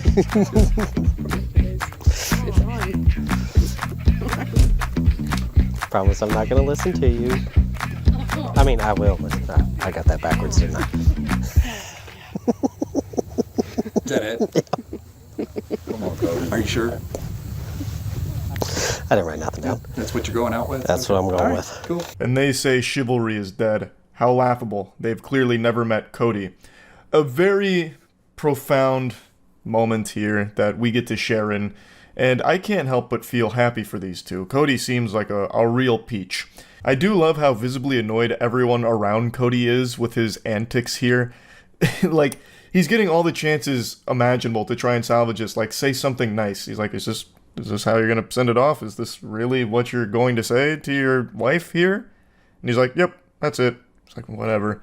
And then I'm pretty sure there was someone else that just said, come on. I feel like I heard someone faintly go, come on.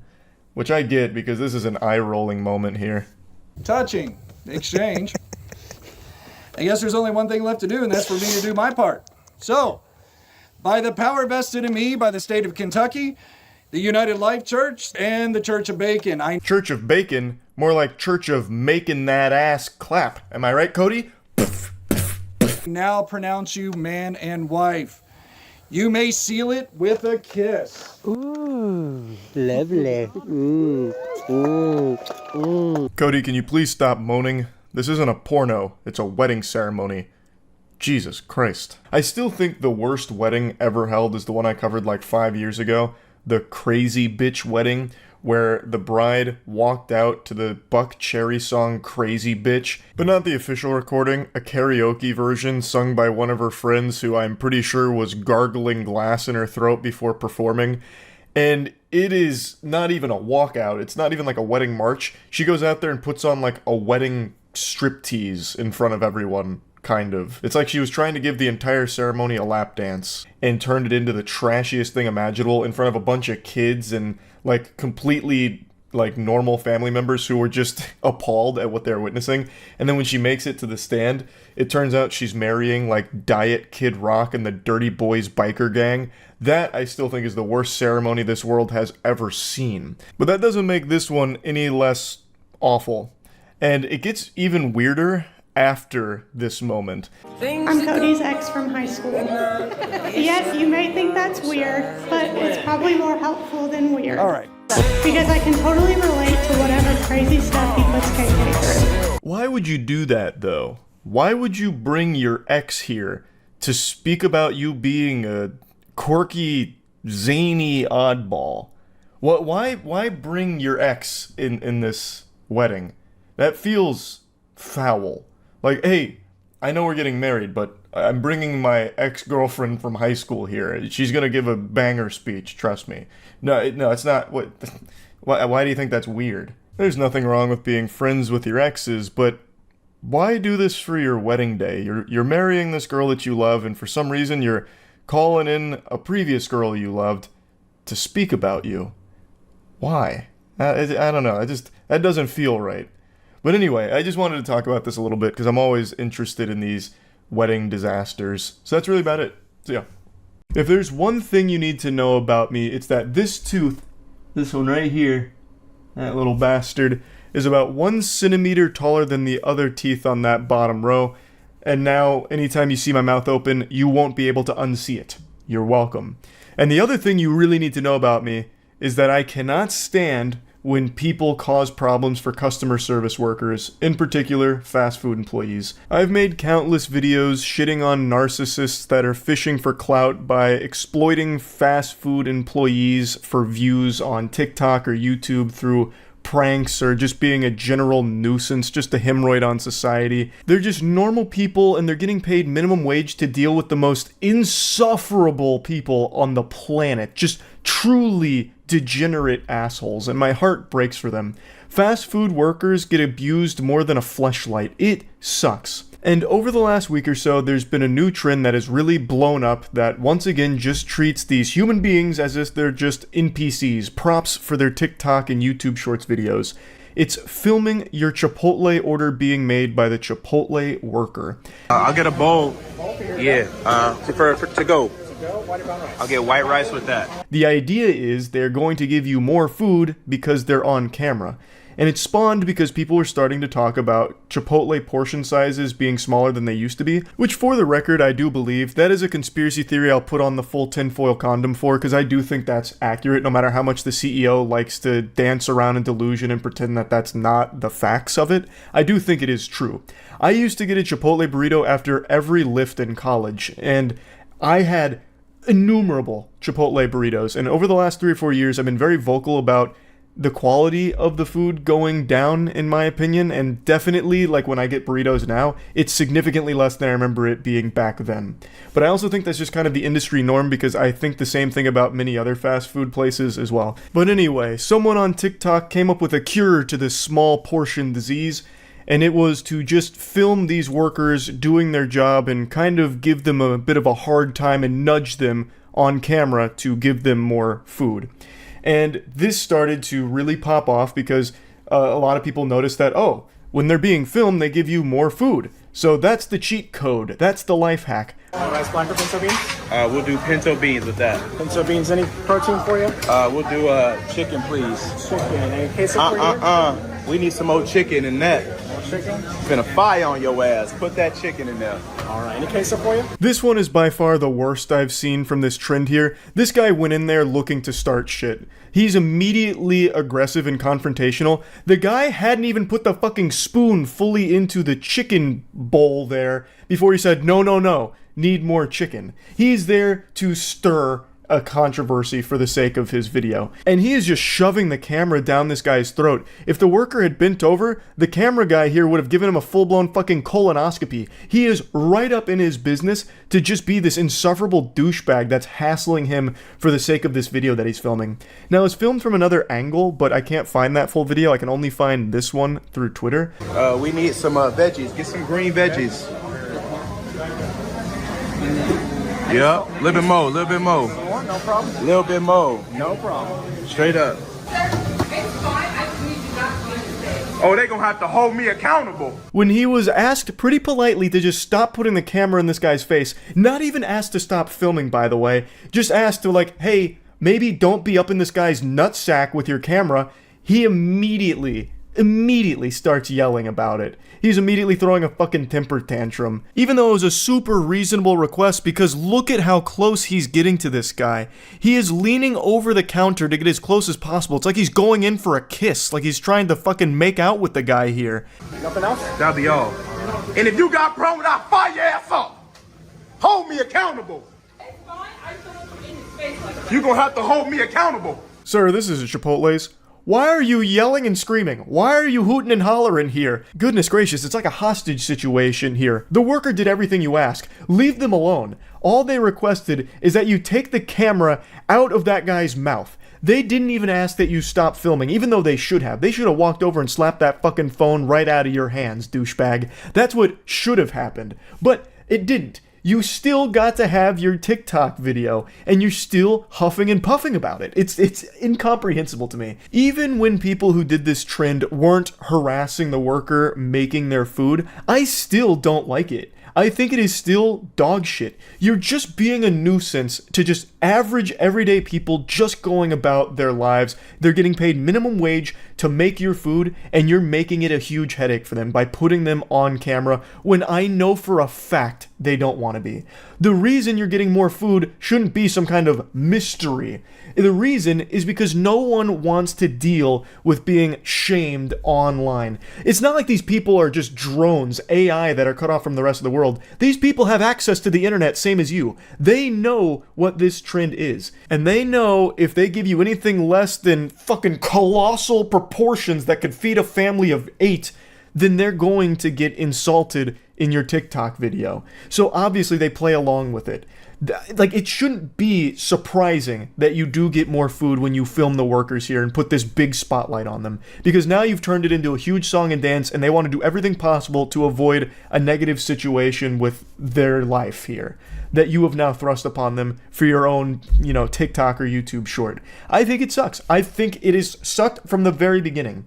I don't like that the portion sizes at Chipotle have shrunk, obviously. But what I would never do is blame the workers for it. They're not making the corporate decisions for the portion sizing or anything like that.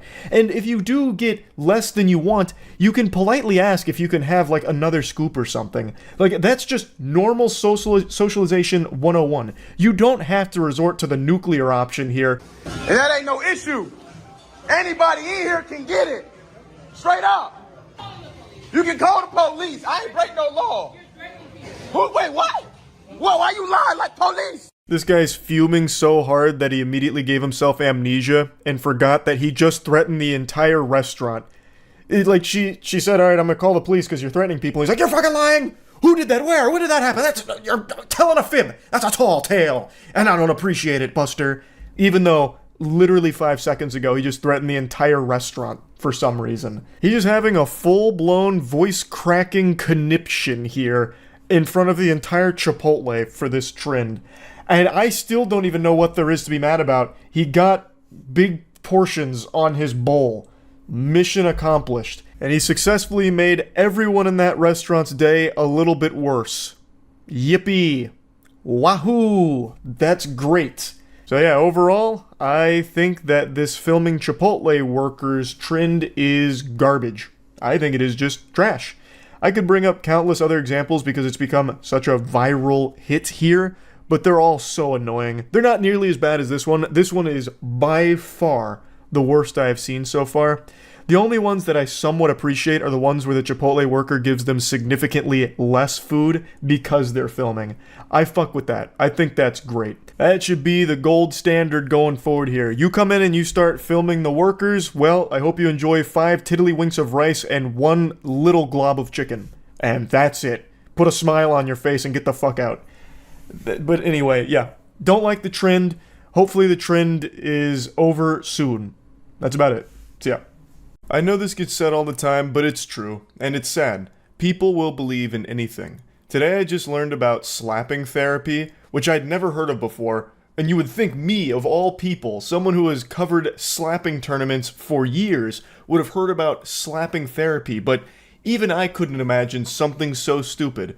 And today, a practitioner is being jailed for 10 years due to the death of a 71-year-old woman at one of his slapping therapy workshops, and it turns out he's also responsible for the death of a 6-year-old boy at one of those slapping therapy workshops. Now, when I first read the headline, I thought he was going in there and just like KOing people with slaps and trying to convince them that it was a good thing. He was healing them through like, slapping the soul out of their body temporarily, like in Doctor Strange when she like fucking palms his whole spirit out. Like, I really thought these workshops were basically just like a fucking fight club where he was throwing frying pans at people's faces with these big meaty slaps and saying like, all right, all of a sudden your cold is healed. But that's not the case. It's actually far more ridiculous than that. Catching cold. Once you catch cold, you may have different symptoms. You feel weak. You got a runny nose. Easily find a big bone sticking out here. So you can just, whole area, just do slapping here. Either with this hands or with this hands. Or on both sides. Also with this. Or you can do this way. That's the entire healing method. If anything's going wrong, start slapping yourself. I'm not shitting you. That's actual baby brain stuff like, ooh, I got a tummy ache. Let me slap the tummy ache away. Oh, geez. That's the entire method. It's called Penguinz0, I think is how you say it.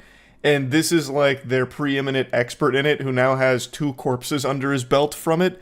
Now, if you're wondering how this killed people, it's because the 71-year-old woman had attended one of his workshops, and she was a type 1 diabetic, and for years she wanted to find an alternative way of healing herself without needles. Then she eventually met Turbo Goober Zhao, and attended one of his slapping workshops, where she called him a messenger sent by God, starting a revolution to put the power back in the hands of the people to cure themselves and to change the whole system of healthcare. It is frightening how people could get that impression through someone just slapping themselves and claiming that it'll cure your diseases and make you healthy. But just like V-Bucks on Christmas Day, she bought it. She was fully on board, hook, line, and sinker to the self-healing slap technique, the forbidden jutsu, and she stopped taking her insulin, instead just slapping it away, and Zhao said, well done, congratulating her on it, and eventually she started vomiting, got tired and weak, and then was howling in pain, unable to respond, and passed away. The 6-year-old boy passed away in similar fashion, where his parents stopped giving him insulin after they attended his workshops, because his workshops claimed that they would slap away the poisonous waste, which is the same nomenclature, the same verbiage you hear from all of these con artists that promote this absolute ridiculous dog shit that doesn't work. And now he's killed 2 people as a result of it. This one, I think, is one of the more baffling alternative healing methods that people buy into, because you can immediately see it doesn't work, because he's saying that it basically does everything. This is like a fucking fairy godparent that Timmy Turner would have that would make all of your wishes come true, as long as you can slap yourself for it. I would guess 80% of the problems or the symptoms would be gone after doing those. If that is still not enough, you can do the whole chest here, like this. You can do it by yourself here. Here, see? This side, see? Here. Then the whole area right in the middle. If you have someone around you, you can ask them with both hands here, and also at the back. After doing what we call carpet bombing, all these areas. This asshole watched Patrick Star ham bone in an episode of SpongeBob, and then said, I can make an entire business out of that. So now his whole thing is that you can cure anything through slapping yourself. So he calls it carpet bombing on your chest when you're slapping a cold away like this. But what's crazy is, anyone who would watch this and maybe think for even a fucking millisecond that this might work would try this when they had a cold and learn that it doesn't work. You can't fucking slap away a cold. But that's not enough proof for them. Even though it doesn't work, they still believe in it. He actually made a video addressing the death of that 6-year-old where he doesn't actually say anything, he doesn't actually address anything, he just keeps saying, it's an accident over and over. And the comment section is nothing but swallowing his meat. Now more about the accident happened in Australia for that little boy. What I want to say is, first of all, this is an accident. When I say this is an accident, that means this has nothing to do with the workshop. It is purely an accident. It actually has everything to do with the workshop, because he encourages everyone to just slap everything away to get that poisonous waste out of their body, all that toxic sludge that's infesting their body through some of this, some of that. And then the parents who got brainwashed into believing it took their child off insulin as a result of these workshops. Now, of course, the parents of the boy are brain-dead idiots that should never see the light of day outside of a jail cell again. They are too stupid to be reintegrated into society. But that stupidity was manipulated by this scam artist, and it led to the death of that 6-year-old. Now, the comment section here is people supporting him. And I do mean every single comment is just down here practicing their own brand of slap healing by slapping his meat into their mouth. So they're just talking about how this isn't going to stop them from spreading the gospel of Penguinz0 and changing the world one slap at a time. This guy saying this is not in any way your fault. You're actually trying to help heal people. How? By slapping them and putting them into an early grave when they inevitably get too brainwashed and take themselves off life-saving medication like insulin. Like, it's crazy to me that even when someone dies from this, and even when every single person in this comment section can confirm it doesn't work, they still latch onto it, this fucking fantasy that this is somehow the secret that's healing everyone, and they're going to be an immortal being because they slap their chest 5 times a day. Now, I do understand why people seek out alternative healing methods, because medications and normal doctor visits are unbelievably expensive. And everyone knows how corrupt the big pharma is. Everyone knows that. I get it. So I'm not confused as to why people will look for other means of helping themselves and maybe fixing whatever ailments they might suffer from. But what I don't understand is why people will choose the most blatantly fraudulent practices to believe in. There are other healing methods that do actually have some benefits, but a lot of them are trash that you can just research yourself and confirm yourself don't work. But people will still just, for some reason, become this lifelong believer in it based on nothing. I don't know how someone could sit there and watch this dumb asshole slap a guy's arm and say that it's healing him. For 1 minute, ask me to stop, okay?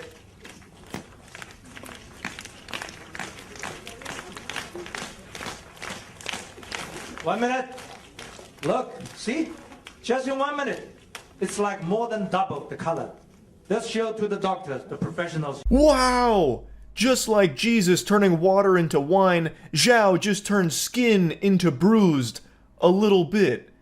He basically claims that Paida Legine can solve everything. And I mean everything, even baldness. Trying to circulate the energy inside. But this way is okay, is it? Yeah, this is okay. Not so fast. Slower and the slower, better. Then the energy penetrates inside. Okay, that's how I do.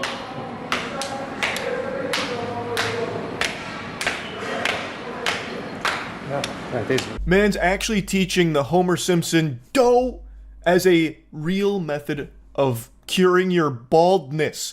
Brother, you're still bald. You should immediately be able to sniff out that this shit is not working. How? He can look in the mirror and recognize that his slapping head baldness therapy isn't working, yet still believes in it. I know it's overused with people saying this, but it is the truth. People will believe anything. Absolutely anything. Even something as comical as slapping therapy. And this is only the tip of the iceberg. He has so many videos and so many workshops and so many seminars where it's the same thing every time. Like there was one I saw for leg pain where he was saying, well, just slap the leg. That'll free it up. Just slap it a lot. It's everything. He's actually teaching people to fucking do like a knee slap when you hear a good joke, and it's gonna fix your fucking, sore muscles. Or, well, not sore muscles. What was it? I think he was looking to cure some kind of like, chronic pain. I can't remember now. But the point is, even something as over-the-top absurd as this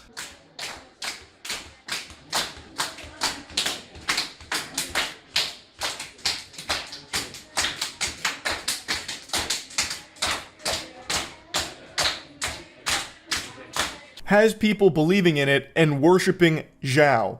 It's actually fucking crazy. Just sitting there playing people's head like drums. And they're like, oh yeah, he's curing him. He just fucking cured him. Amazing. Absolutely amazing. Extraordinary work. In fact, actually clapping is a form of slapping. So every time you clap, you're actually cleansing your body of toxins. Did you know that? I bet you didn't know that. I just figured that one out through Zhao's teachings, actually. And the most pathetic part is no one will ever be able to get through to people that have already bought into it in this way that it is fake, that it is bogus. Even the death of the 71-year-old woman and the 6-year-old boy is not enough. That will only strengthen the believer's resolve in it, saying things like, oh, they must have done something wrong with the Paida Legine teaching. Zhao would never have misled us. He's healing all of us. He's a messenger sent by God. And the fact that they're jailing him now for this only proves to us that his teachings are a threat to the established medical order. So it must be true. His slapping techniques must be true if they just threw him in jail for it. There is nothing you can do to get people out of this. It sucks, man. Like, it's actually so sad. I'll stop ranting about it now, but it's fucking crazy. That's about it. See ya. People recording the most embarrassing moments of their lives and then proudly posting it online has become an extremely common trend. I'm still not entirely sure if they do it out of pure delusion, thinking that they're in the right or it makes them look good, or if they do it knowing that they're going to be a punching bag and a spittoon for the internet to just make fun of and point and laugh at. Ultimately, it doesn't really matter. I'm just happy to be brought along for the ride. They open up the door and they say, "Climb aboard, Charles. This train's bound for Cringe Town. Take your seat." So, I get to go on these pathetic journeys with our protagonists here, and today I've got a wacky one cooked up for you that I think probably a lot of you have seen, because apparently this went pretty viral on TikTok. Woo. Let me just get the door for you. Okay.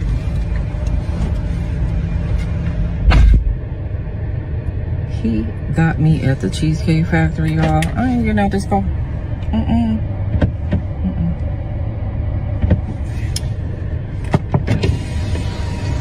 Yes. Our main character is upset because her date brought her to the Cheesecake Factory, and now she's refusing to get out of the car. Kind of like a toddler that refuses to get out of the car to go to school because they just don't want to go. She's just offended that he would dare take her to the Cheesecake Factory when that's not the most glamorous spot in the world. Would you want me to open the door for you? Look. Are you're recording me? Yeah. Yeah. This is the Cheesecake Factory. God, this just feels so sinister. The video opens with him being pretty sweet. He's like, "Oh, would you like me to get the door for you?" You know, like quintessential Disney chivalry, basically. You know, and he goes around the side to get the door, and that's when he's ambushed with the realization, like, "Oh, you're recording me." And she's doing this all, like, very proud of herself for it, as if she's somehow, you know, winning this whole exchange like it's some kind of competition. Like, he brought me to the Cheesecake Factory, so I'm gonna film and shame him for this in front of my whole audience. It's what he deserved. He commits the crime of taking me to the Cheesecake Factory, an unforgivable sin, because she believes it's beneath her. She's entitled to the highest end restaurant Bikini Bottom has to offer here. Not the Krusty Krab, not the Chum Bucket, but that one restaurant that takes place in the giant pirate ship. I forgot the name of it. And now that she's not there, she's having a tantrum and trying to put this guy on blast in front of her audience for it. This is the Cheesecake Factory, y'all. What's the problem with that? This is a chain restaurant. Who takes someone that looks like this to a chain restaurant? You want to talk about it? I'm fine with talking about it, even in front of them. Oh yeah, I want to talk about it. Yeah. Come on, get up on in the car. Yeah, we're going to talk about it. I really just don't even understand what the problem is in the first place. At risk of sounding like an out-of-touch fool, what the fuck is wrong with the Cheesecake Factory? I know it's become like a little bit of a meme over the last year or so, but it's not some like dilapidated, rinky-dink stink establishment that just serves toxic sludge and shoelaces like some kind of barren wasteland of bad food service or anything. It's a fine restaurant. It's a fine chain. I've never had like a negative experience there or anything. It's also not super cheap, so it's not like he's, you know, taking her to the worst place he could possibly find via Yelp reviews or anything. Like, I've always enjoyed the Cheesecake Factory. You're not gonna go there and find glory holes in the bathroom stalls or anything. It's a decent spot. So, I mean, if this dude was trying to wine and dine me at the Cheesecake Factory, I might end up strangling his cock with my bussy. I would be appreciative. Like, it's not a bad restaurant. And at the end of the day, it shouldn't matter what restaurant or whatever the date takes place in, because you're not really going for the establishment itself. You're going for the company of the other person to get to know them and see if you're compatible or see if you can have fun together. At least that's how I envision dating should be. I don't think you're usually going there to just try and get like a good meal out of it. It's usually to try and experience something with somebody else and see how things go, if you hit it off or not. When you take out a beautiful woman and you're courting her, because I get courted. So you're courting her, right? You're supposed to take care of her. You're supposed to cover her. You're supposed to protect her, cherish her, treat her well, right? Yeah. That's what you're supposed to do. I agree. I At the went Cheesecake into this Factory? date as I expected. While I appreciate the free tutorial on dating that she offers, I have to say, this lecture feels like some kind of monologue out of the climax of a romance anime. You're supposed to cherish, cover, protect her, keep her safe, wish her well. You're not going to the front lines of a fucking war zone, you're going to dinner. Like, what do you mean with all of this? It's not like he put you in harm's way. It's not like he, like, sat you down on landmines or something and played a game of chicken. Like, he says, you're just going to dinner, and he's done nothing wrong. You know, she's acting like she's the ADC in League of Legends and he's her support. With the expectations for myself, to keep you safe, you know, to respect you, to pay for your food, of course, pick you up, of course, and just treat you like a gentleman, which I believe I have done. I mean, you've been pretty nice, but I mean, and then Cheesecake Factory. I, on the other hand, have certain expectations for a girl I go out with on the first date. I expect her to be respectful too. That's totally reasonable. Expecting your date to be respectful. I think that's perfectly acceptable. This was extremely disrespectful from her. Not only to refuse to get out of the car because she didn't want to go to the Cheesecake Factory, but then to film this entire exchange blows my mind. How she couldn't process how bad she looks and how much she looks like an asshole here is beyond my comprehension. And I really think it just speaks to this main character syndrome that half of society is deluded with right now, where they're never in the wrong. It's all the props around them that are wrong. Now, there is another thing I want to mention. She doesn't have to go to the Cheesecake Factory just because her date brought her there. Like, let's say she treats the Cheesecake Factory like I do with Burger King. Hell on earth. You know, it's the worst place in the world. Maybe she hates the Cheesecake Factory as much as I hate James Corden, and she just really doesn't want to go. You can still handle this in a really appropriate adult manner by just simply saying something like, hey, look, I just don't like the Cheesecake Factory. I've never really enjoyed it. Is there any other restaurants we can go to tonight and that isn't here? And if not, maybe we can just reschedule and do something else some other time if that's okay. Like, you can still be super polite about it and have it be like a conversation with the other person as opposed to just whipping out your phone to try and dogpile and shame this person because they took you to a restaurant that you think is beneath you. I mean, I feel like I'm doing everything I'm supposed to do as a woman. But I got myself all made up. There's nothing wrong with the Cheesecake Factory, right?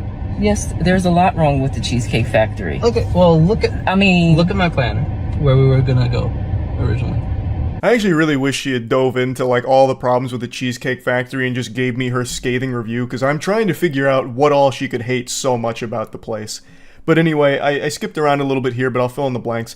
The guy in the video is clearly starting to get very nervous because now not only is his date being directly disrespectful to him, but now he also has to talk to her audience. So he's like basically on trial right now, getting interrogated and getting pressed because he dared take his date to the Cheesecake Factory. See, now that's where we should have went. All right there. Call him. No. What do you mean no? See, I mean, I'm waiting for a reservation. We can still get to know each other. Isn't there another restaurant you can call that, like, you know, the equivalent to that? I mean, I literally you don't said, understand. Look at me. I cannot go in the Cheesecake Factory. There's nothing wrong with I will die. Oh my god, her attitude is so infuriating. It's like someone wrote her as a character in a show that everyone is supposed to dislike. It's amazing that this is a real exchange. Now, again, I've cut quite a bit out here because it becomes mainly like a debate. Like, she's treating dating like it's a battle. So, he tries to explain, like, look, things haven't been great for me in our experiences so far either. You were, like, over an hour late, you know, previously, and then you didn't want to, like, hold my arm or anything like that, didn't invite me in, so I was just getting the signals that maybe we're not at this point where we should be going to these super expensive restaurants together. We should get to know each other a little bit, you know, slower at places like the Cheesecake Factory, which I think is a fine thought process there. Like, okay, so we're not at the point where we're close enough or really getting to know each other enough that we should be going to these like really wild places. Let's start small. That's something more like the Cheesecake Factory. I think that makes a ton of sense. And here he says, like, look, this is where I think we could go at some point, or could have gone. And she's like, nope, that's where we should have gone tonight. Call them now. And he's just like, no, I'm not doing that. So then she's saying, just call something else that's equivalently fancy. He's like, no, I'm not doing that either. Like, I can't believe that she still thinks this is a salvageable situation. This is completely ruined. This is kaput. You are not going to get dinner together tonight after this. You shouldn't be going to get dinner together after this. You have refused to get out of his car. You have decided to publicly try and humiliate him for something he didn't even really do wrong in the first place. Why the fuck would he then go out of his way to go to like another wildly over-the-top restaurant or something like that? It's pure delusion. So, respectfully, I'm gonna just drop you off at home. Oh, no, he didn't. Yeah, I'm up. So, you just want to call it a night? I mean, Yeah. Isn't there some kind of compromise or something? Ladies, can you believe this? I was actually shocked that he still drove her home and offered to take her and drop her off. I imagine a lot of people in this situation would have told her just, get out and take an Uber home or something. So I do think this was a big W move from the guy here.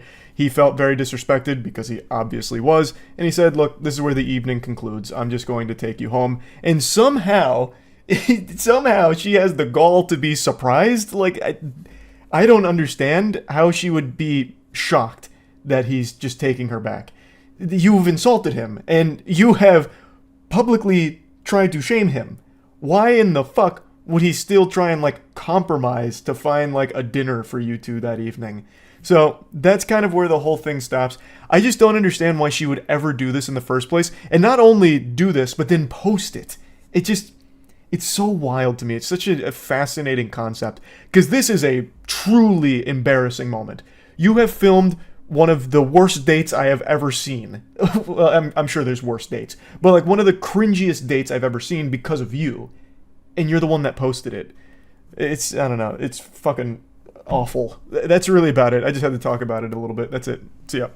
Another day, another pathetic YouTube prankster making the world a worse place. Desperate for clout, a new ghoul has taken a bite of the forbidden fruit known as trash pranks. They wanted attention from the internet, but in fact, all they got was attention from authorities since they were arrested because they did something truly foul. A 22-year-old man from Belgium aspired to be the next great YouTuber and hatched this idea where he would dump a bucket of shit and other fluids onto train riders for his YouTube channel. According to the prosecutor's office, he would fill buckets with diverse substances like paint, excrement, and food, and then throw them at passengers, basically just making stink bombs. Obviously, the motivation here was to become a social media sensation, a superstar. This was his ticket to the big time. He wanted to create a career out of this shit, put his name up in lights, but instead all he got was his name on a rap sheet here. I also appreciate that most of the sources reporting on this story aren't using this guy's actual name or even his online handle for the most part, which I think is great because clearly it's all for attention, and if nobody knows who this is, the only attention he gets is from his fucking parole officer. That's the only person that knows his name now.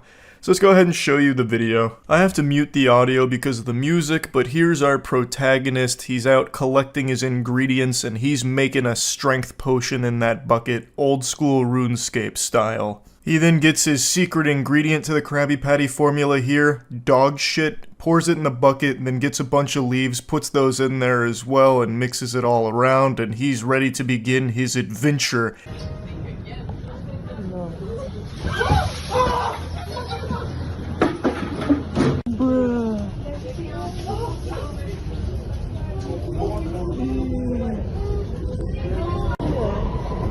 He's currently being charged with assault and battery, damage to property using violence, and property damage for this stunt here.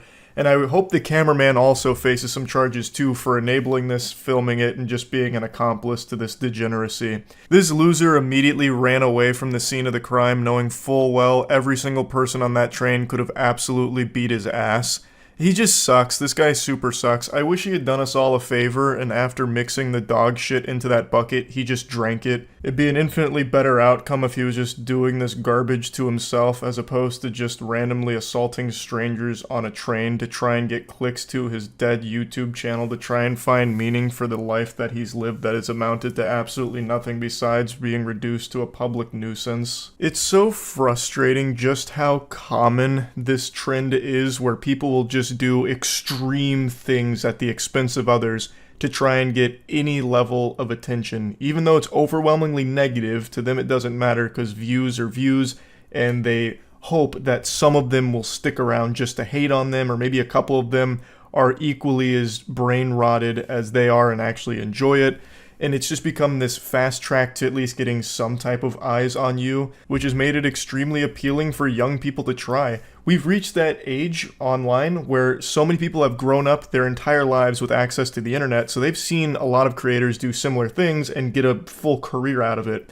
And that makes it very enticing for them, so they also want to try, because clout is a disease more addicting than heroin, and everyone wants a piece of it, so they see that pranks always garner some type of headline and people talk about it, or playing the villain online gets some people to find you. And in the modern day and age, the worst thing you can be is invisible. Or rather, the worst thing that can happen to you is being normal. Like, if you don't have a social media presence, if you're not constantly on the grind to try and be a social media influencer, then you're worthless in some people's eyes. It really feels like for younger people, follower count is directly correlated to their value as a person. So they're constantly striving for ways to get that number up. And a lot of that falls onto pranks. Every single day, there's a new hopeful prankster that does some extreme shit to try and get some clicks, and this is just the most recent example of it. It's so exhausting and frustrating. It's just so fucking sad.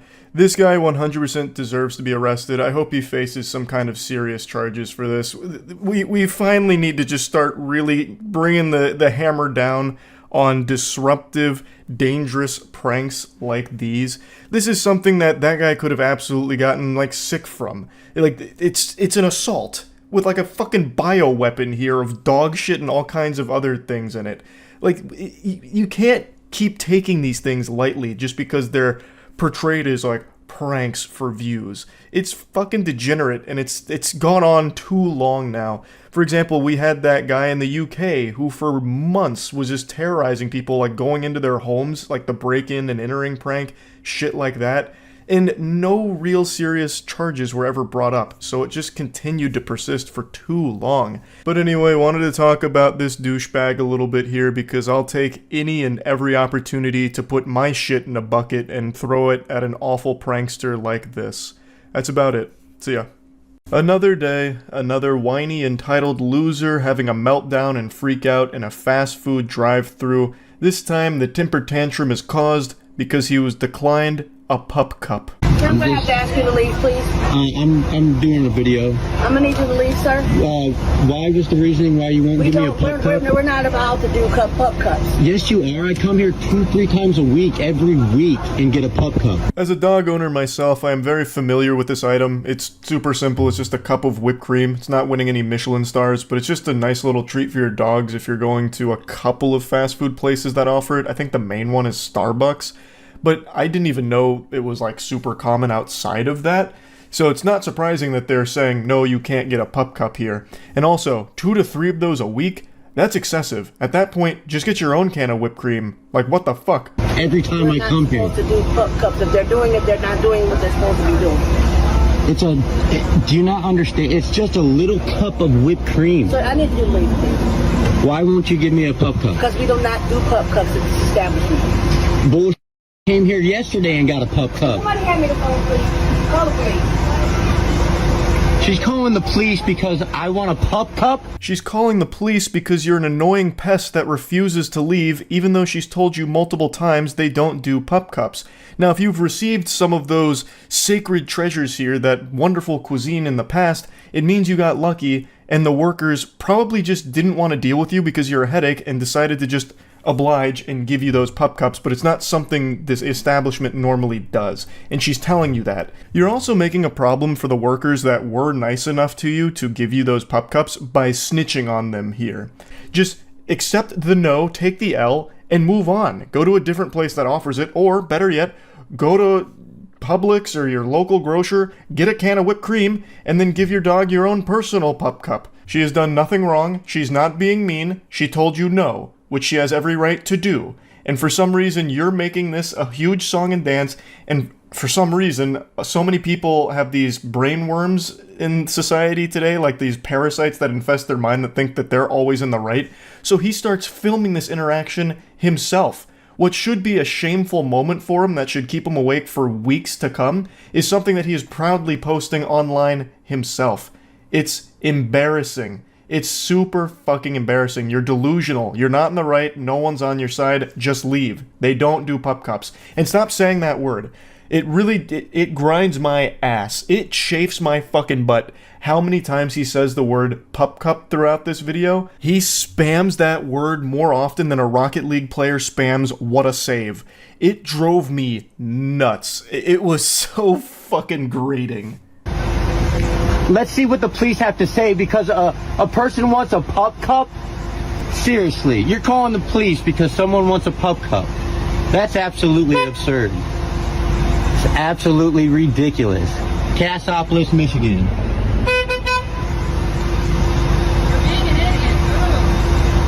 I'm not entirely sure who shouted for being an idiot. My guess is it's one of the customers behind him, since he's clearly congesting the drive-thru here and putting it to an absolute halt, grinding it to a standstill. So I'm guessing they were getting mad and started shouting at him, just throwing tomatoes at this clown here. Just boo, boo, you stink, please stop, you're being an idiot. That's my guess. But it also could have been one of the workers from inside saying that, because he's now making everyone's day much more miserable there. He just doesn't seem to grasp that it has nothing to do with the pup cup, it has to do with his refusal to leave after being told no. No. That's absolutely ridiculous. All you have to do is put some goddamn whipped cream in a cup,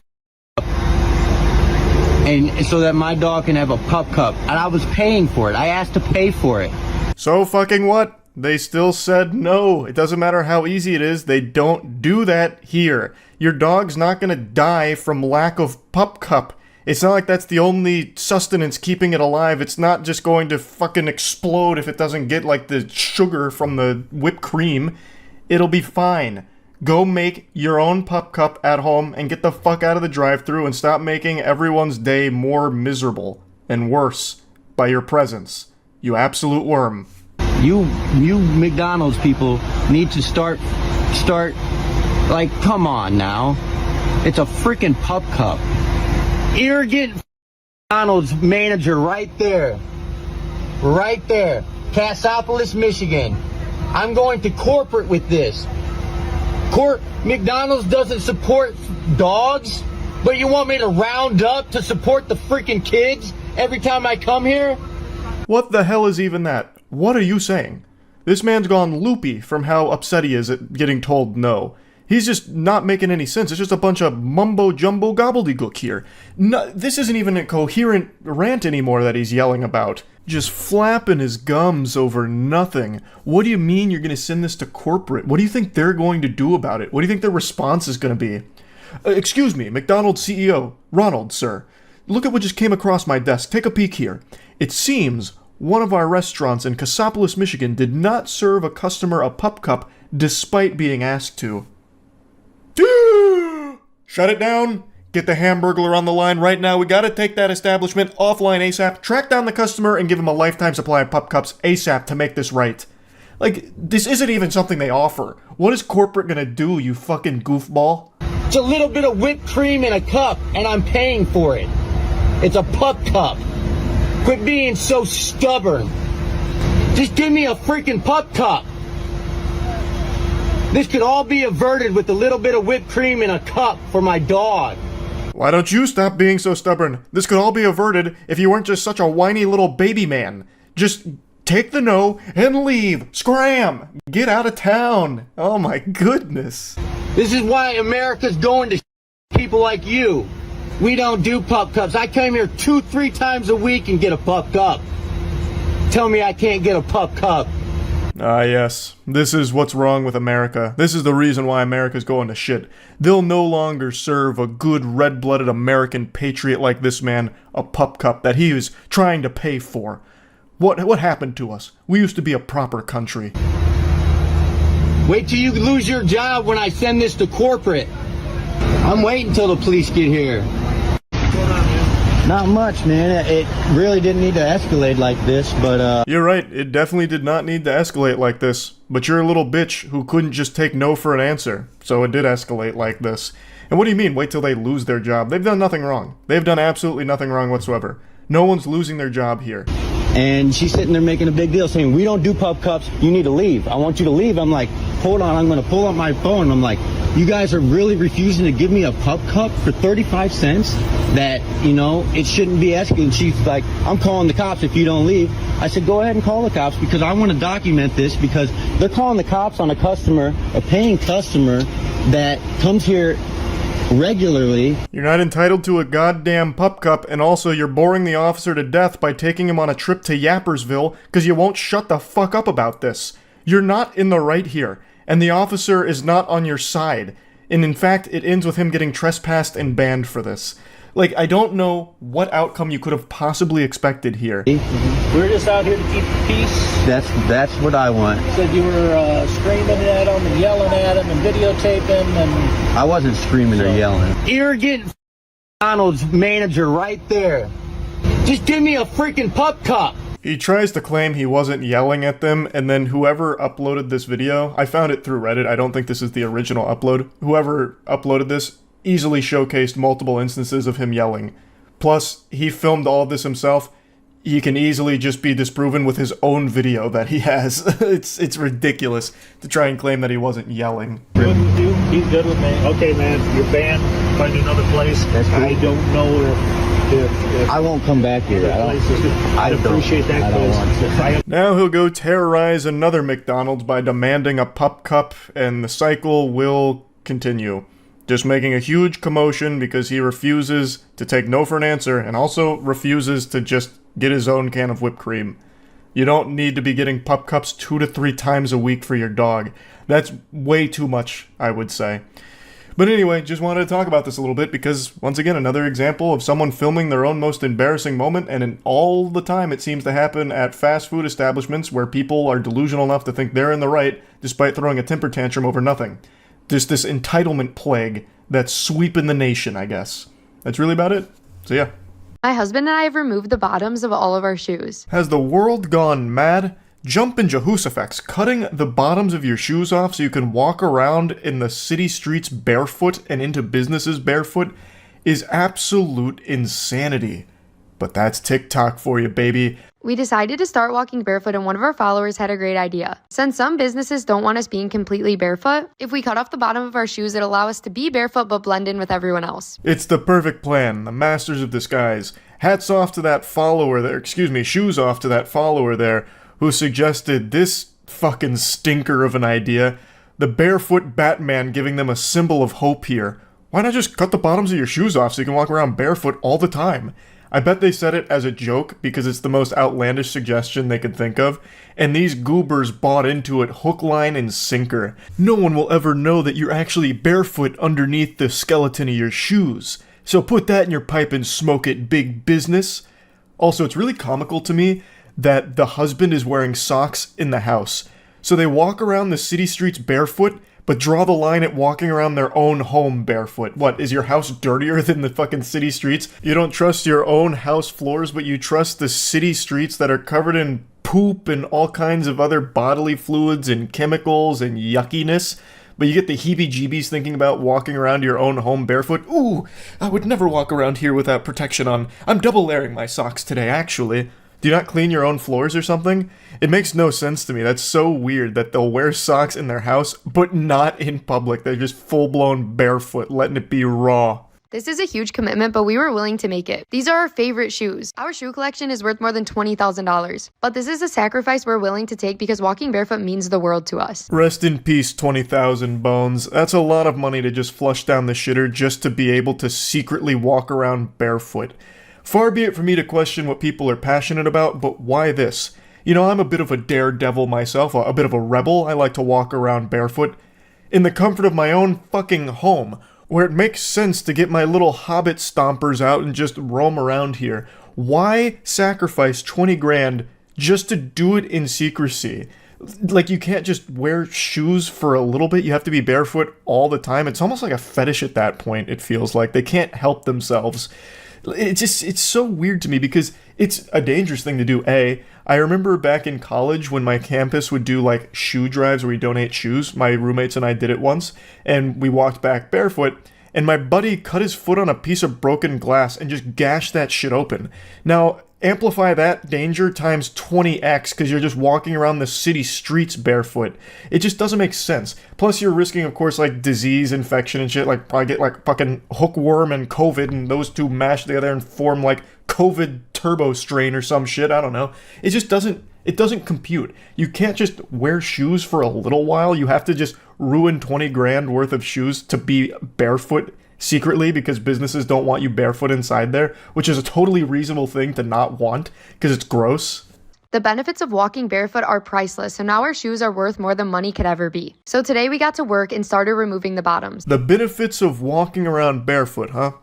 That had me scratching at my chinny chin chin, so I did a little research. There are some stated benefits of walking around barefoot on grass, in nature, where, again, that makes sense. Not dirty-ass city streets that are covered in poop and in fucking grime and grease and filth.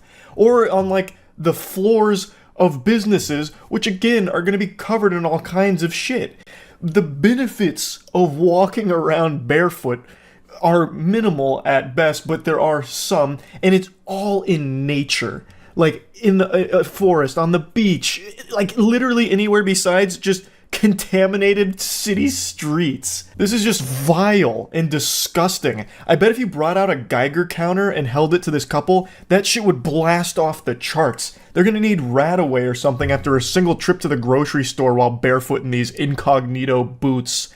We weren't sure if this was going to be easy or hard, and it ended up being pretty easy. We made little shelves where our toes are and our heels are. We made a little lip on the bottom of the shoe where our toenails will go so they can latch on, so we'll actually be able to hold on to the shoe while trying to walk without the bottom. And we did the same thing for our heels. The experience of cutting off the bottoms of our shoes was very freeing and detoxifying, just like walking barefoot is. The word detoxify has completely lost all meaning. It's just a useless buzzword now. It's truly baffling how far we've fallen, but that's the beauty of brain rot.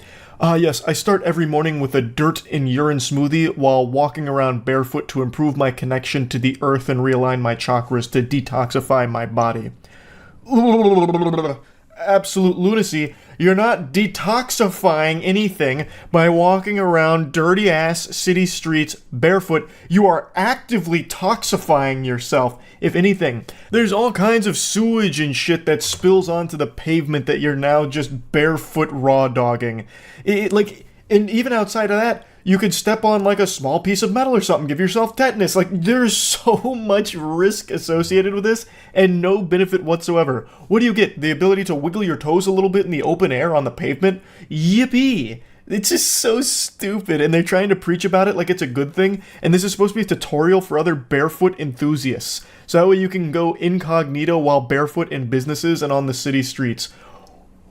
Who would want that? Why? So after we cut the bottoms off, we decided to try it out. So we went to our favorite store, Sephora, and as you know, they don't really like us in here without shoes. I needed to grab a few things for a trip we're going on. The experience was absolutely perfect. I love the dichotomy between we walk around barefoot because it's good to detoxify and it's freeing and whatever, and then going right into Sephora, which has more chemicals than the goddamn plant Homer Simpson works at. Of course, I have no problem with Sephora whatsoever, but I just really would have thought a couple like this that's so desperate to be barefoot that they'll destroy a $20,000 shoe collection just to cut out the soles so they can be barefoot on the grossest surfaces possible would be really apprehensive about going to a store like Sephora, which has like a lot of really unnatural ingredients in a lot of their products. So it was just weird to me.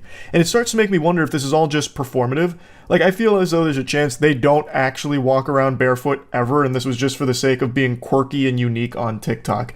And that's also helped by the fact that the dude was wearing socks in his house. If they really loved their bare tootsies out all the time, I bet he probably wouldn't even fucking own socks, let alone wear them in his own house. So I'm starting to think that they're just lying here and this is all just fake, but I'm not entirely sure. Either way, though, it's fucking gross. The workers came up to us, they talked to us, they even complimented our shoes. I definitely recommend this if you're trying to go incognito barefoot. It's the perfect way to get all the benefits of going barefoot, but also have no one know. It's also the perfect way to contract the disease if you're looking for a speedrun percentage, because I'm guaranteeing you're going to pick something up along the way here for this journey. What a great tutorial and what a wonderful lesson. I also love how effective this is. Just look at how top secret this is. As her entire foot pokes out the side of this destroyed shoe casing, the corpse of that shoe is just hanging on by a thread here, as her whole foot is exposed. I'm sure nobody knew. I'm sure they were completely in the dark. Of course, the workers, I would imagine, probably saw this, especially because the sound their feet would be making, slapping against the floor. Like, that's not the sound shoes make. I have no doubt they knew, but they probably just didn't want to deal with the headache of confronting people like this about it. Like, hey, excuse me, why are your dogs out underneath these shoes? We really would prefer if you came back later with shoes on. Can you please leave the store? They probably just didn't want to get into any kind of argument with people like this, so they just let it slide and were praying that they'd be in and out quickly for their stupid TikTok video. But yeah, I just wanted to talk about this a little bit because it was a wacky little thing that popped off on Twitter today. That's about it. So yeah.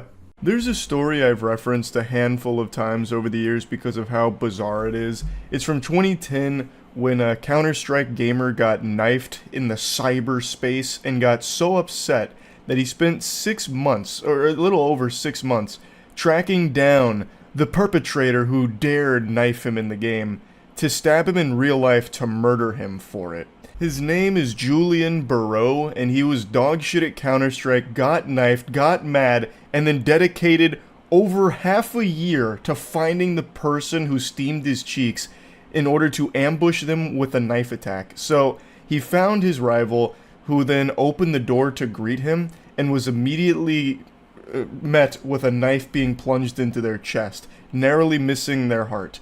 And for this attempted murder, Julian received 2 years in jail and anger management courses.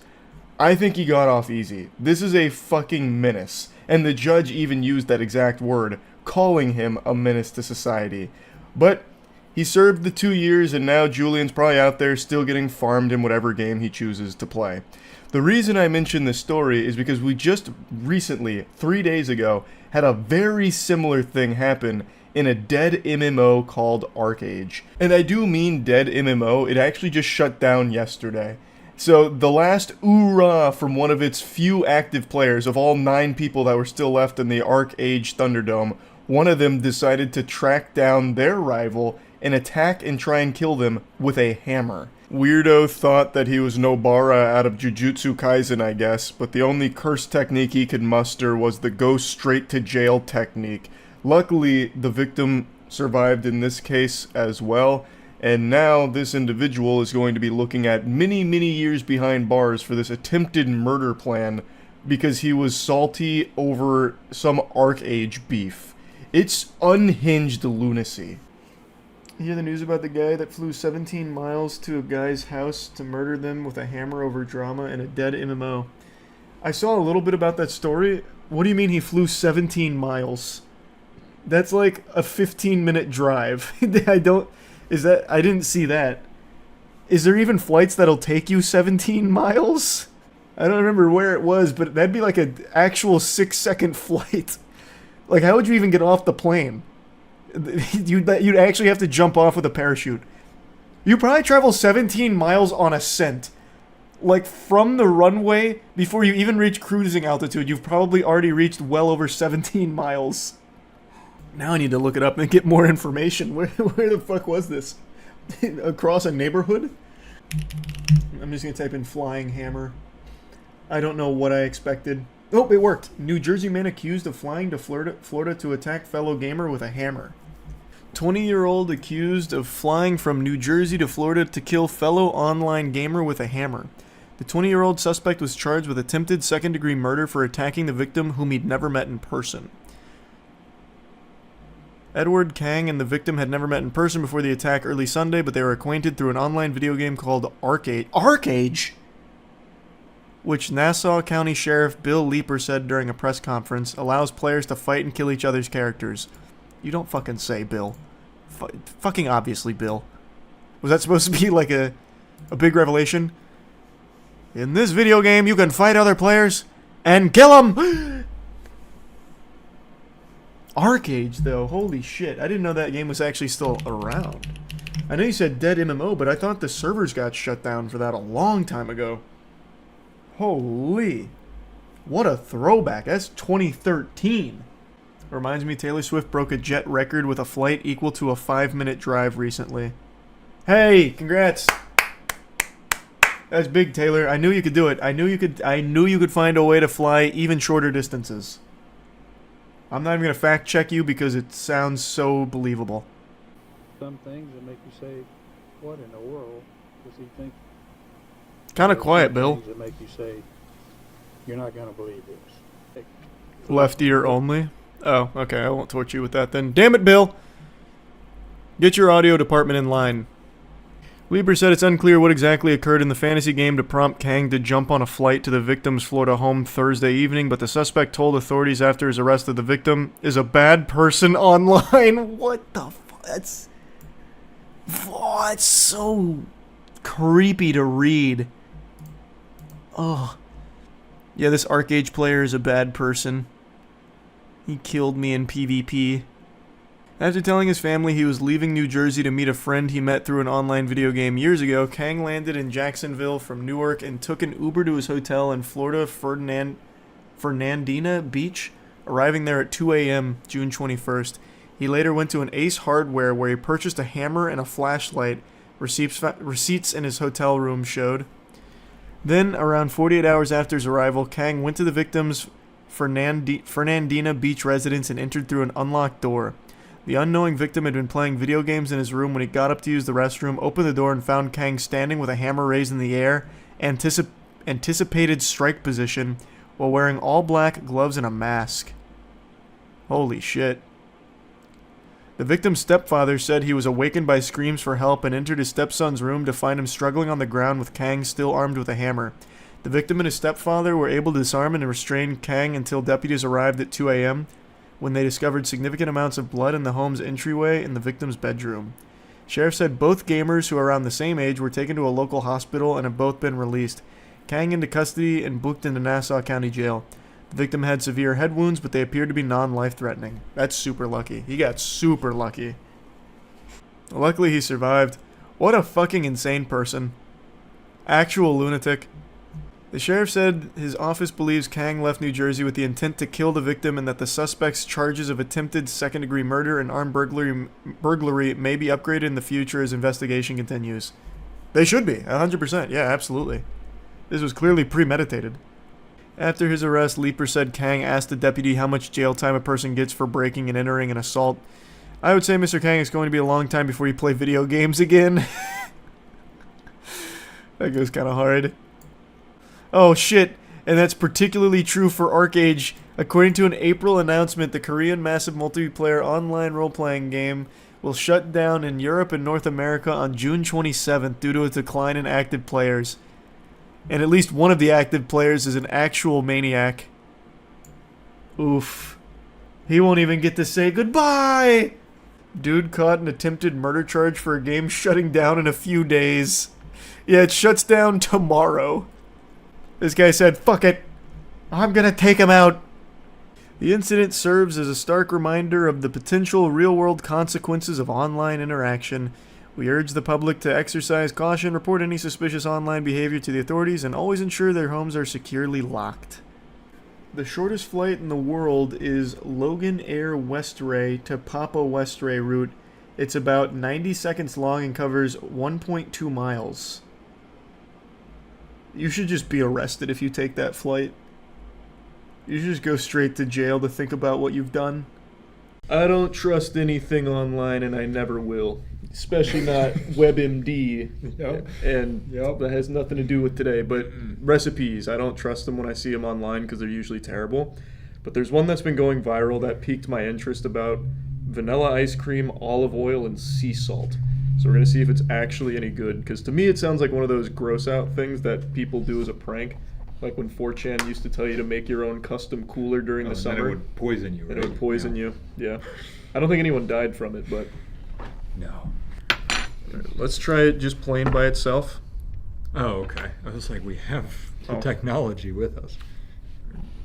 You know, I'm in a cut, so I'm just a little piece. This is probably the best food for a cut. It's ice cream covered in fatty oil. And salt. With salt. The salt's fine. I That guess. should be good for your gains. Yeah. Wow. Why are you, like, you're getting like, kind of drag across? I got it. I got two. Here, yeah. Jesus. It's not coming. You got it.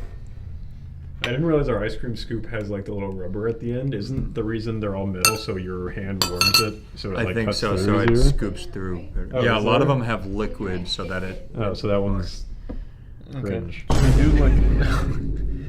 Should we do just like a scoop and then olive oil and salt? Is this all we're doing? Yeah, I mean, that's fine. I just thought like it's small sample Yeah, size. unless you want a Let's lot do more. it. If it's good, you can have more. Yeah. I don't know the ratio, so I'm just going to do a healthy dollop, I think. Oh, I think that's good. Wow. That's a healthy dollop for sure. Yep. Okay. Yep.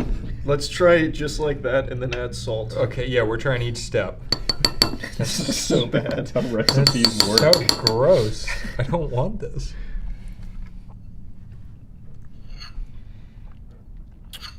Yep. That tastes like Olive oil. What I thought it would. Ooh. Add the salt. Maybe that's when it all comes together. Wow, that's not good. Yeah. That's just olive oil. It's just olive oil. Maybe my Why ratios are you were going off. back into the ice cream? My ratios could have been off. It's not like so gross I had to spit it out. It's just like, I don't want a spoonful of olive oil. Yeah, give me some more. Some more ice cream, not olive oil. Well, you're going to get more of that too. I did want to wait till we tried it to point out, because it's not going to hurt you, but you might think so, that our olive oil expired. Did it I didn't even know olive oil could expire. I didn't either. So here, Yeah. Whatever you think is the right amount of salt.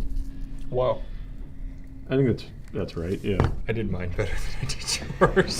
That's fine. I don't want to wow after what you did with the olive oil. Make sure you get enough olive oil on your ice cream. Well, I guess my spoon's already coated, so now I can take the fresh ice cream. Let me know if it burns you before I eat it. Here, does it hurt? Oh, I feel bad. Oh, okay. Oh. Oh. Okay. Wait, the salt makes it like terrible? Oh, I feel bad. What? Why? Oh my god. I can't. There's zero chance anybody likes this. That's so fucking gross. Oh my god. Oh my god. And it feels bad. So is it the salt and oil combo? Yeah, It doesn't leave your mouth. It's because it's oil. I know, it's coated my whole mouth. I thought this was gonna be good. It just seems so basic. I'm like, there's no way it's gonna be awful, but that's revolting. Did you? Yeah, it doesn't. Was it too much salt and not enough olive oil? I think it was too much Was oil. there an actual recipe that came with it with amounts and All right, stuff? pull out the recipe. Yeah. So we've done it our way. Okay. That was so disgusting. It's called olive oil ice cream fleur de sel. What was that last part? Bless you. Fleur de sel. Fleur de sel. Yeah. Is that salt flour? Yeah. Look, I took 5 years of French, okay? My throat hurts, actually. Well, yeah, we just fucking swallowed oil and salt. That's so gross. That was awful. All right, yeah. Look at how much oil they use on that. I didn't even use enough. That's the problem. That's what's crazy. Oh my god, do we have barbecue chips? What's the barbecue chip It's recipe? crushed up barbecue chips on vanilla ice cream. They say it adds a... You know what? You want to go grab some barbecue chips? We'll do that grab next. some like measuring cups or something if we want to actually try the recipe. I can eyeball, you know. What's it say? You can read it. Hold on. My throat's closing up. You can read. I don't think it is. Grab a water bottle too, Chelsea. All right, so ice cream. Yeah, sea salt. Is this sea salt? Is that where we fucked up? No, it's not sea salt. Quarter, It's also not virgin olive quarter oil. cup of, oh yeah, we don't have that. What is it? It's just pure olive You know what oil. makes me mad? All the places now, they do it in this. That call extra virgin olive oil, Evo or whatever, EVOO. I'm like, just fucking put extra virgin olive oil. Alright? It drives me crazy. Ours is just poo.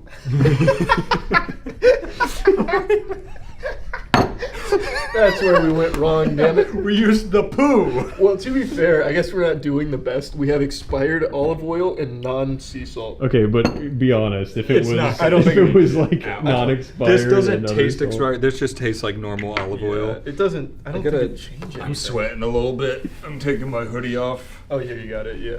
Yeah, so it's a quarter cup. They homemade their ice cream, but Bluebell's better than anything we can make. Let's be honest. Okay. All right, so quarter cup. I'll see if she brought measuring cups. I didn't. Okay, that's fine. So I would say you brought Chipotle trim. Well, I Look, brought it in case you needed other bowls. we know we're scuffed, but you've made us look Also this right much behind more. you. What? Oh! Magic. I want her gone. So now we're measuring properly. What did they call for A quarter cup. Quarter cup. A quarter? Oh my god, that is so much oil. That's just soup. It's definitely, we used less ice cream. Well, let's But get does it more ice matter? Yeah, get some more. I mean, yeah, because the ratios, you know? Yeah, but you're just taking a piece of ice cream. It's not like you're mixing it together or anything. That's true. I've got olive oil everywhere. I'm going to poop later, and it's It's gonna slide right out. I'm actually not going to make it to the bathroom. It's just, oh, God. Okay. All right, how much salt did it say? Let me pull up the schematics. I think again we real may have quick. gone wrong with the salt. We used a lot. 2/3 a cup. Wait, that's That's so much No, salt. wait, they've got to be talking about. It's from no. multiple Oh, that's people. sugar. That's That's sugar. sugar. That's in Half their a ice teaspoon. cream. Half a teaspoon. Half a teaspoon. Okay, I was like 2/3 cups of salt. That's just eating a cup of salt. That's just iodine poisoning. If that's salt, 2/3. but Wait, no. You said a teaspoon? half a teaspoon. Half a teaspoon. That's perfect. That might have been where we went wrong. You think I'm gonna miss any of this? Watch this. Get in here. I barely missed any. Okay. That's so much even more. That is so much salt. Okay, I don't want a kidney stone. Mix it. In case I. I don't think you mix your ice That's cream. fine. That's fine. That's fine. Just like Yeah, that. you're right. Wait, You who definitely mixes ice cream? Yeah, mix it. You're totally fucking right. All right. So I'll take a little. I'm just gonna get a little bit because we've already had 400 calories. Oh my god, it's so. Yeah, get on in there. It's so gross. I don't know why we think this is gonna taste any different than the last one. Cheers, bud. Oh! There's no way anyone eats this. There's no way. There's no way. It's gross. There's actually no fucking way. And it just pokes the fucking mouth. Why? This had to be a prank. It has to be. Classic TikTok at it again. Pranked me. It has to be. Let me get that out of there. That's so much good ice cream has gone to waste. I now. completely agree. Someone will eat that. Yeah. Nothing goes to waste here. We give it all to our crew. You know who would actually eat that is Caleb. Absolutely. He'd be like, sure. And Oh, is that olive oil ice cream? We'd be like, take a bite, and he'd eat the whole thing, and he'd be like, I'm fine. And then we'd find him puking in the bathroom. Yeah. Classic. All right, so real quick, just as a show here, take a little bit of chocolate on your spoon. You too. Sorry, I wasn't following along. I feel like Bill Nye. Oh, you guys could do it like a tequila shot. And put the no. salt on the back of your hand and rip the ice cream and then... I bet this will be fine. Yeah, this just sea salt and chocolate. That's good. Yep. There's like salted chocolate ice cream. Yep. Now? The second you add that olive oil, it's going to be revolting. All right, let's we'll waste a little less this time. Let's just. You happy with that? Yeah, it's a good amount. We'll try a real amount, and then Just, yeah, a couple tiddlywinks. yeah, we're fixing the recipe. There we go. Oh my fucking salt, baby. There it is. Did any of that make it in the bowl? That did. There we go. Boom. All right, here comes the choo-choo train. Here we go. Cheers. Yep, morning's a little better. It is better. I think because the chocolate's so much stronger, it mashed it here. Oh.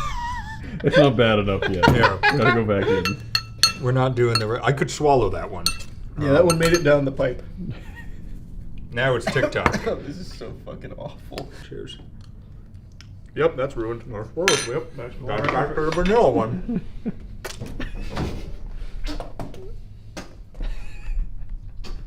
Chelsea, come try this. If you like, wait, no, you like everything. Yeah, if you like this, then we'll know it's really bad. And I'm like reading. There's so many articles that are saying it's like That it's the was best right? thing ever. Yeah. So Alright. I feel like it's not actually a Are hack. you okay with my spoon? Yeah, sure. You don't have to be. We have Oh yeah, perfect. a whole thing of them right there. That's what I You don't saw want my too, which is spoon? why I thought it'd be like fine. We're just gonna do one bite for you. How about Yeah. that? Just do some olive oil on that, some salt, dress it up. I won't go crazy, I promise. Okay, well, it needs to be there. That's better. I'm dripping off the excess. As you do with your oily ice cream. Yep. And then, here, let me go back here. Yeah, just pinch it. Well, more than Yeah, well, 2 pinches That's not even a always. Florida sole. Now, it's sticking to my fingers. There you go. That's probably good enough. Well, hold on, it needs a little more salt. Oh yeah, take a little more. Okay. Cheers. This is why you have 2 chefs make this. Yeah. Because Thanks, one's guys. judgment is always biased. I knew it was I bad. knew she'd be okay with it. I don't taste the olive oil. You didn't put enough on. Here, give me a spoon back. If you didn't taste the olive oil, you did not get the recipe. I'll tell you that much. Yeah. Here comes the airplane. That is actually what the recipe called for. That's what we ate. We went by the measurements. There you go. Here's my trash can. Oh, don't spit with my hand on it. Jesus Christ. Okay, yeah, see, it's not good. Now, so when you had it the first time with less olive oil, did you like it, or was it just tolerable? I think it was tolerable. I don't. Okay, it wasn't But I good. also didn't like taste the olive oil. So you just That's had what I ice went cream for. with Yeah. salt on it. Yeah. Okay. Oh my god. Yeah, I don't get it because everyone was like really raving about this. And I don't think it's a joke. Like I don't think it was ironic. Oh, it's so bubbly. All right, yeah, let me give you a Yeah, spoon. give me. Yeah, hand me a spoon. Hand me a We spoon. haven't destroyed the table enough. We gotta keep going. God, we really should open our own ice cream shop. Bam! Well, you have so much salt there, just dip it. The hands of a surgeon. Yeah. But I'm more losing the ice cream. Here, let me just make sure you're getting enough. Okay.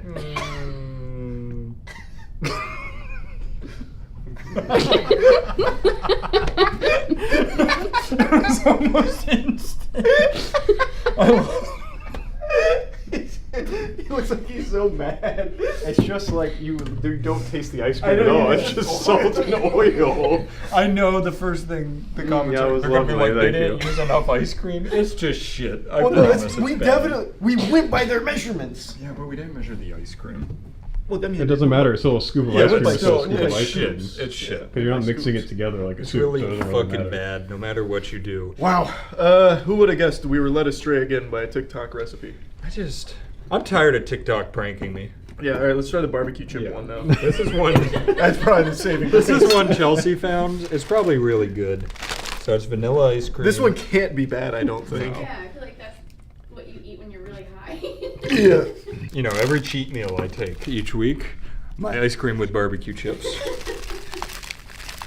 There's 0 chance this is bad.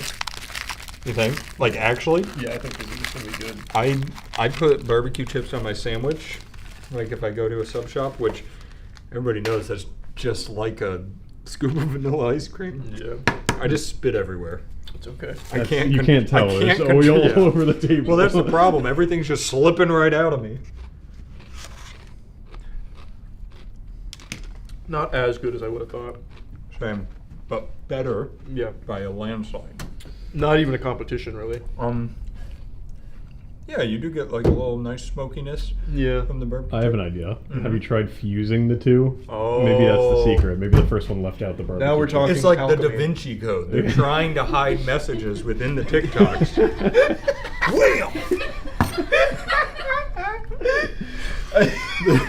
This is for you. Who was that? Was that Tom Cruise? Not Tom Cruise. No. Tom Hanks. Yeah. Tom Hanks, yeah. Okay. Somewhere out there, he's smiling right now. Yeah, he's like, they figured it out. They finally did it. This is fucking awful. It just looks so bad. I was doing so well on my cut. Once I got through the salt, the barbecue chips came back. Now it's You oil. gotta get through the olive oil. Now it's a lot of oil. There's so much oil. I mean, I did it, but there's so much.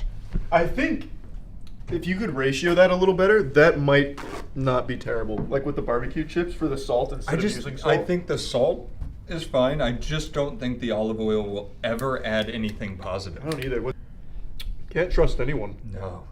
You used to be able to go on the internet and get good, real advice. You know, good recipes. We should see if we can get Start a one of terrible these. recipe trending and like people pretend to like it. The internet used to be a safe place for people to go and just learn and gather better information. It used to be like that, and now it's just a disgusting place. It's a wasteland.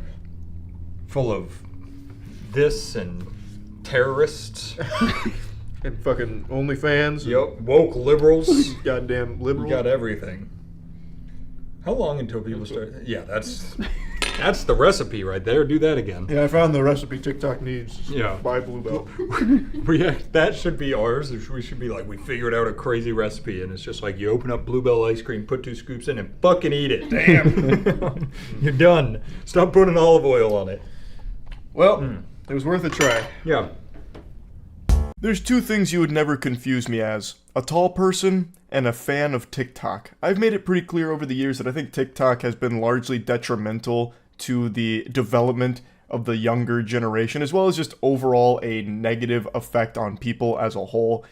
In particular, the attention span of people. I really think that this is going to be something that'll be studied for decades to come. When we reach a point where human beings can't sit down for more than 30 seconds without squirming in their chair if they're not blasted with, finger family jingles and just perpetual stimulation from GTA gameplay and Subway Surfers. Like, I do think it has had a noticeably awful effect on people's brains. However, there is something I love. Freedom. I love it more than Garfield loves lasagna.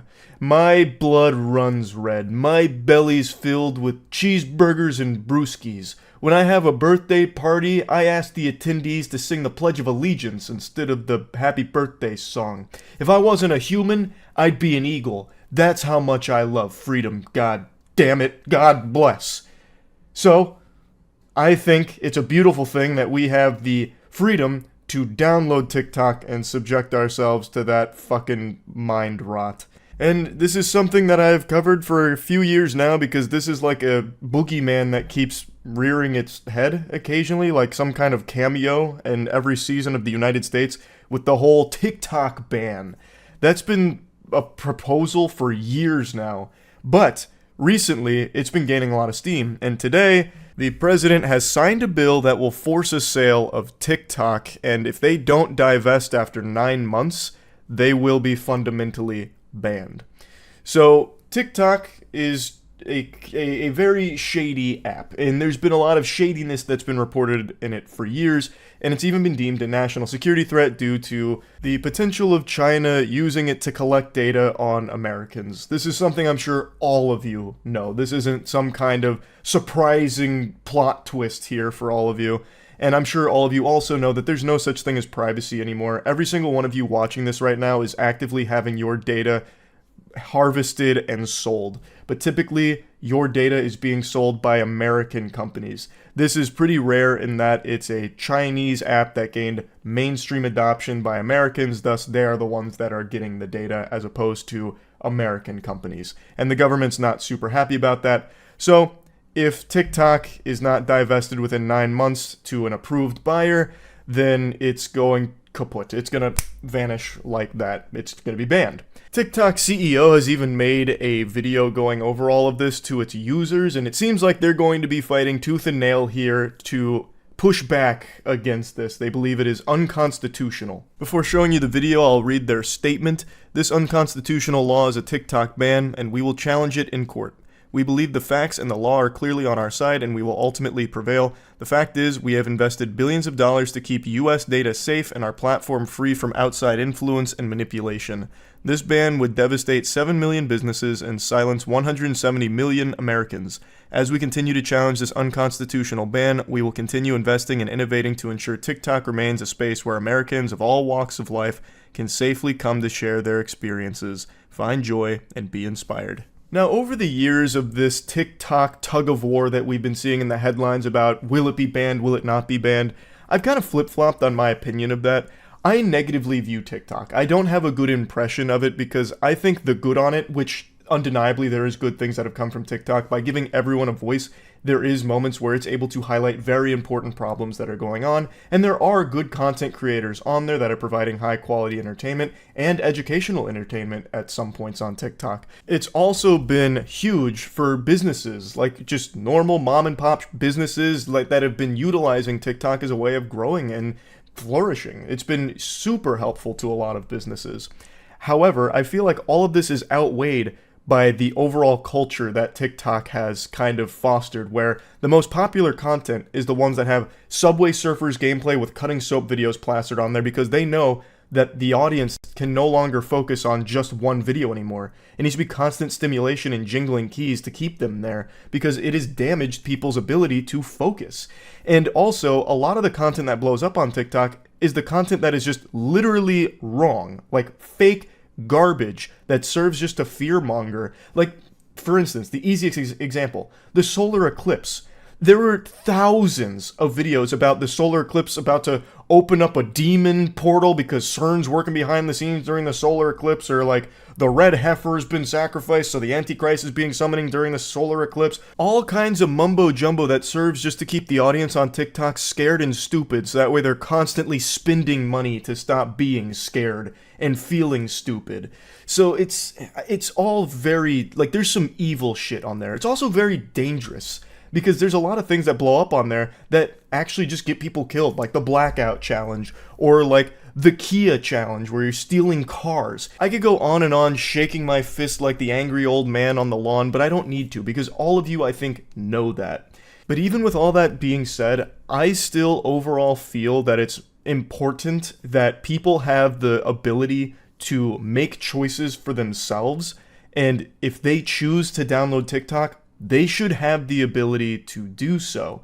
I don't like the government being the one to decide what you can and cannot access in regards to like an app on your phone. Now, in this case, I do recognize that TikTok is significantly shadier than most of the other major companies out there, but still, I think it is a scary precedent if the government is able to just start banning things that they don't like. Obviously, within reason, if it's just purely illegal content and distributing just a bunch of illegal criminal shit, clearly slap that down. That makes sense. But come on, it's a social media app. Like, who's to say there won't be another major platform or service that pops off in the United States that isn't owned by the United States? And who's to say they won't be like, okay, fuck them. We were able to ban TikTok, let's go ahead and ban these guys too. It's not American made, we don't want it here. Hi everyone, it's Show here. As you may have heard, Congress passed a bill that the president signed into law that is designed to ban TikTok in the United States. That will take TikTok away from you and 170 million Americans who find community and connection on our platform. Make no mistake, this is a ban on TikTok and a ban on you and your voice. I don't think there's anyone on the planet that's making the mistake in thinking that it's not a ban. There's no smoke and mirrors here, no diversion. They're not mixing any words here to try and confuse you. It is just straight up a ban. Like, they're not hiding that fact. They either sell TikTok to an approved buyer, or they can no longer have TikTok in the United States. It's actually ironic because the freedom of expression on TikTok reflects the same American values that make the United States a beacon of freedom. TikTok gives everyday Americans a powerful way to be seen and heard, and that's why so many people have made TikTok part of their daily lives. Rest assured, we aren't going anywhere. I'm not going to play any more of this because it's mainly just a video letting the community know that they are going to be fighting as best they possibly can against this, and also a lot of it's just talking about how special TikTok is, like it's such a wonderful, joyous place with sunshine and unicorns. Like, you know, it's delightful on TikTok, and we want to preserve that, so that's what we're fighting for. That's not what you're fighting for. You're fighting for TikTok so hard because it's such a massive moneymaker that has a huge adoption in the United States. You don't give a fuck about, like, the actual culture on TikTok. If you did, there'd be significantly less degeneracy on it, I imagine. Like, there is, like I said, even aside from, like, the data stuff and the spying potential, there have been some legitimately shady things going on with TikTok. The reason why they want this so badly to avoid divesting and avoid being banned is because it makes so much money. And they have so many users in the United States that they do not want to lose, and they do not want to give over to a different company, obviously. So yeah, anyway, I guess we'll see if TikTok is banned within the year, and if it is, that's going to be pure fucking pandemonium as people flock to, like, YouTube Shorts and Instagram Reels, I suppose. But anyway, that's really about it. Yeah, it's only been a couple days since I talked about the NPC TikTok live streaming trend, and it is completely out of control now. It's spreading faster than the bubonic plague, and it's significantly worse for your health. It is tragic that this is the state of entertainment now. I don't blame any of the streamers hopping on this trend because it's an infinite money cheat code right now. This is a non-stop avalanche that's only gathering more and more steam, but instead of it being an avalanche with snow, it's an avalanche with doubloons. This is legitimately free money because people, for some reason, are just throwing all of their allowance, all the schmeckles from their pockets at every single TikTok streamer that's doing this NPC trend. I'm confident all of you have heard and seen this trend by now, but just in case, I'll introduce you to the patient zero that started this NPC streaming outbreak. Bruh, fire, meow. Hee-haw, yes, you got me feeling like a cowgirl. Let me write it, huh? Aw, thank you, Fruity, I love you. Balloon. That was good. Coconut. Hee-haw, yes, you got me feeling like a cowgirl. Let me This is Pinky Doll, and with the rate at which she's growing from this trend, she'll end up being more well-known than the Bible at this point. She has exploded from this. 50,000 viewers during her most recent NPC stream, and apparently, according to reports, eyewitness accounts, she went for 5 hours of doing that nonstop. Can never fault the work ethic there. That is some fucking iron will. That is a certified top 10 anime never give up moment right there. 5 hours of just repeating the same emotes forever. Literally just spamming taunts in a fighting game for 5 hours like this. That's not easy. That's beyond mind-rotting. But that's where the money's at right now. She has blasted a new market wide open here with weirdos that want to watch NPC streams forever. So it's really smart from her to capitalize off this, especially considering I imagine it won't last for too much longer. This is absolutely one of those lightning in a bottle situations. I would be shocked. And I've been wrong before. It's rare, but I have been wrong. Like the time I thought I got bit by a bat watching Jurassic World in theaters, and it turned out I had just fallen asleep and had a nightmare. Point is, I have been wrong, and I don't think I'm wrong here. I believe this trend will probably fizzle out and die like a sad little wet fart within about another week or two. 2 at most. I just really don't envision a world where kids will continue to keep coming back to these because it's the same thing every single time. Though, I'm going to go ahead and argue with myself here. On the flip side of that coin, kids do just endlessly loop Finger Family videos and Elsa making out with Spider-Man shit and you know, Crazy Shark or whatever his name is. Left Shark, I think is what it is. Baby Shark. Christ.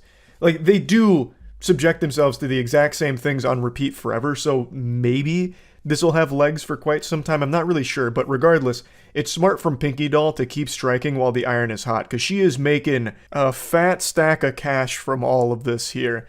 And again, she's not alone. This has become the biggest trend right now. Either people hopping on ironically and then still doing it for like hours and then doing it multiple streams, or just people fully shamelessly copying and doing exactly what she does. If you go on TikTok and just scroll through live streams, pretty much all of them are this. There's been a bunch of videos posted of it, so I'll just show you clips from a couple of them that keep floating around of people that just scroll through TikTok lives, and it's literally every single one of them doing NPC streams. Guys, thank you all for the likes. I appreciate it. The roses. Roses. Roses.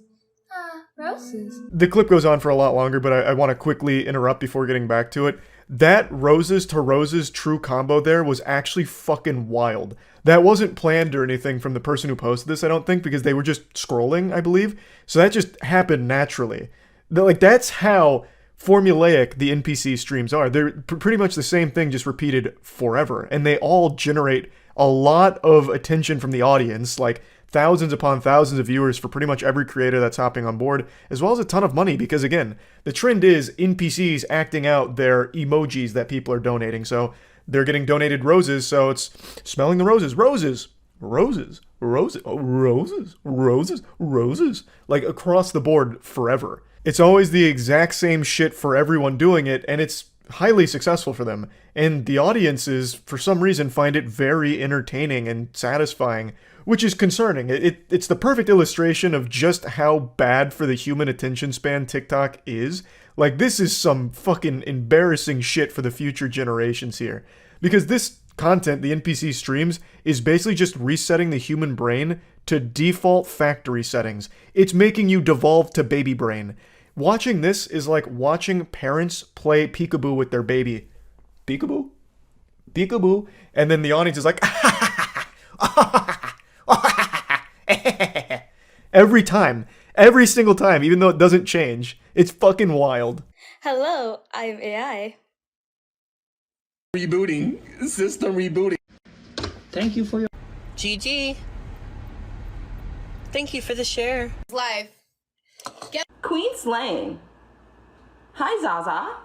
A couple of those were scrolled to a little too quickly to really recognize that they were NPC streams, but they were. Like, if you slow it down, like one of them that went by really quick, they did have the hair iron out with the kernel in it, popping individual popcorn, just like Pinky Doll does in the NPC streams. Everyone on TikTok is trying to get in on this infinite money glitch. And the content itself is legitimately just perpetual stimulation, jingling keys, making as much noise as possible, as often as possible.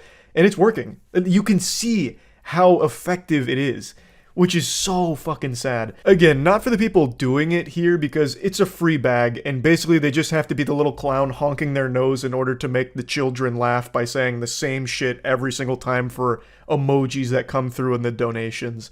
I don't really get it. I'm not a fucking psychologist here, but if I was to spitball a guess, maybe this is like an audience of people that didn't get a lot of attention growing up, like their parents didn't play peekaboo with them, or Here Comes the Airplane with their vegetables, and seeing someone do something similar is kind of filling that missing piece in their soul, and that's why they keep coming back every single NPC stream and watching and donating to all of them. That would be my guess, but again, I can't really sit here and psychoanalyze every single spectator of this new sport and try and understand the inner machinations of their complex noodles out there. It's a little beyond my pay grade. I don't fully understand it, but I respect the people that are on the grind making a ton of money off of a wacky trend like this. I've also heard a lot of other people refer to this as an NPC fetish, which again could be true, maybe, I suppose. That there's maybe some merit to that claim, but I'm also not a fetish scientist, so I'm pretty in the dark on that one too. But regardless, one thing that's inarguable, it's extremely successful, and it's not showing any signs of slowing down. In fact, it's only growing in popularity. But again, I do think that its days are numbered. I don't think it's going to last that much longer, so anyone that's on the NPC trend, you gotta stick this shit out for as long as possible. Fucking grip it as hard as you can in order to just continue to squeeze it for a little extra juice. Also, I mentioned that it's not easy to do this because it's not. Like, it's super simple, but it's not easy. It's many hours of just repeating yourself forever. But what I am surprised I haven't seen more of, and maybe it's just because I don't watch the NPC streams, I only see what gets posted online for the frequency of it. What I'm surprised that more people aren't doing is just recording maybe like 15 minutes of you going through all of these emotes like, thank you, fire, gang gang, gang gang, gang gang, all of that. Do that for maybe 10 minutes, and then just loop the video on a TikTok live stream. TikTok live streams are filled with fucking scams already. It's a fucking cesspool of scams. And one of the scams that people do is fake live streams where they just loop a video like that. I'm surprised people haven't been doing that for this trend, especially considering how easy it would be to do that. Like, I don't think anyone's going to be sitting there and recognizing like, oh, they didn't react to the roses. Oh my god, they didn't react to the dumbbell. Wait a minute, this is fake.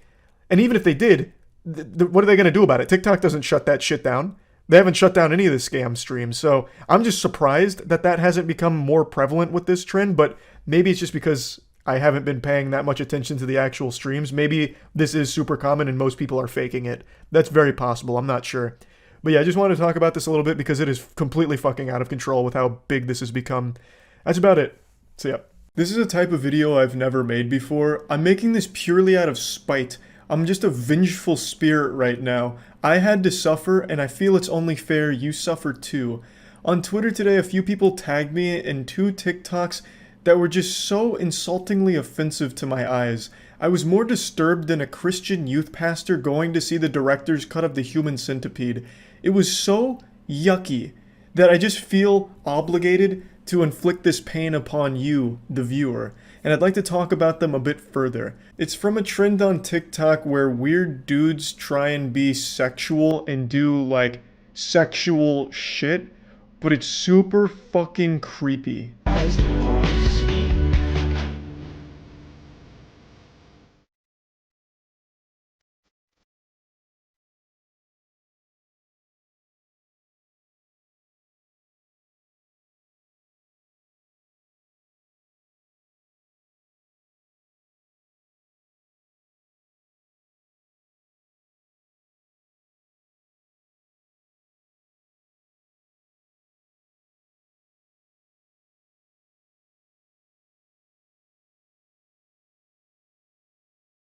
Yeah, I mean, you know, who doesn't love a video like this?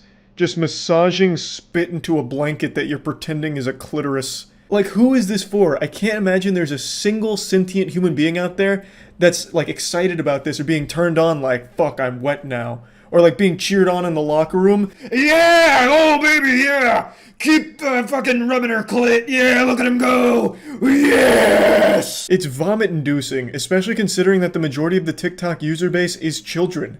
And then he finishes the video by, like, grabbing and squeezing what he's simulating is supposed to be a vagina.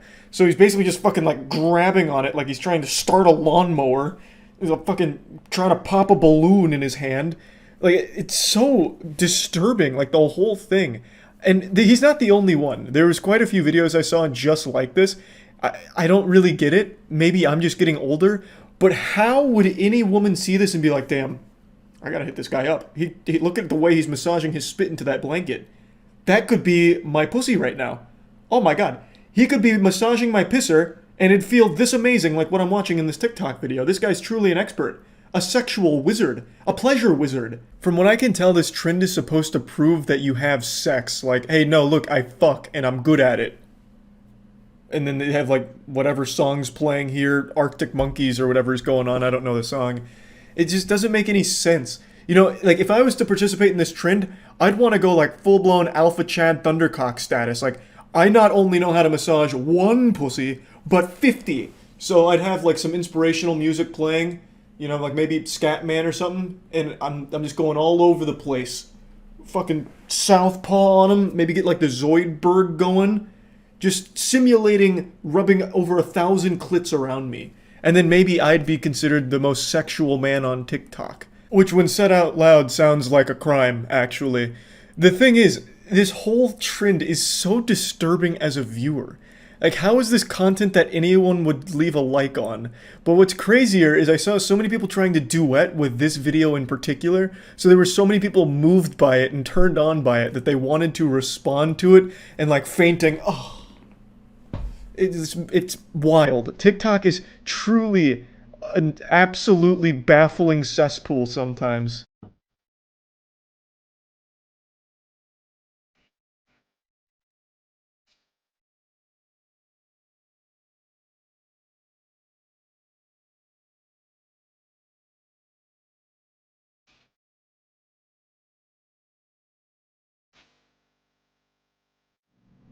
Why? Just why? My fucking day is ruined now. Dude hits a swan dive into a cunnilingus true combo. That's like a Tony Hawk Pro Skater line right there. I mean, good for him. You know, connecting all of those tricks together. And he sticks his tongue out and his tongue is like 20 feet long. Which I think is supposed to be like a turn on for the women that we're watching. But I just feel like it'd be more of a detriment than anything. Because if this man goes to eat some vagina, he's also going to be eating butthole by accident. Like, his tongue is going to wrap around her like a G-string. It's going to be like tentacle porn, but with a tongue.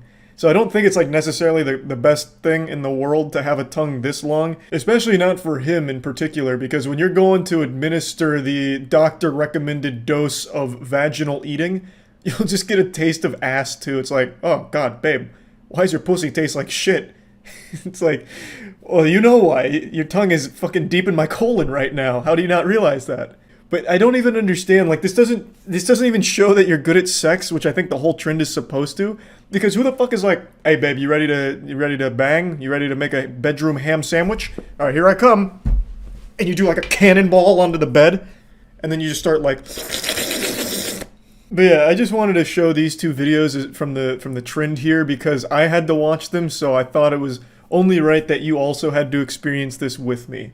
So yeah, that's really about it. Another day, another awful TikTok challenge. The one we're talking about today is Devious Licks. And I actually think this is worse than the Tide Pod challenge, if you guys remember that, where kids were just eating Tide Pods and killing themselves or burning their stomachs. I actually think Devious Licks is worse than that, because at least Tide Pods, they're only hurting themselves. Devious Licks is just a massive inconvenience to everyone around them. So what is Devious Licks? It fucking sounds like a Harry Potter book, like Harry Potter and the Devious Licks. It sounds like a Death Grips album title. It's a really stupid name, but basically, it's a TikTok trend where kids in high school were going into their bathrooms and just stealing shit. So stealing soap dispensers, stealing entire sinks, stealing urinals, stealing the actual shitters themselves. There were actual kids just unscrewing the shitter, used, poopied, pee-peed in toilet, stealing that and taking it with them to their house. I can only imagine the immeasurable disappointment the parents must feel when they find that hidden treasure their kid brought home, because it's gonna smell like asshole. It's a fucking toilet. So they walk in there and they see that their kid's not only a thief, but the dumbest thief on earth. They stole a useless biological hazard. You can't even sell the toilet. Like, there's nothing you can do with it except just throw it away. Now, Devious Licks wasn't limited to just stealing. No. It was much more elaborate than that, because if you couldn't steal something from your bathroom, you just destroy everything. You go full caveman brain and just break everything and call it a Devious Lick. So that's basically the trend. And as it continued to grow, it transcended the quarantine zone of the high school bathroom. It went from the bathroom to just the school in general, so they started stealing things like sinks outside of the bathroom, they'd steal lockers, they'd steal cars. It basically was just vandalism at the school property, and this shit's been fucking wild. The only thing I've ever stolen from school is this little bad boy right here, and I had to go out of my way to find him, but I remember stealing this. It's a little snowman Pez dispenser. He's pretty playful, he's pretty cool. Not really a devious lick, but I felt bad about it ever since. I stole that from a teacher's desk, I remember, because I thought it was just kind of cool because there was Pez in it, and it was like, yeah, that's kind of nice. So I took it, and God, the guilt has been overwhelming ever since. I pray to God every night that he forgives me for the sin. Can only imagine what these heathens are going through. But anyway, this has become such a widespread thing that entire towns are going in lockdown at their schools, fucking sounding the emergency sirens like aliens have arrived. It's DEFCON red alert out here. Devious Licks is the boogeyman that's marched into town. So the way some of the schools are dealing with this is absolutely amazing. I read about a couple schools that just outright banned using the bathroom during school hours without an approved time for it. So they had to take a field trip to the bathroom, and if you have to go before that field trip time, you're just going to shit and piss in your britches. Like, those trousers are going to get soiled because they don't want to take the chance, because it got so bad at those schools that they just outright forbid using the bathroom outside of their designated field trip bathroom time. And then the more common one that I'm seeing is you are not allowed to use the bathroom without a school-approved chaperone to be there to make sure that you're not doing anything devious in there. These are high schoolers, mind you, and their brains have been rotted so drastically by TikTok that they're now not allowed to use the bathroom without a fucking bodyguard to monitor them, because they can't be trusted to behave themselves while tinkling. It's crazy. Now, I wanted to show you a few devious licks that I found on TikTok, but I didn't record them in time. TikTok has banned all devious licks and the accounts associated with most of them, so all of those are now just lost to the fucking cyberspace, the cyber shadow realm. So I'm just going to show you a short compilation from Know Your Meme that did like a few of the bigger ones that were viral on TikTok, so that way you can at least get an idea of what these looked like. Licks refers to a trend where TikTokers steal school equipment and flaunt it like trophies for all of TikTok to see, with everything from soap dispensers to security cameras on the line. The trend began on September 6th when a TikToker posted a video pulling a hand sanitizer dispenser from a backpack alongside the text, "Only a month into school," and got this absolute devious lick, as if celebrating school's return with the steal. The video got high school and college kids around TikTok excited, and within days, users were going viral left and right, showing off their devious licks, aka stolen goods. Some examples include a full microscope, a computer, a functioning paper towel dispenser, and an entire fire alarm ripped right from the wall. Some have taken the trend outside school walls. As the guy mentioned, it did go beyond schools. Kids started stealing shit from all over the place and just calling it a devious lick, like movie theaters, churches, and things like that. So it wasn't just limited to schools, but that was absolutely the bulk of it. And it's been in the headlines for the last couple of days because it has been a huge deal for a lot of schools. It causes a lot in damage, and it's a massive inconvenience to the entire class because you're missing fucking entire toilets, A, and B, your school now has to have designated pee-pee times. So you better hope that your bathroom schedule lines up with the school's now. So obviously these kids were pretty proud of the things they stole, so they weren't shy of showing their names and faces with a lot of the shit, which has of course led to a lot of kids getting expelled for it. Imagine getting expelled because you were competing in a TikTok challenge to steal your school's paper towels. Like, how pathetic. Now, the thing is, you don't make any money off this, so these kids were doing it just for this idea, this wet dream of clout. On TikTok, these accounts weren't making anything. You have to like sign up for a TikTok partner program, and even then I think it's like $1 per 10 million views, which these were not getting, by the way, except for a couple. So it's not like they were really making money from doing this. They got expelled for nothing and got laughed at online by everyone except the brainwashed douchebags that were cheering them on in the TikTok comments. So that like brief dopamine hit of, oh, look at these 10 likes on TikTok, was probably not worth getting expelled, but maybe I'm wrong. You know, maybe I just haven't felt that true euphoric dopamine from a devious lick. You know, maybe that's what I'm missing. But yeah, a lot of these students have been expelled. They've been identified and publicly shamed in a lot of cases. So yeah, pretty rough, but they did it to themselves. It's a stupid fucking trend. It's really dumb. Somehow the bar keeps getting lower and lower for TikTok. Like, the second you think they hit rock bottom with the worst content ever, they find a way to break through that plateau and find something even more stupid and fucking awful. But yeah, I imagine now that TikTok has banned devious licks, it's going to die right then and there, because obviously they were only doing this for attention online, and since they won't be able to get that fixed, they won't bother. Or maybe I'm wrong. Maybe they were stealing from the bathroom just for the love of the sport. They just fucking loved collecting used urinals, you know? Like, hey, Charlie, don't you ever fucking say that again. I don't care about the TikTok clout. I stole this urinal because I fucking love to drink out of it. It's a great goblet. This is my new chalice. You know, I guess it's possible. I mean, I'm sure there's people out there that love that shit. But yeah, I guess we'll see. Maybe a month from now, every bathroom near a high school will just be completely ransacked and dilapidated, and written in blood on the wall it'll say devious licks. You know, who knows? I imagine it's probably done now that it's banned, but we'll see. That's about it. See ya. A clout obsessed goofball on TikTok just ate parasites for views. He turned his stomach into Coachella for tapeworms when he knowingly ate tapeworms out of a fish that he was filleting, which to the surprise of no one apparently gave him a very serious parasitic infection here. Who could have seen that coming? He was eating tapeworms out of the fish like it was popcorn. I'm exaggerating a little bit. He did try to cook it to make it a little safer, but then I'll get into it a bit deeper in a moment. I'm getting into spoilers here for the anime arc. But anyway, his name is Nick, and his insatiable appetite for great high-quality fish was eclipsed by his gluttony for TikTok attention. I learned about this from a YouTuber named Atozi, so I appreciate him shedding light on this story because I wouldn't have seen it otherwise. So let's just get into it. Actually, pump the brakes real quick, hold your horses. Sorry for the blue balls.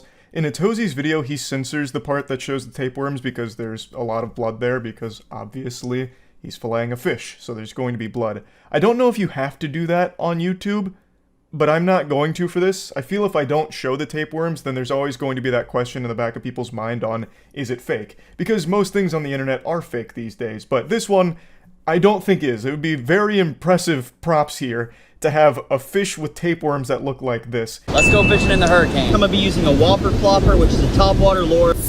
This guy's coming in at 13 inches and a quarter. He has some nice fillets on him. There's blowing all over the place. Realizing that he has tapeworms, so it's gonna be pretty tough to eat. I looked it up, and apparently if you cook the fish thoroughly, the tapeworm shouldn't affect you, but I can't say that I'm not experiencing problems after I ate it. So everything was business as usual here. Nick is a big TikTok creator. He has over 6 million followers, and it was just a normal filleting of a fish until he saw the tapeworms, and then, oh boy howdy, he got some dollar signs in his eyes, and he started to recognize that that is the gold right there. He just got the jackpot, because now he had something that he could do that's a little different that would generate some views for him.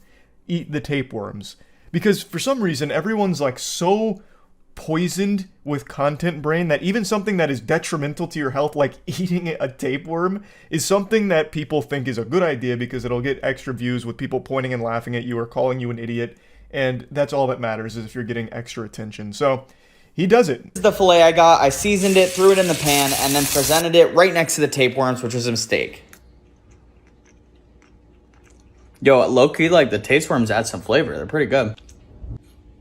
This might be TMI. It's been 2 days and I've not stopped going to the bathroom. I'm kind of afraid that I literally have tapeworms in my stomach. I've never gone to the bathroom this much in my life. I'm mildly concerned. If you know anything about this in the comments, please let me know, because I am kind of afraid that I have a parasite. Hey Nick, I'm not a medical professional, but you ate tapeworms, so I'm going to say with a high level of confidence, you probably contracted a parasite. But, you know, I'm not highly educated when it comes to parasites. I'm just doing the old eyeball test here. Now, you can shit all over Nick like he's a public toilet seat. You can make fun of him for a lot of different things here, for all the fuck-ups with eating the tapeworms, but one thing you can't hold against him, one thing you can't say he did wrong, was his presentation. He has a talent for plating. I tell ya, that technique was flawless. The way he presented the fillet and the tapeworms was exquisite. That's something Gordon Ramsay would give his stamp of approval to. That was S-tier plating right there. It's just a shame that he was plating a tapeworm buffet. Update on the tapeworms that I ate the other day. I went to the doctor and he said it is more than likely that I have tapeworm or some kind of parasite inside me. I'm going to the bathroom nonstop. My stomach is killing me. He prescribed me 3 different medications that are anti-parasitic. We've all seen that video of the bear that has like a 50-foot tapeworm coming out of his butt, and that literally could have been me if I didn't get to the doctor in time. I've never seen that video, Nick. I don't even know why you'd assume that I'd see that video. I'm not looking up bear ass, and certainly not infected bear ass. But now that I've seen the clip, what a wacky one, huh? Jesus Christ. That tapeworm leaking out of its anus, that looks like it's just landed after skydiving. Like, it looks like the parachute strings when you're, like, walking away with your parachute bag and all that hanging out. That is a crazy tapeworm. Is that some kind of world record, or is that kind of normal? I don't really look into, you know, parasites all that often, shockingly. The doctor didn't know what kind of worm it was, so he just like gave me all the different anti-parasitic things. Some of the worms cause seizure, muscle damage, and like you can lose your eyesight because the worms get in there. If there is any lesson you learned from this, it would be do not eat worms inside of a bath. A lesson I didn't think anyone ever needed to be taught. I feel like that's just basic, common human knowledge that everyone would intrinsically be born with.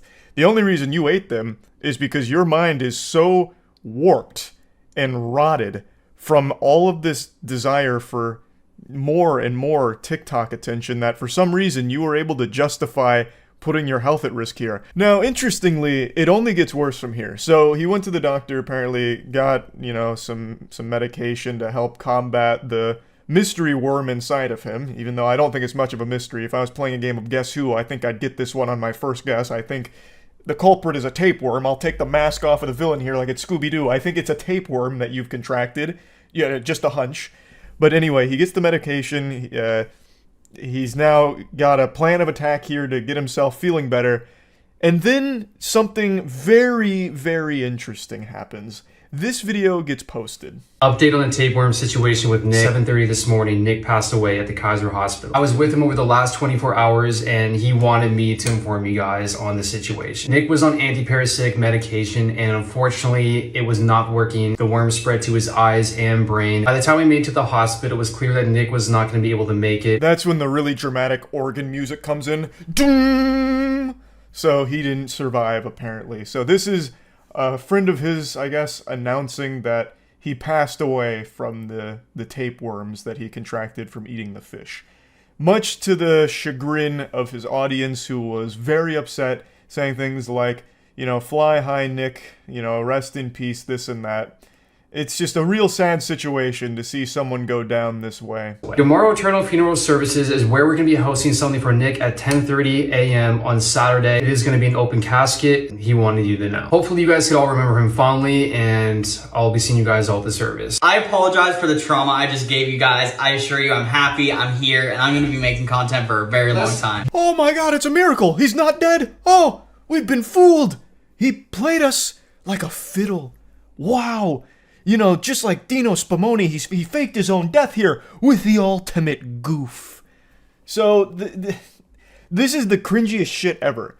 What's even wilder is the day before, or I don't know if it was exactly the day before, but the video before this, he actually had posted something about losing his brother, talking about the death of his brother here. And I think that one's being truthful. I don't think that one's also some kind of sick fucking twisted joke. So that's some psychopath shit to go from talking about the death of your brother into misleading your audience of children into thinking that you're dead.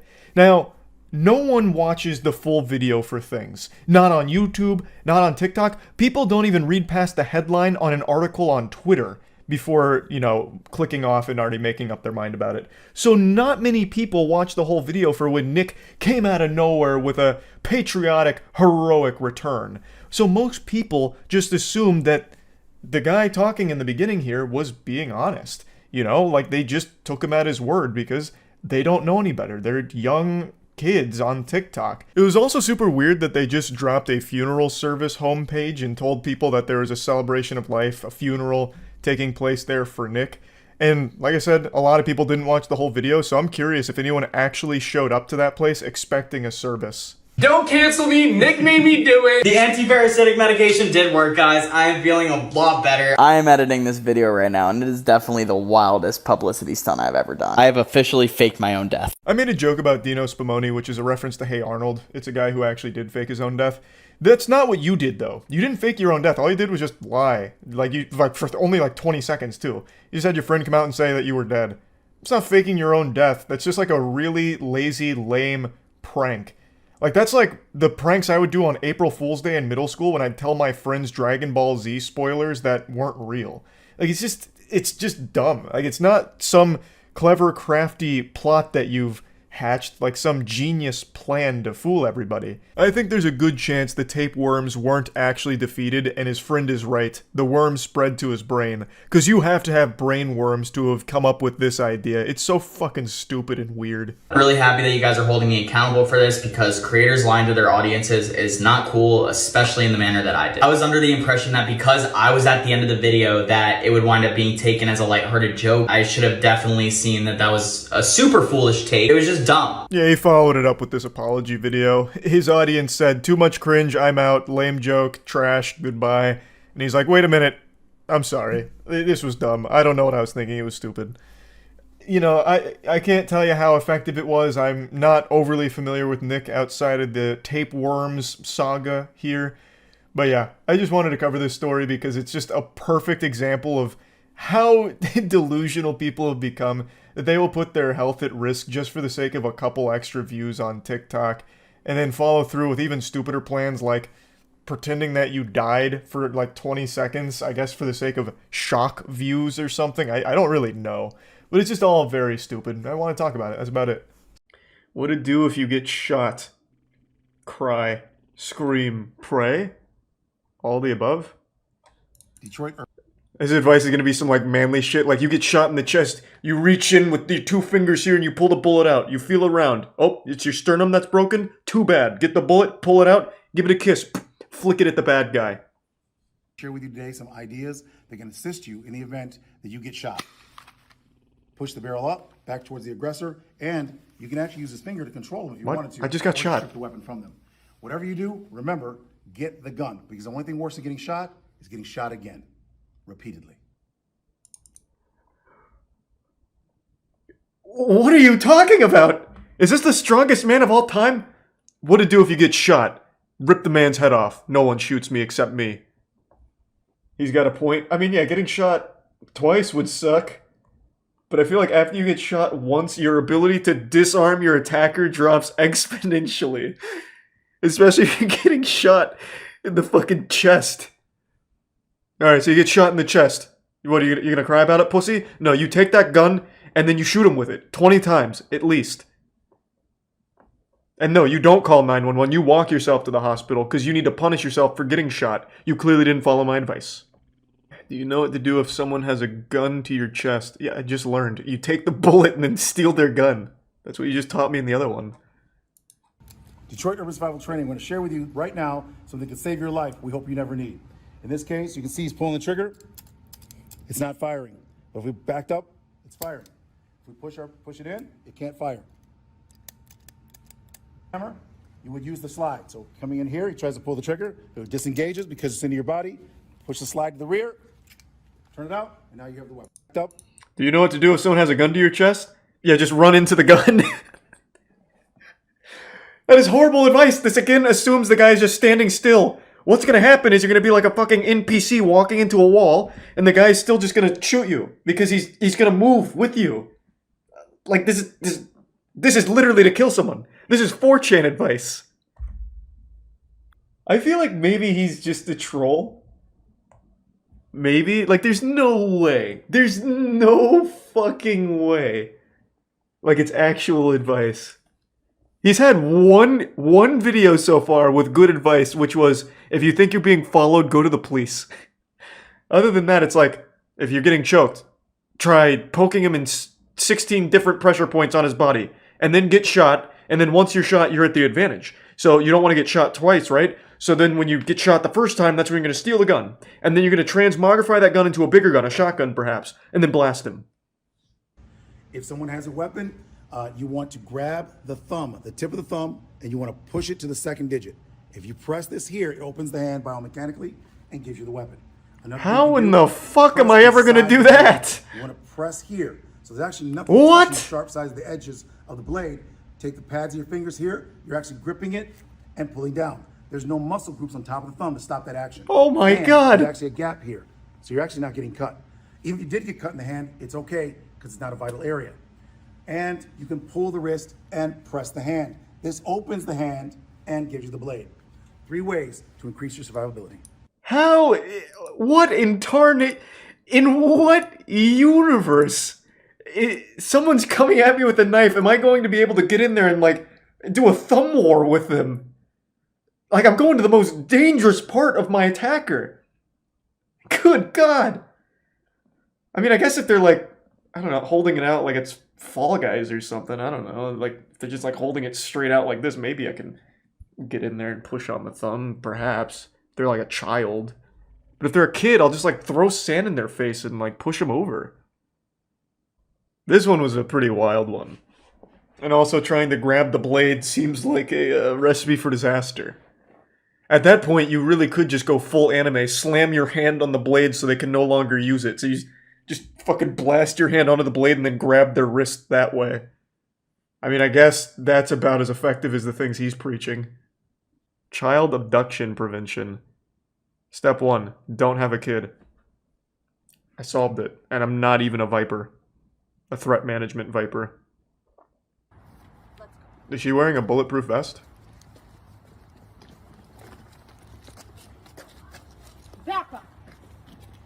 All right, so the way that worked. I could tell immediately how that worked. The child's arm. And I noticed. The mother instantly pushed here on the thumb, causing the thumb to let go. This would help if someone tries to grab your child against your will. You're able to break the hold so you can get your child free from an aggressor that tries to abduct your child. I can think of like 10 other ways. Like, let's say this happened, right? Let's say I'm walking with my kid and dude comes up and for some reason grabs my kid's hand and then just sits there and looks me in the eye, right? So he's doing this power move. He's not really abducting my kid. He's just letting me know he could if he wanted to. Instead of breaking his grip, I could also just punch him in the face. Like, he's doing nothing to defend himself. Like, I don't need to, like, go, like, fiddle with his thumbs or whatever. I could just give him one of those. Even, like, a wet willy or something. Like, there's a million other options. Maybe titty twister. Like, I feel like going for his hand right away, you're just giving yourself too many steps. Pistol biomechanics. This man holds a weapon, he's holding it hard. If I push my finger against this barrel, I can still control that weapon against his will. The weapon comes Why would out I of the do hand. that? I'm If I not like put my hand Neo here, from the it literally Matrix. comes out of the hand. That's because the hand is not made to hold anything very well. If I put my hands right here, he can overpower me, and then I can be shot. Hey, I'm no biomechanical engineer here or whatever, but I think the hands are quite literally designed to hold things. That's why we evolved to have these fucking meaty paws. I don't want to poke holes in the threat management claims here, but that seems a little sketchy. But to give you an example, there's a woman's going to hold the front here.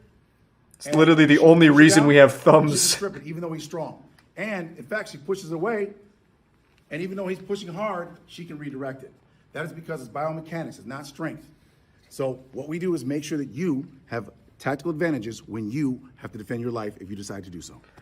No, I will say, in his defense, this technique is extremely effective if they're missing their thumbs and also maybe like noodle gripping it like very lightly, like, ooh, I'm kind of afraid of this gun. Like, it might work there. But if someone's like actually just holding it normally, like even if they're like half passed out, I imagine this probably wouldn't work.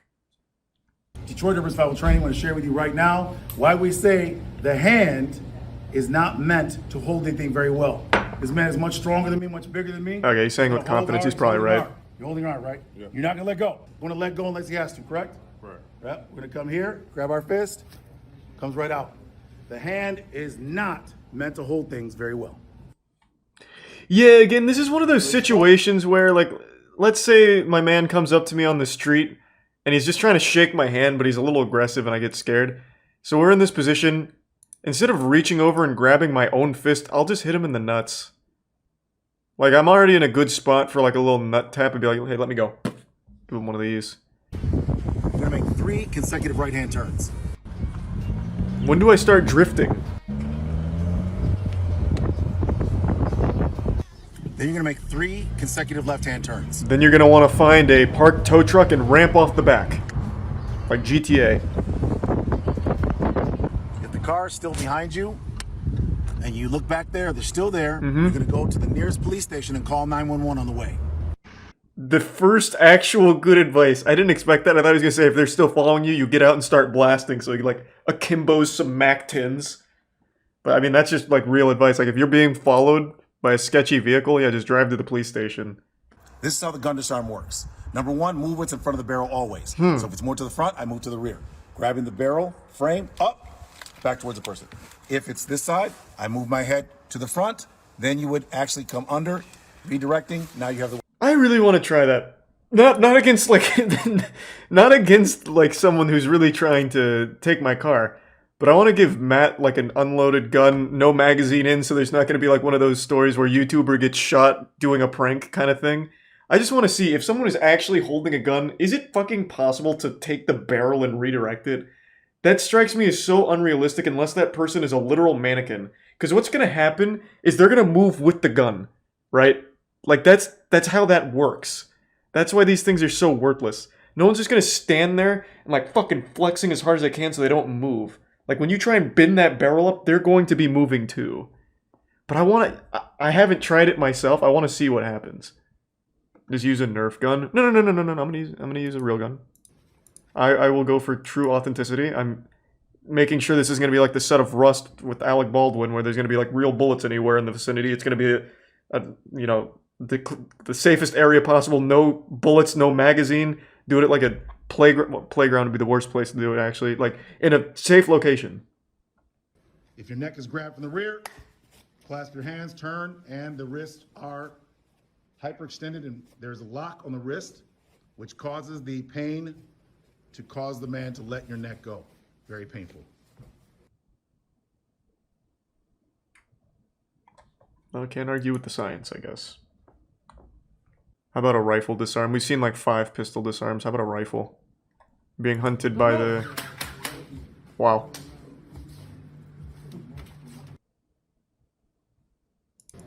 I guess this is useful if Navy SEALs bust in. Or if you're John Wick. Don't move. Do you know what to do if somebody wants to fight?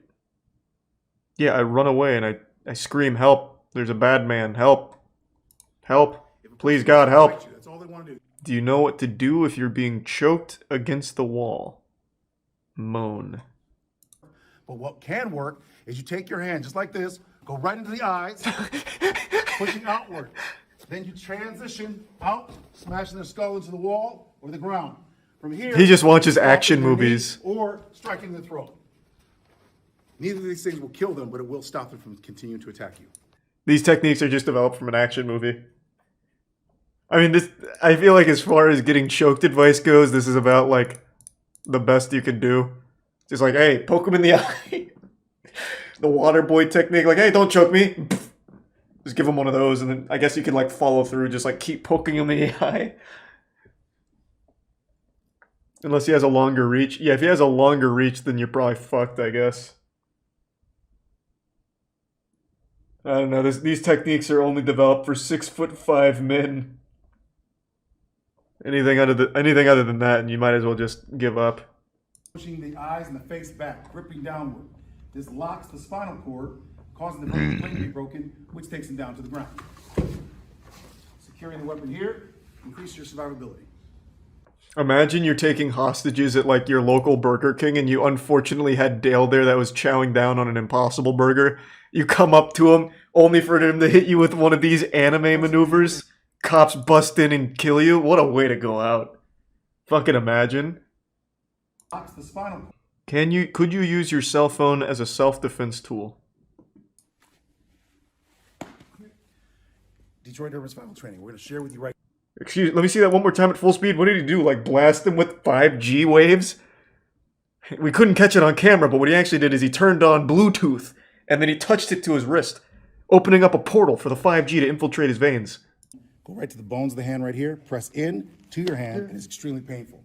If they try to walk close to you, take your phone, press right in the chest plate right here. Oh God, it's one of these again. Make them back away from you. Another thing you can use it for, you go right here to the bridge of the nose, and it'll back them up. If they bear hug, yeah, take your phone right to the top of the skull, press down, they'll back away from you and let you go. These are some simple ways you can use your cell phone to defend yourself if someone were to grab you. Why are you so... I'll play ball for a second, but why are you so against just hitting somebody? It's always like, push on it a little bit. Pushing on something is like the least painful version of anything. Like, take, for example, if I was to push my fist into your nose. That's going to hurt significantly less than if I was to thrust my fist into your nose. If we're going to play with these ridiculous rules, why not just hit him multiple times with your phone? It would be magnificently more effective. Like, tremendously more beneficial.